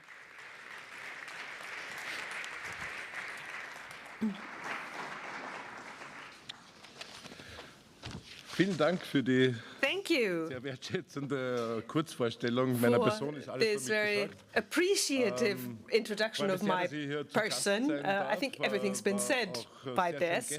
I'm very happy to be here and to have been here yesterday sehr würdigen Preisverleihung during the auch dabei sein zu award dürfen. Ich freue mich ceremony. auch, dass heute wieder gute Bekannte I'm very mittlerweile auch happy schon to see a lot of hier familiar mit dabei faces sind, here. uns gegenseitig auszutauschen. Ich glaube, die Sozialdemokratie an sich And war I'm immer generally dann am very happy stärksten, about wenn this sie exchange. sehr Social democracy has offensiv always und been sehr strongest dankend auch when in Dialog zugegriffen hat. Nämlich im Bündnis they mit were on the attack Bündnis in mit the Expertinnen alliance und with Experten science and auch academia, tatsächlich with experts, Wissenschaft, Forschung research und Expertise nutzen and zu können, um expertise that we can draw upon Ähnlich in sehen order wir das to in improve ökonomischen framework Diskussionen, conditions. in Diskussionen And über this is how we want to enter Finanzmarktpolitik, discussions on economic policy, on debt relief, and many other areas. It's important to be able to draw on the best Und ich habe vor possible kurzem erst in expertise. Wien auch zwei Preisträgerinnen auszeichnen dürfen. Recently in Vienna, I also had the pleasure of presenting awards to two excellent scholars, Sebastian Rien, Isabella Weber, eingreifen zu können, beispielsweise in die Preise, are also experts who have something to offer to us that we can use as political instruments. And there are differences. There's a und Regierungen, die nicht government zugreifen, das ist like in Germany that, for example, do the were able to push through the cap on gas prices, and then there are governments that don't do this, like the Austrian government did, which is conservative at the moment. sozusagen als diejenige Instanz zu sehen, die die Regeln The political arena is where the rules are made, and this is where the conditions have to be set down under which certain market mechanisms can happen. Industrial policy, competition policy, but we also want to determine conditions, or we also want to determine where the market has no job to do. Thatcherism is not an option. Thatcher said there is no alternative. So she said that the free market can do everything. Well, we've seen the sad results with the dismantling of the welfare state, with an infrastructure that is in a terrible state. And to turn this around, to say there is no alternative for us to make rules under which we can actually do industrial policy that serves the people.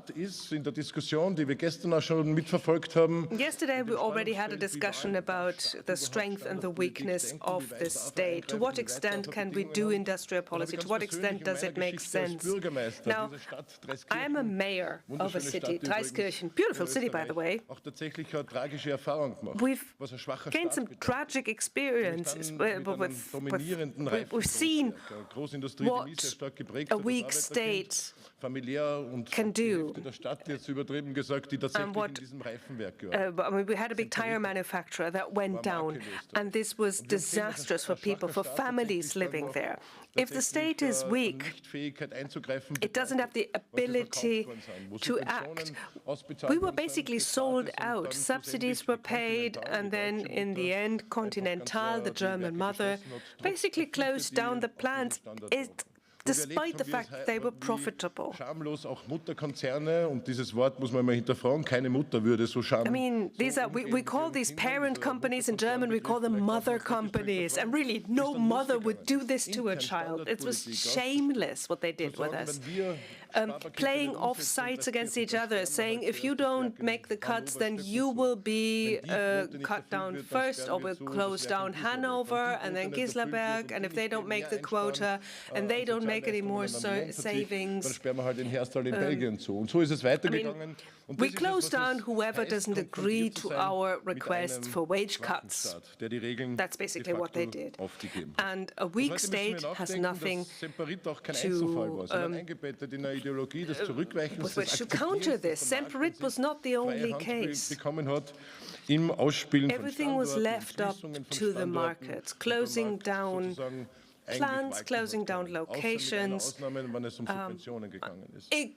basically the companies did everything themselves, except, of course, they were always happy to accept state subsidies. Nach Polen zu verschiffen und jetzt traurigerweise alles ans Tageslicht gekommen, auch der Fall Benko mit den österreichischen Auswirkungen.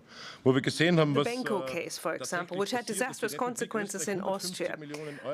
150 million euros in tax money were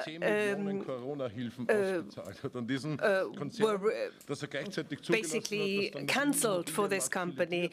They got COVID aid. They got all sorts of state money and state aid. And then they made people unemployed. This is the economic balance of a weak state that can't make rules. And it's still a fact that people who cause great damage to the economy are not even liable with their private assets. We have parliamentary committees of inquiry that look into these cases and that uncover the extent to which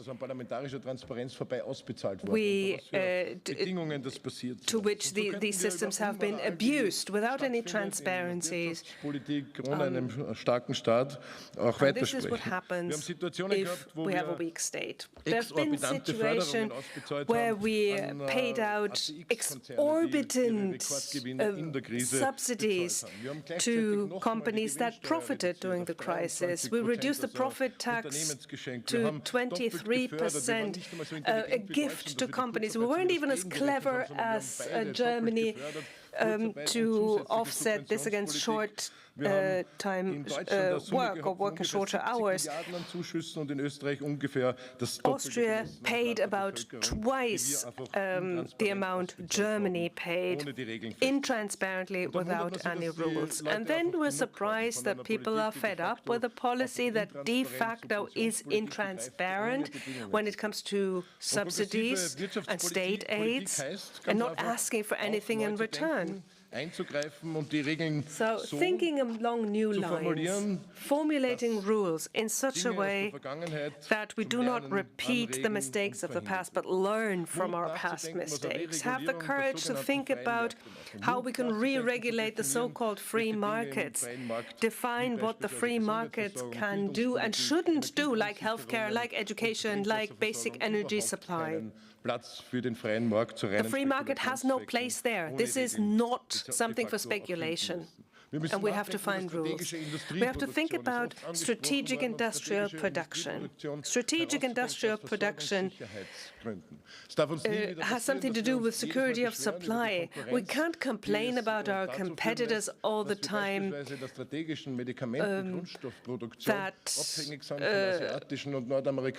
and situations where we are dependent on medication coming from China or other countries. In pediatric medicine, for example, where we have a lack of availability of pediatric drugs and medicines because we don't produce them anymore. So yesterday we heard photovoltaics. The market shares have shifted. We do not have a strategic industrial plan. More than 80% of all solar panels are produced in Asia and in North America, where it's been politically subsidized. And they can set trends when it comes to transformation, and we can't. So it's very important to think all of this together. Let's also think about subsidies. Let's think about funding instruments. Because we as politicians also have to make the rules. When do we pay out subsidies? Well, don't pay out anything to large companies that have aggressive tax planning, that avoid taxes, that don't stick to the rules, that produce unemployment, that are world champions in asking for wage restraint. We have certain criteria what good industrial policy is. And why is social democracy the best and the most credible force that does good policy and can do a good industrial policy? Because we have the privilege that we're able to think all of this together. We think from the point of view of the employees. In my country, more than 4 million employed persons. We can define criteria for industrial policy, and this doesn't always have to be a big contradiction to the big CEOs and heads of corporations. Let's go into a discussion. What is a good factor for an industrial location? For example, electricity prices that have to be calculable in some way. These are investment criteria. If somebody wants to invest into good, ecologically sound, economically sound technology in a they also want to know what the energy prices will be like in 5 years. The calculability of energy prices. I mean, this is millions that we're talking about. The first LED light arc furnaces, for example, that were produced in Austria. There were key criteria for these manufacturers. They want to know how energy prices are being made, and they also want to know what's the power infrastructure. Is there a grid that is expanded by the state, that is run by the state, or that is regulated? There's also an interest in a welfare state. There is an interest in what happens to an employee if they fall sick, if they have an accident.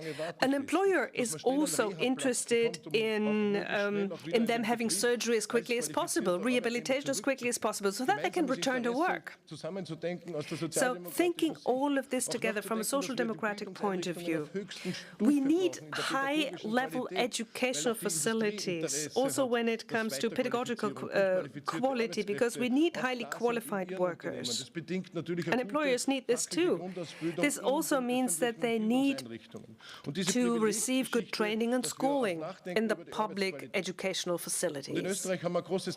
In Austria, a big issue is work time reduction. After 50 years, finally start thinking about the quality of work and the quality of working conditions. We saw what happened. Over the past 50 years, we had a doubling of labor productivity. But were not able to push through a reduction of work times. So this productivity did not pay off for the workers.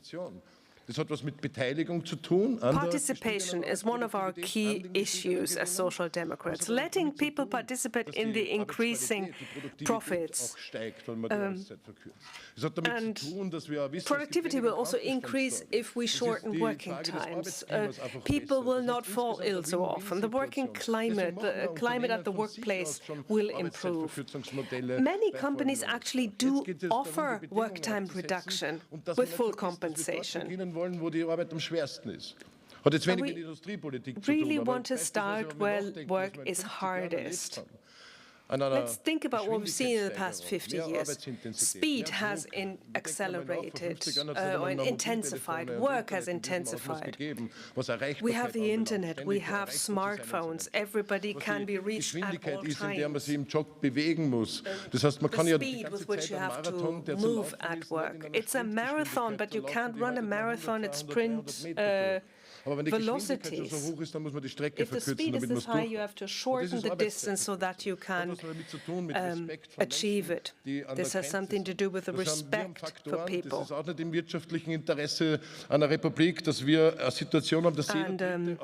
1 in 3 workers in our countries is not healthy when they retire. We're talking about increasing the pension age.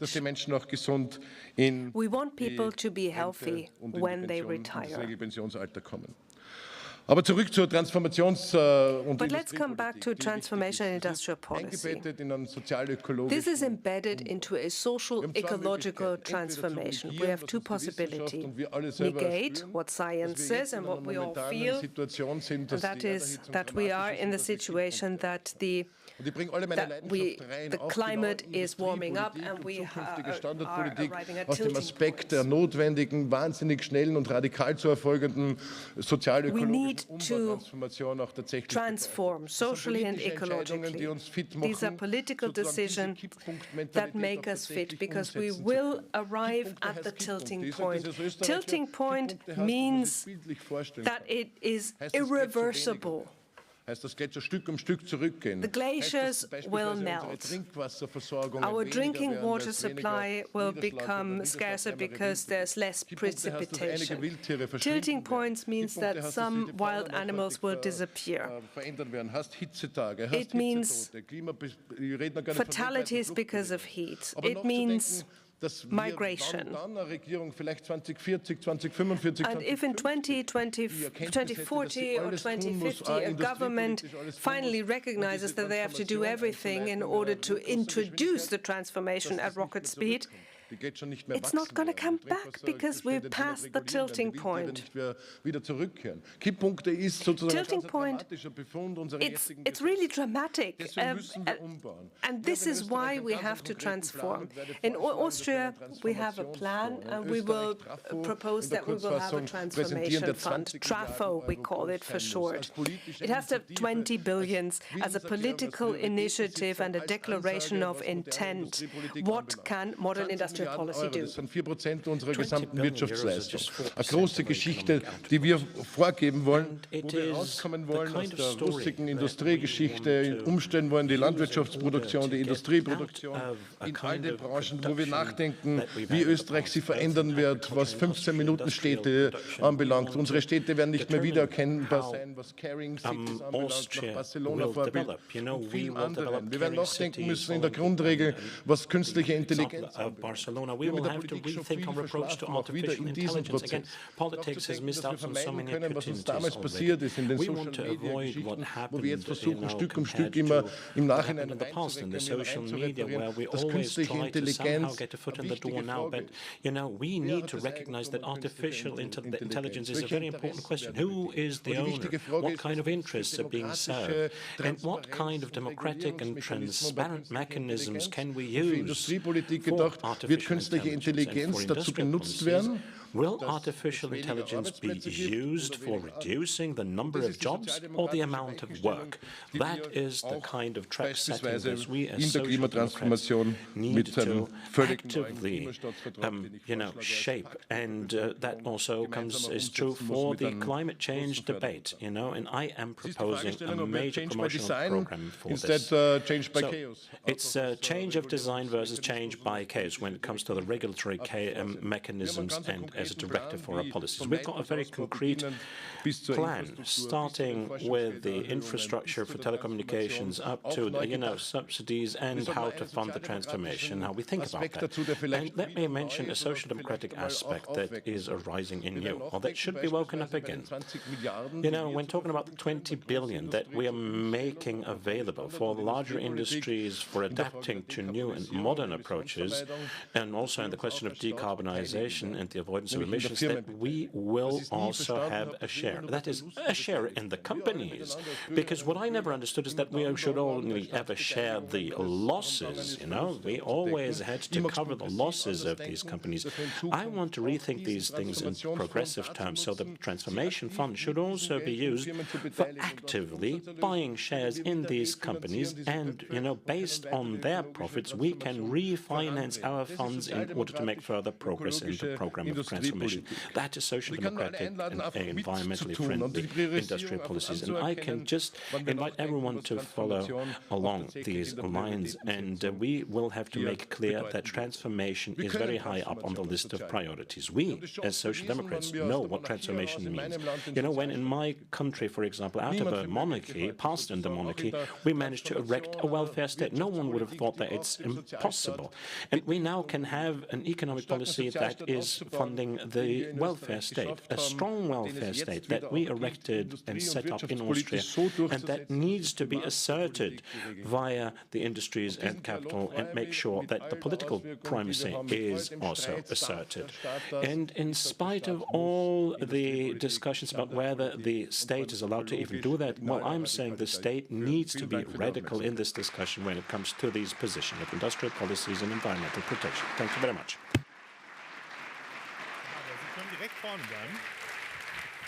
Just stay with us here on stage, please.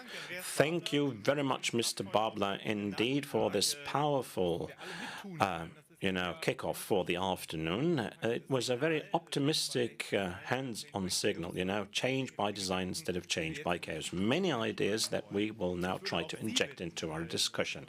So, ladies and gentlemen, in the audience, please feel free to also participate. We are collecting your questions. This is your opportunity to actually have a say in this discussion. We have 3 more guests that we've invited for our panel, one of which is joining us via a video link, a scientist, a scholar that is an expert in questions of austerity and its effects. She's an economist and philosopher, and since 2016 she's been the professor at the New School for Social Research in New York, a university that is placing great emphasis on pluralistic economies. And she wrote a book that the Financial Times deemed to be one of the best economic books in 2021. Thomas Piketty called it a must-read because it offers messages for the future. Although it may sound like it's looking to the past, The Capital Order, how the economists invented austerity and paved the way to fascism. So she is opening up a connection here between austerity and fascism, something that we should actively think about today. Great to have her here, Clara Mattei.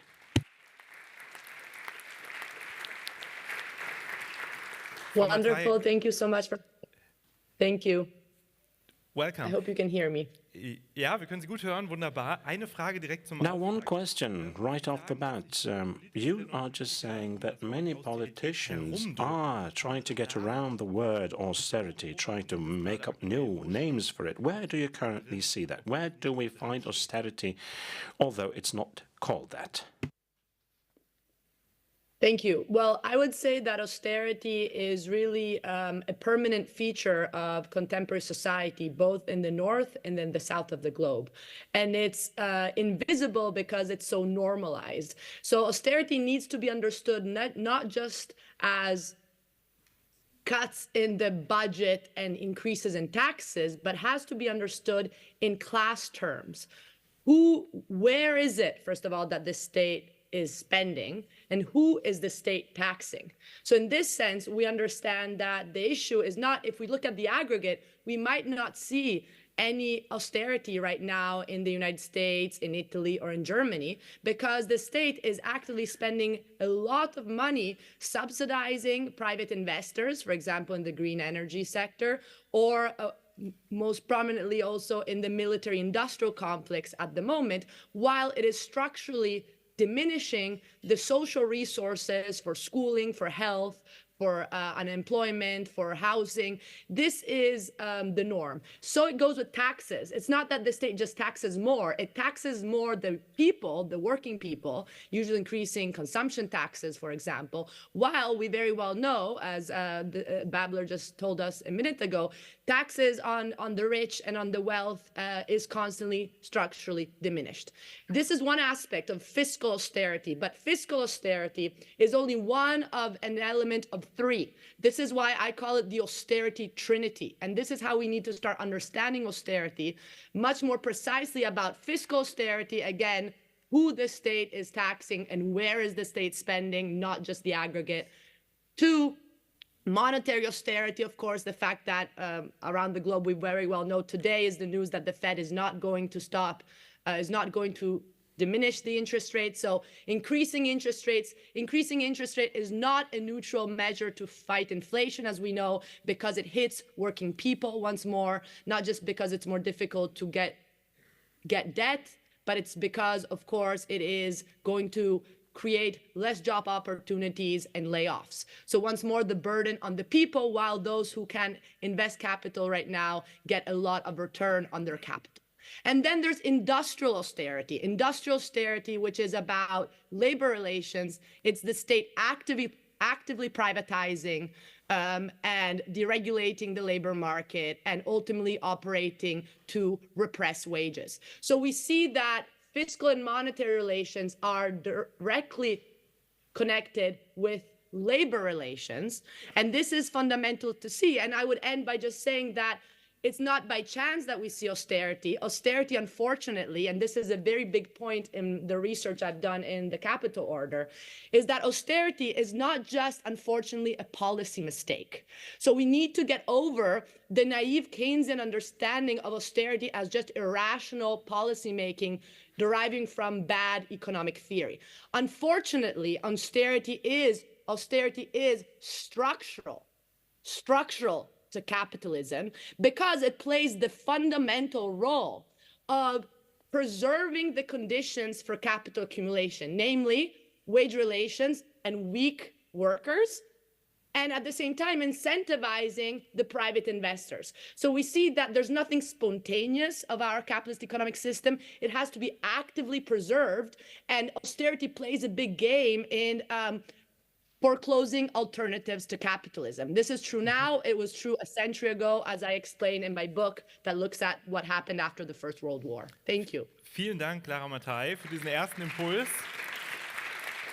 Thank you very much, Ms. Mattei, for this first input of yours, and thanks also for, sensitizing our austerity sensors. We invited another guest that had already been mentioned when the award ceremony for Isabella Weber was underway, because together with her in 2022, he introduced the gas price cap into the discussion in Germany. So he was right in anticipating that. He used to work with the Financial Times Germany, 27, became a professor for macroeconomics at the University for Technology and Economy here in Berlin, and he's got an anniversary. As of the 1st of April, he'll be a 5-year professor for the Department of Economic Research of the Hans Böckler Foundation. And with his predictions, he was right again last year, because he had the most precise forecast as to how the economy would develop, how much it would shrink, but how consumption and exports would develop as well.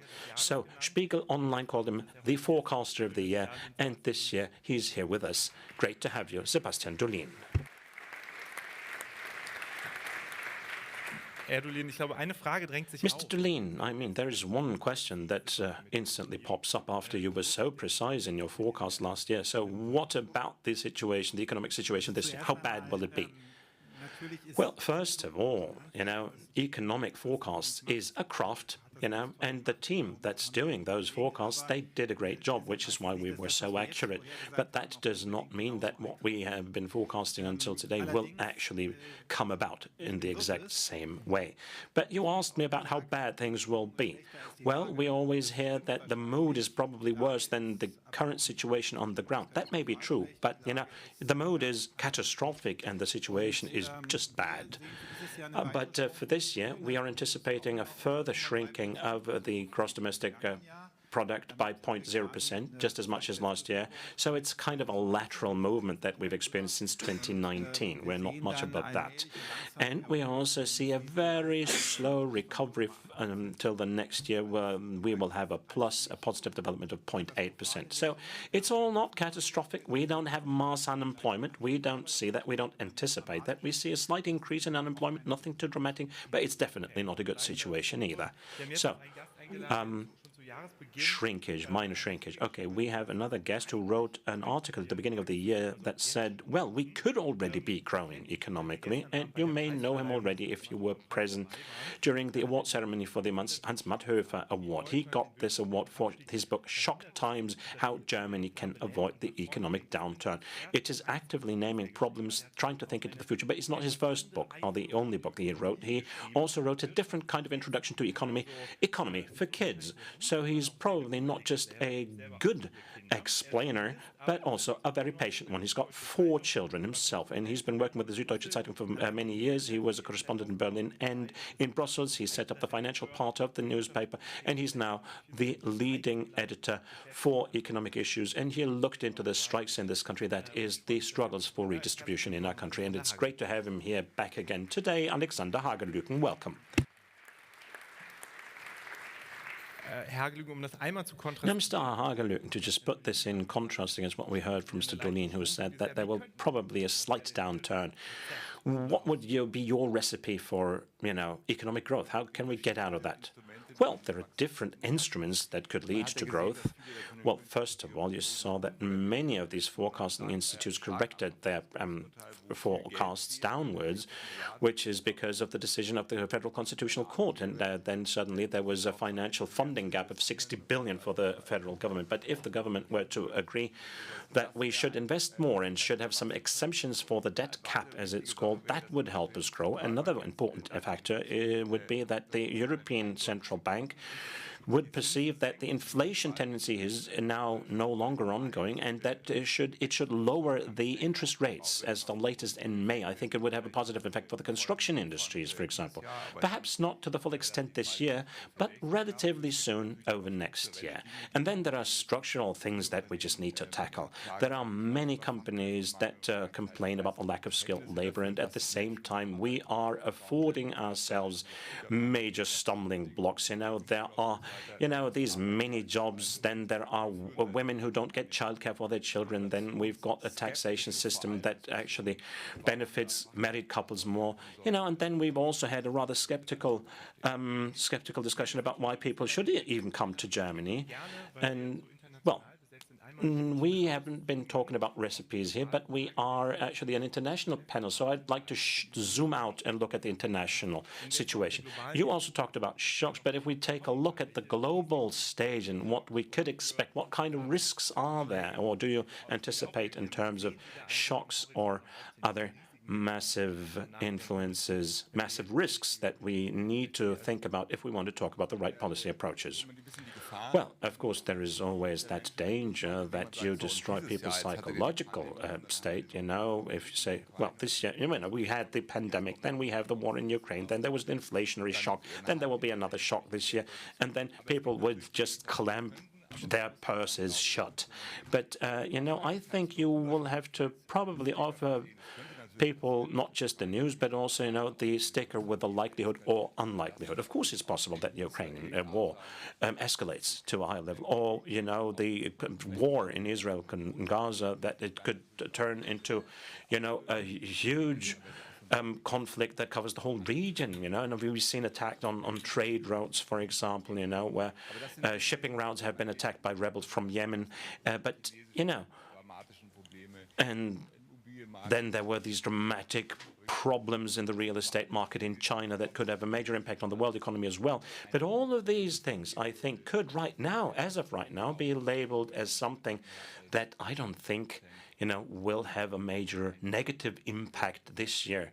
The likelihood is lower than 50%, definitely. So we could this year already try to start working on overcoming the recent shocks that we've overcome, and then work on our weakness when it comes to growth. I would like to ask Ms. Mattei in New York, what is it that you perceive? How do you follow the debate? What kind of risks do you see looking into the future?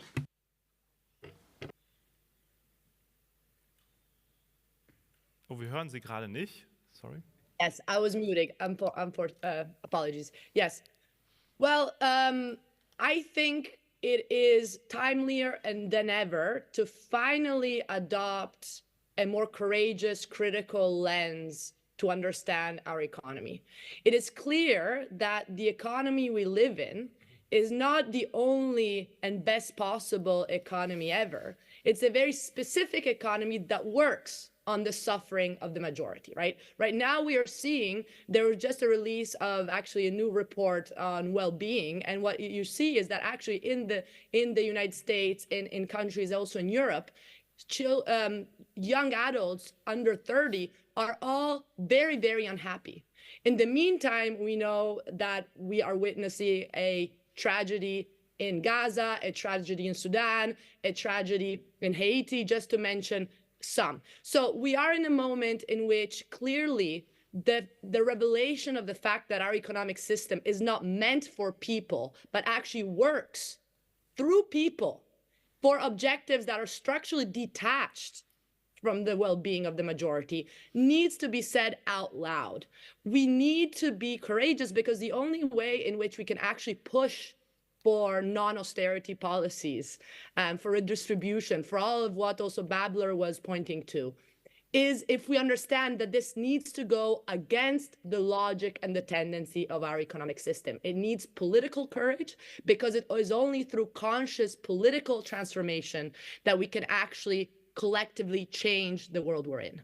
So this, I think, is really the message, that the situation is extremely bleak. Democracy is clearly completely falling apart and is manifesting in the whole farce that it is right now, for example, in the United States with the current electoral process. It is time that people awaken, and this is why we need to be able to challenge dominant economic models. This is my work as a scholar. I will now go and open a new center for heterodox economics in Tulsa, Oklahoma, the periphery of the global north, because we need to speak to people and stop fooling ourselves with economic models that, instead of explaining how the system operates, hides, conceals, and makes us believe that the market is there to fulfill our needs as consumers. This is pure falsity, and historical reality is showing it. And I think it's really the role of academics and politicians and civil society to get together to really change how we think. Only changing how we think about the world can we actually act in order to achieve real social transformation. Thank you. Ich finde interessant, Herr Hagelüken, dass Sie eben gesagt haben. Thank you very much. This is highly interesting. Mr. Hagelüken, you said it's very difficult to always talk about risks if you want people to keep consuming. But at the same time, we need to shake people up in order to change things. Mr. Julin, how do we do this? We need to face the risks in order to be able to act.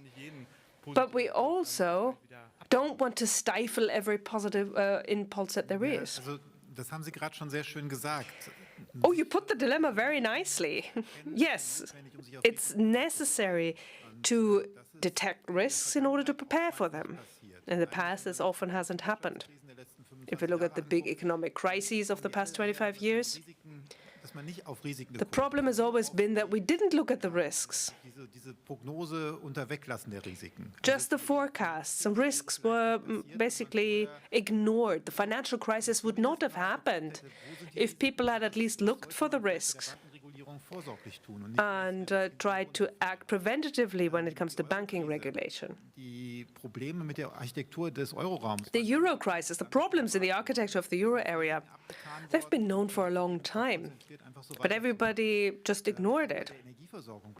Energy supply, our dependency on Russian gas, the risks were simply ignored. Risk doesn't mean that we have to be afraid, necessarily. Of course, there's a risk that my child will drown in the water. Well, then I just adopt security measures.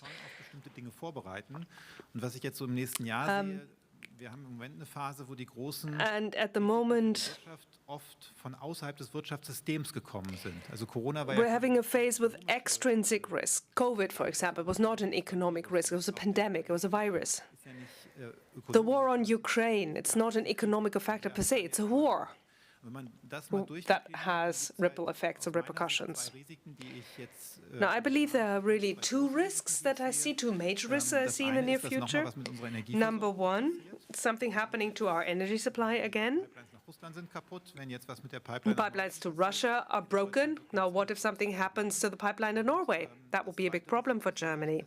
Second risk, Donald Trump becoming president of the US in November, and a conflict with China erupting, where Germany would become a victim anyway. The German economy would suffer. So I do believe that it is a job for economists to point this out, to also propose measures in order to give the state the ability to act. Andy Babler pointed out how important it is to have a strong state, because the private sector is not going to step in. All right, this already brings us to recommendations, but knowing the risks, knowing where we are is important, as you said. On the 9th of June, we'll have European elections. Now, you are an expert on austerity and its consequences. If you look at Europe, what do you expect when you look at the austerity in Europe? What do we have to count on, and what does this mean for politics? Well, the situation is very bleak for the fact that it's been years now that the left and the right have been really, in terms of economic policy, proposing the same set of fiscal, monetary, and industrial policies, right? So what we're seeing right now is the rise of right-wing governments because fundamentally people are desperate after years of austerity coming across the board, notwithstanding supposed party differences in party lines. And this speaks to the fact that, of course, the type of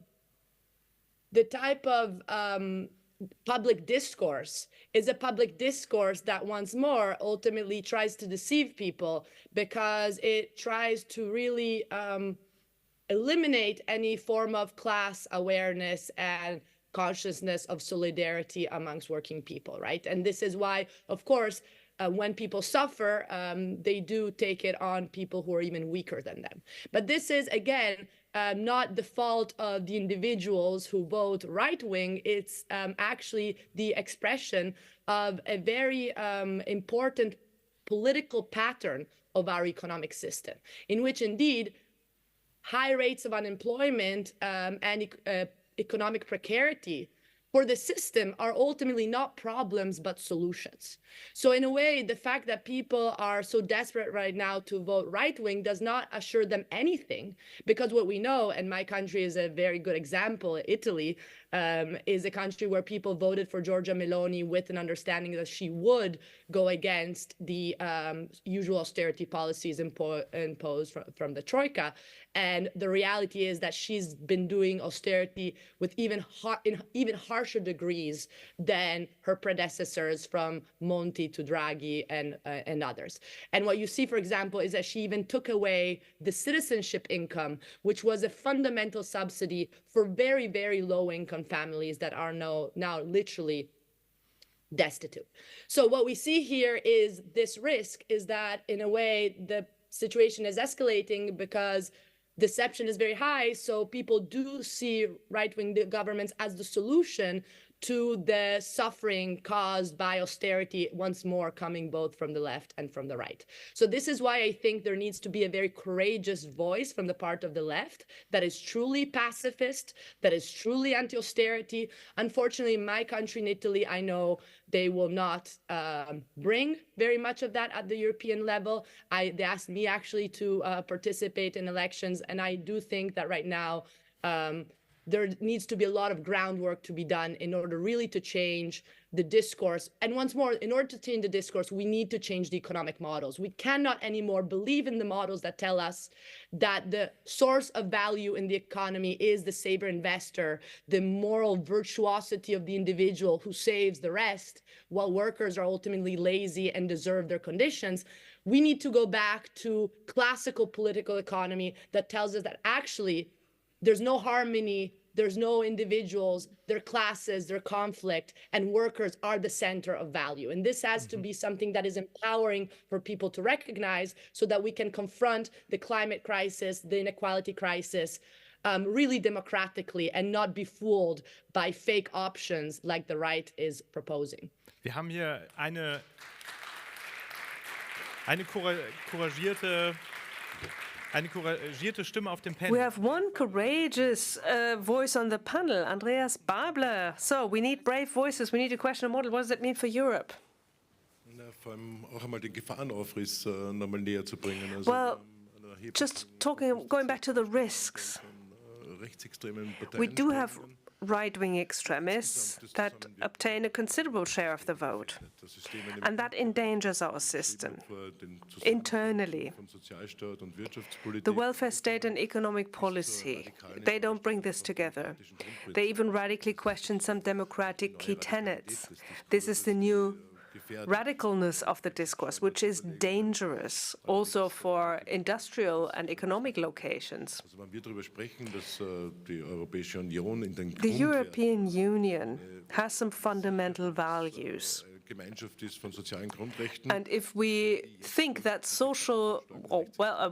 a welfare state is at the basis of this, then this is up for debate now that we have more right-wing forces, because they're questioning the welfare state. So there are risks. Sometimes we also we lag behind in reacting to important developments. Chip policy, for example, chip manufacturing. Budgetary policy, budget restraint. We need money. We need to invest now. We don't need budgetary restraint. We need investments. US and China, they haven't really looked much of a balanced budget. They've invested, and this is why they are better positioned when it comes to green technology. And I'm afraid that we will simply lag behind in Europe, that we will miss the boat. We need to invest now. We can't have a discussion on wage restraint and debt caps. We need to invest. And of course, we also need to look at social rights and fundamental rights, labor rights, and financial levers at the same time. This is often forgotten. I addressed it very briefly. Subsidies and conditions for subsidies, labor rights, social rights. This can be done. So what conditions can we tie to our subsidies? For example, when it comes to supply chains, when it comes to the behavior of groups, of the major corporations, especially excluding those from subsidies who avoid taxes. So conditionalities, tying subsidies to conditionalities, excellent. I think Alexander Hagelücken wants to say something about this. Yes, an important context, Europe. I mean, we've managed in an admirable way with the EU reconstruction plan to react to the COVID crisis. Nobody would have thought that this would be possible in Germany. Now, the question is, can this be the beginning of a European investment policy? But of course, it all hinges on the European elections. What if chaos erupts at the European level as well? The Conservatives and the Liberals will be skeptical as well. And now we heard it about Donald Trump. We have European elections. We have regional elections in Eastern Germany. I think we really need to have a debate what policy are they actually wanting? What do they want? Anti-immigration, less equal rights, out of the EU, ignoring climate protection, redistribution from the bottom to the top. All of this destroys our wealth. And those who feel close to the right-wing populists, they believe that they will be the alternative to the established parties, the so-called ones. But no, it is a program that destroys wealth. And we need to say this. We need to say this loud and clear. Petra, wir haben eine Frage aus dem Publikum. Petra, there's a question from the audience, or several. Yes, actually. There's a question from Simon asked a question which ties in quite well with what Mr. Babler said. And also ties in with what Maria Mazzucato said this morning.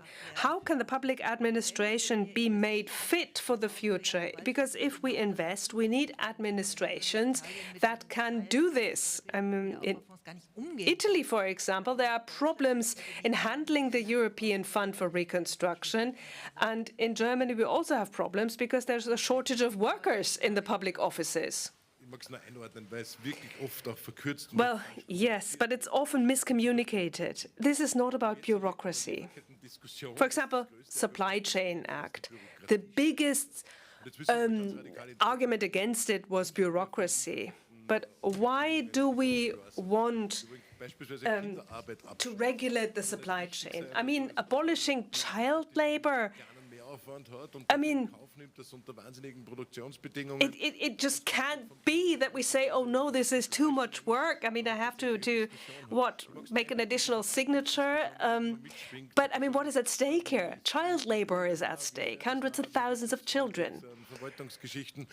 So we shouldn't always step into this trap that bureaucracy has to be avoided at all costs, or that's what they claim.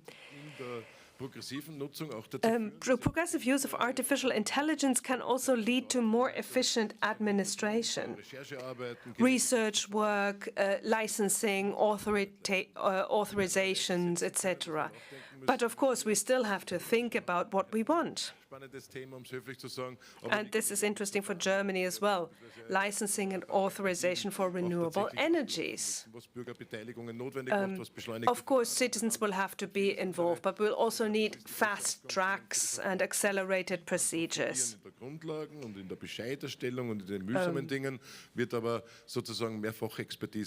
So we do also need the human expertise in the administration.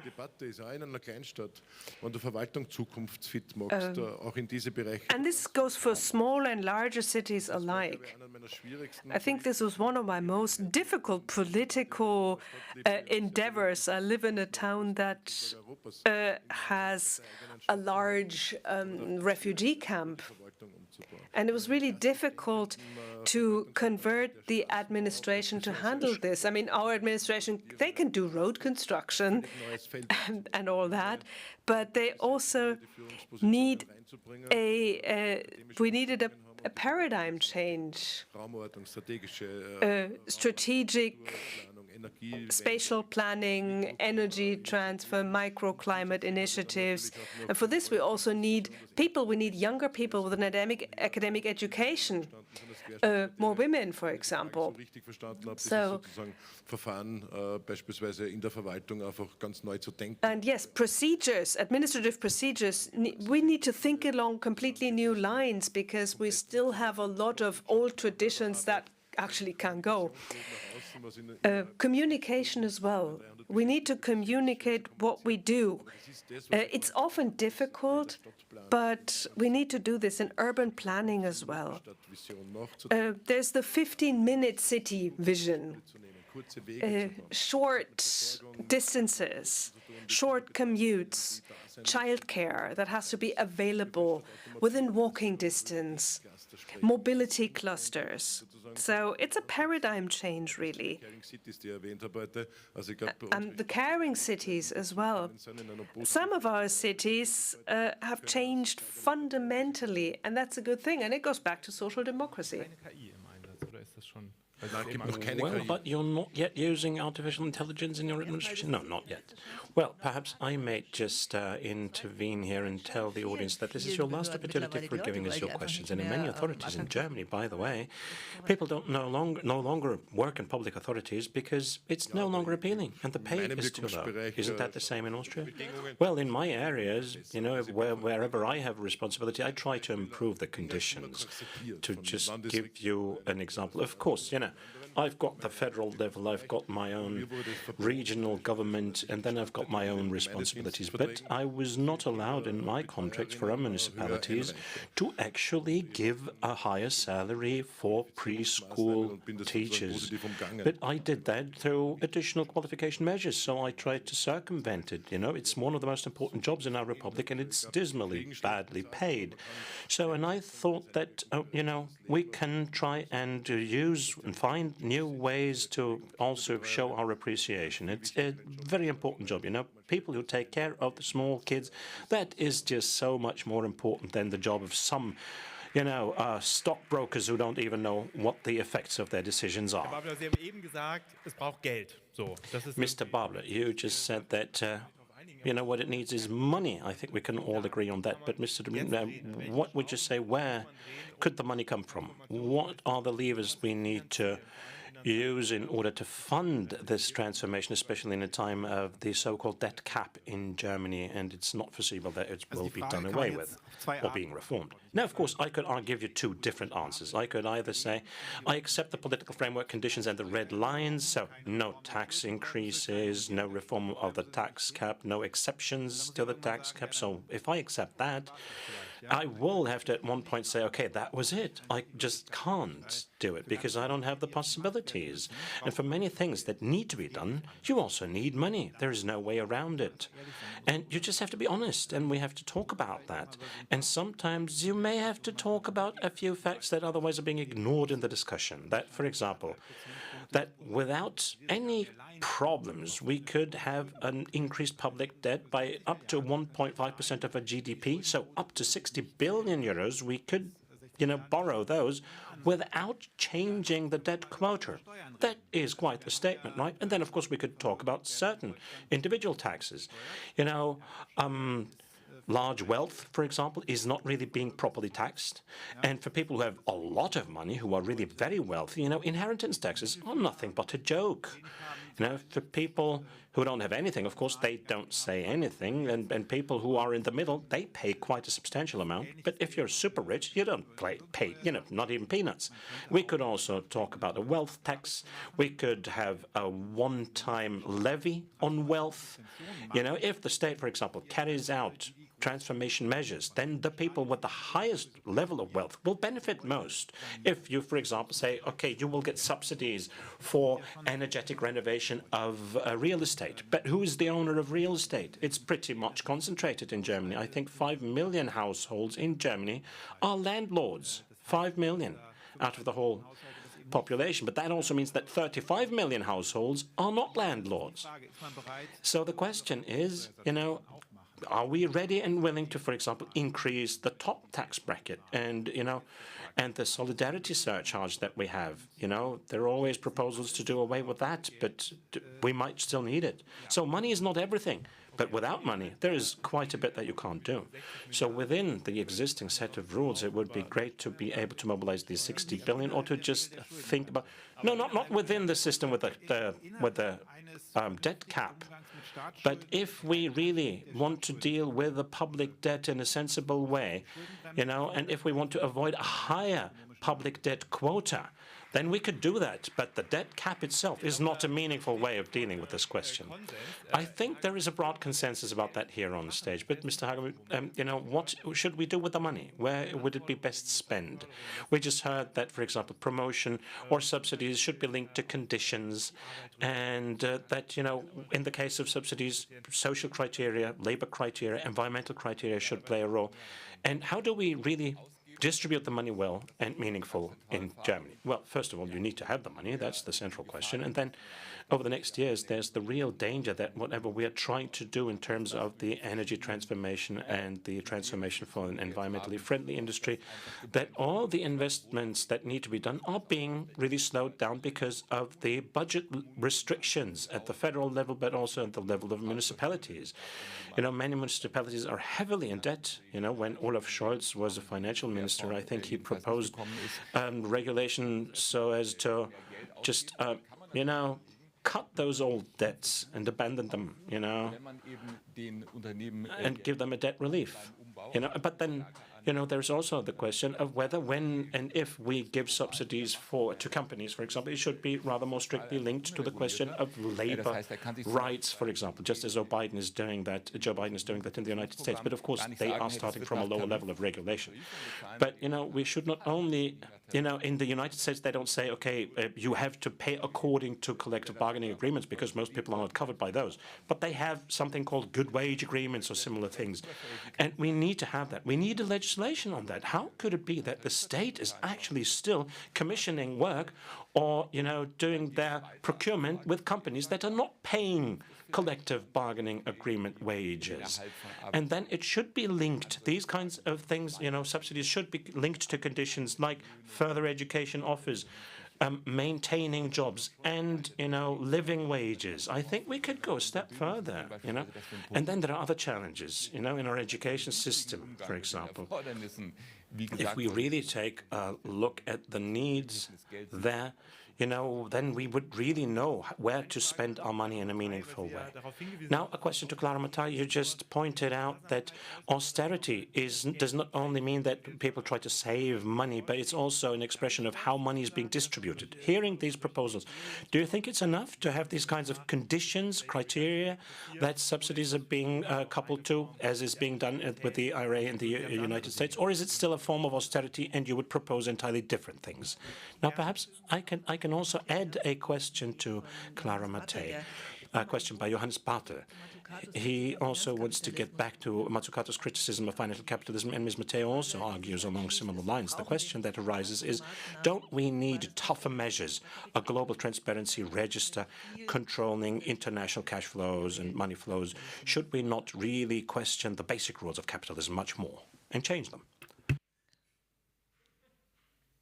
Yes, absolutely. Can you hear me? Yes, absolutely. We should try to do much more. I think the measures Biden was able to pass are all measures that are completely compatible with the austerity logic. Again, a logic that is not about just cutting resources, but about shifting resources from the majority of the working people to the minority of the savers, investors. The result is, in a city like New York City, where I work, the city with one of the richest cities in the world, with the most amount of millionaires, we have 1 child out of 4 in poverty and half of the population low income or below the poverty line. So this is the result of structural austerity. Now, the Biden administration indeed is ultimately subsidizing private investment, spending the money that could be spent on indeed all of the measures that were mentioned a minute ago. Instead, is mostly going to feed the pockets of the shareholders, especially in the military industry at this moment. So, so this is the first message, I think, is that the idea that there is no money needs to be dispelled. And the idea that austerity is there because indeed we are trying to get the budget back in order and curb inflation is also pure rhetoric. And beneath it, it's much more, again, about class relations and about really keeping the majority weak, docile, precarious, so ultimately incapable of questioning the capital order. What I want to mention is the fact that actually, to get inspired, we can just look at what was happening in Europe in 1919, 1920. Actually, my research, the first part of the book I wrote, is really about all of the different and the diverse spectrum of alternatives that were proposed, from very courageous, for example, levies on capital, to incredible agendas in Britain, for example, from the Ministry of Reconstruction to actually give resources to women, working women, collective child rearing, and permanent adult education, all the way to workers' council movements, which were really about challenging exploitation as the foundation of value production in our economy. So I think we should get out of the mentality of the end of history. History has shown, and especially I think the years of 1919, 1920 are especially inspiring, that alternatives are possible, that when there is a political will, things happen. Now, of course, the capitalist state on its own and the bureaucrats within it won't change their minds. And this is what is very interesting about the historical study that I looked at, is that for social measures, courageous social measures to come from the capitalist state, there needs to be ultimately a lot of awareness and mobilization for the below that puts pressure towards these type of measures that are ultimately meant to appease the population and prevent ultimately the system from shaking. But then the reality is that I think it is good in this moment if the system shakes, not thought about in apocalyptic terms, but thought about actually as a possibility of seriously questioning the fact that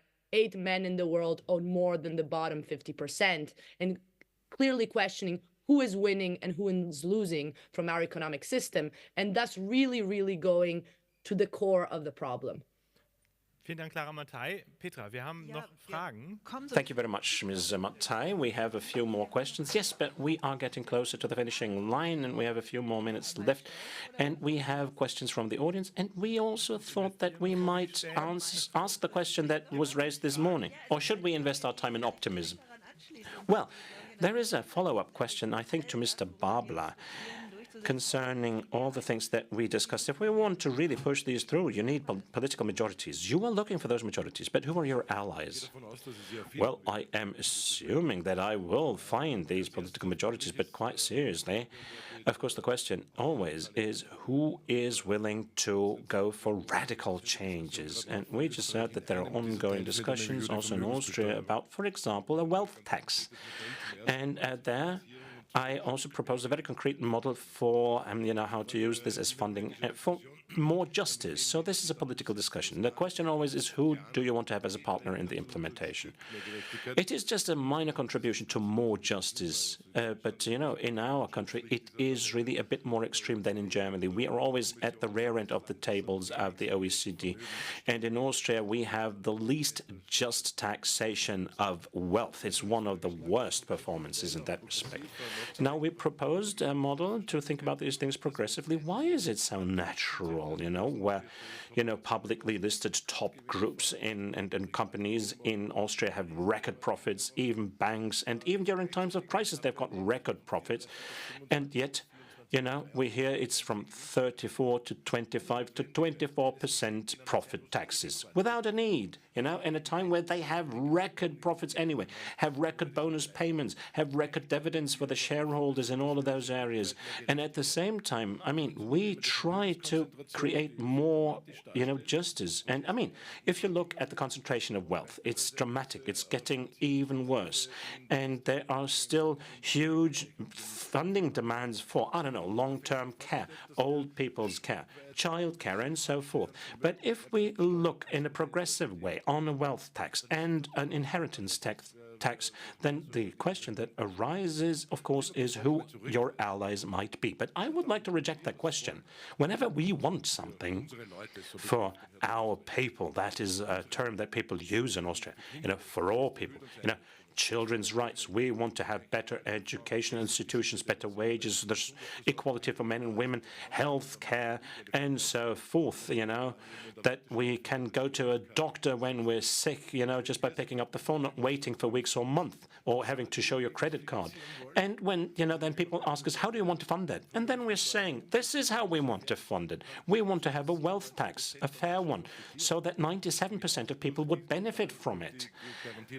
Also because of the guaranteed insurance services that are on offer, and people always try to be more realistic about that. We should just reject that question. We should just say, well, this is politics for the people. Whenever, it was about subsidies or lowering taxes for companies, no one asked why and how we would fund that.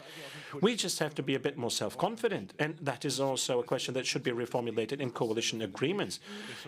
If that is the position of your counterpart sitting there at your desk, we should ask them, why should we accept that some few people always get richer and richer and we have too little money for education, for healthcare and so forth? So we should just counter it with our question of our own.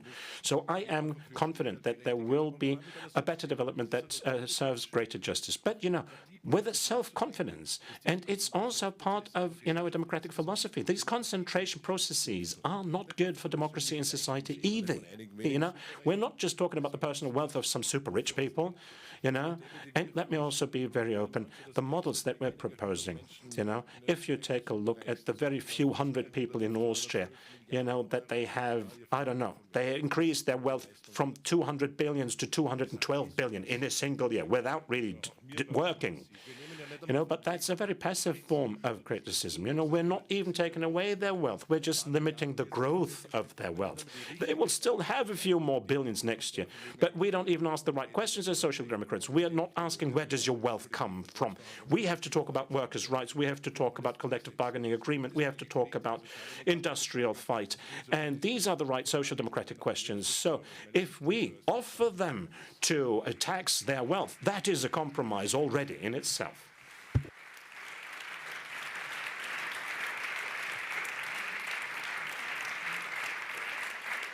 Petra, hast du noch Fragen auf deiner Liste? Petra, you've got any more questions on your list or, feedback?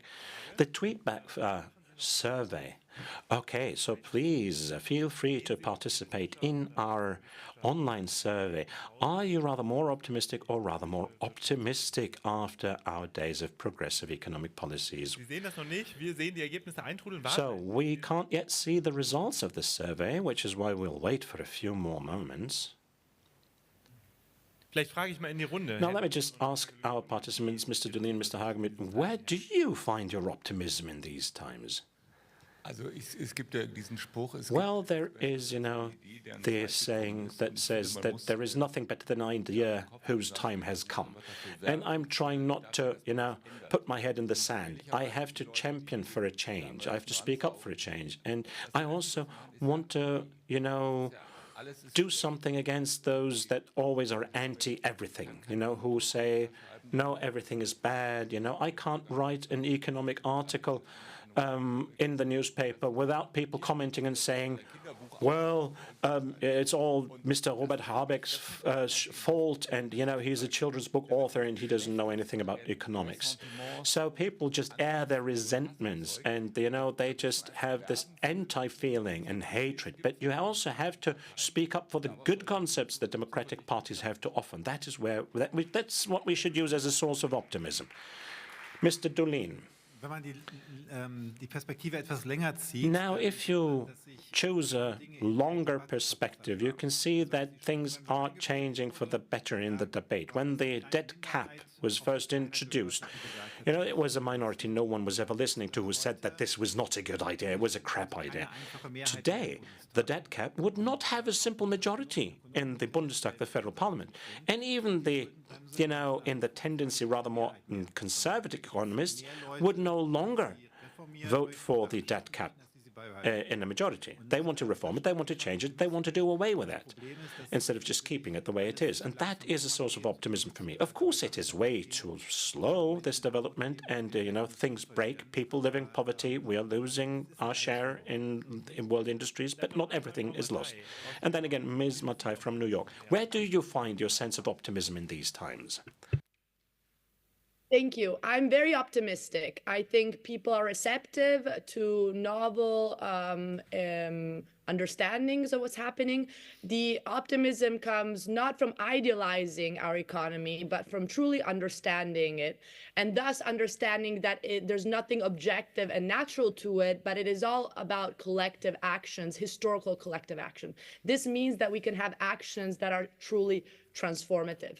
And I think this is why we need to understand that if what the parties and governments have the courage to pass truly anti-austerity policies that are truly redistributive and for the well-being of people, they might face backlashes from the part of the so-called markets, right? The spread may increase. There's many indicators that can revolve against. Investors get upset. Capital can move out of the country. So one needs also be prepared to be courageous politically, because again, a lot of the time, those policies that serve the well-being of people do not serve the well-being of the economy as we know it today. So I think part of the optimism is also to have the courage of saying, okay, we understand that it's a political question. The economy is political and thus can be changed, but we need to have the courage to change it and to also face potential obstacles. But I think the majority ultimately can win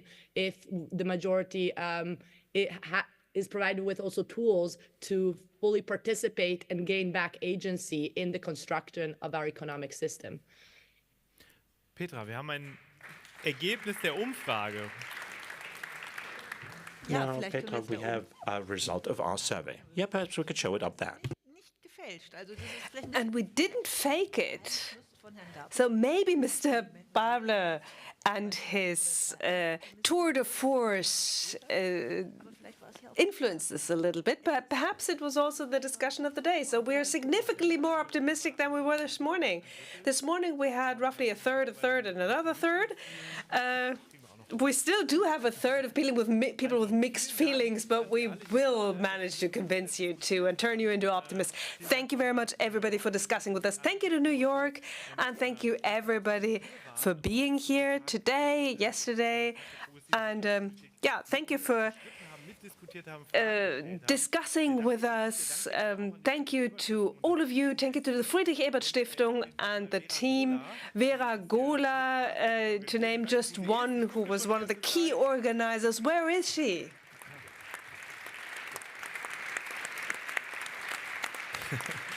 Vielen Dank, liebe Vera. Thank you very much, Vera. Und bei manchen Menschen hängt ja das Gefühl, and of course, optimism and pessimism sometimes also has to do something with whether you're hungry or not. And if you're still pessimists, do feel free to stay for snacks and refreshments. Perhaps that'll turn you into optimists. So you will find pretzels and fruits outside. Thank you and have a nice rest of the day.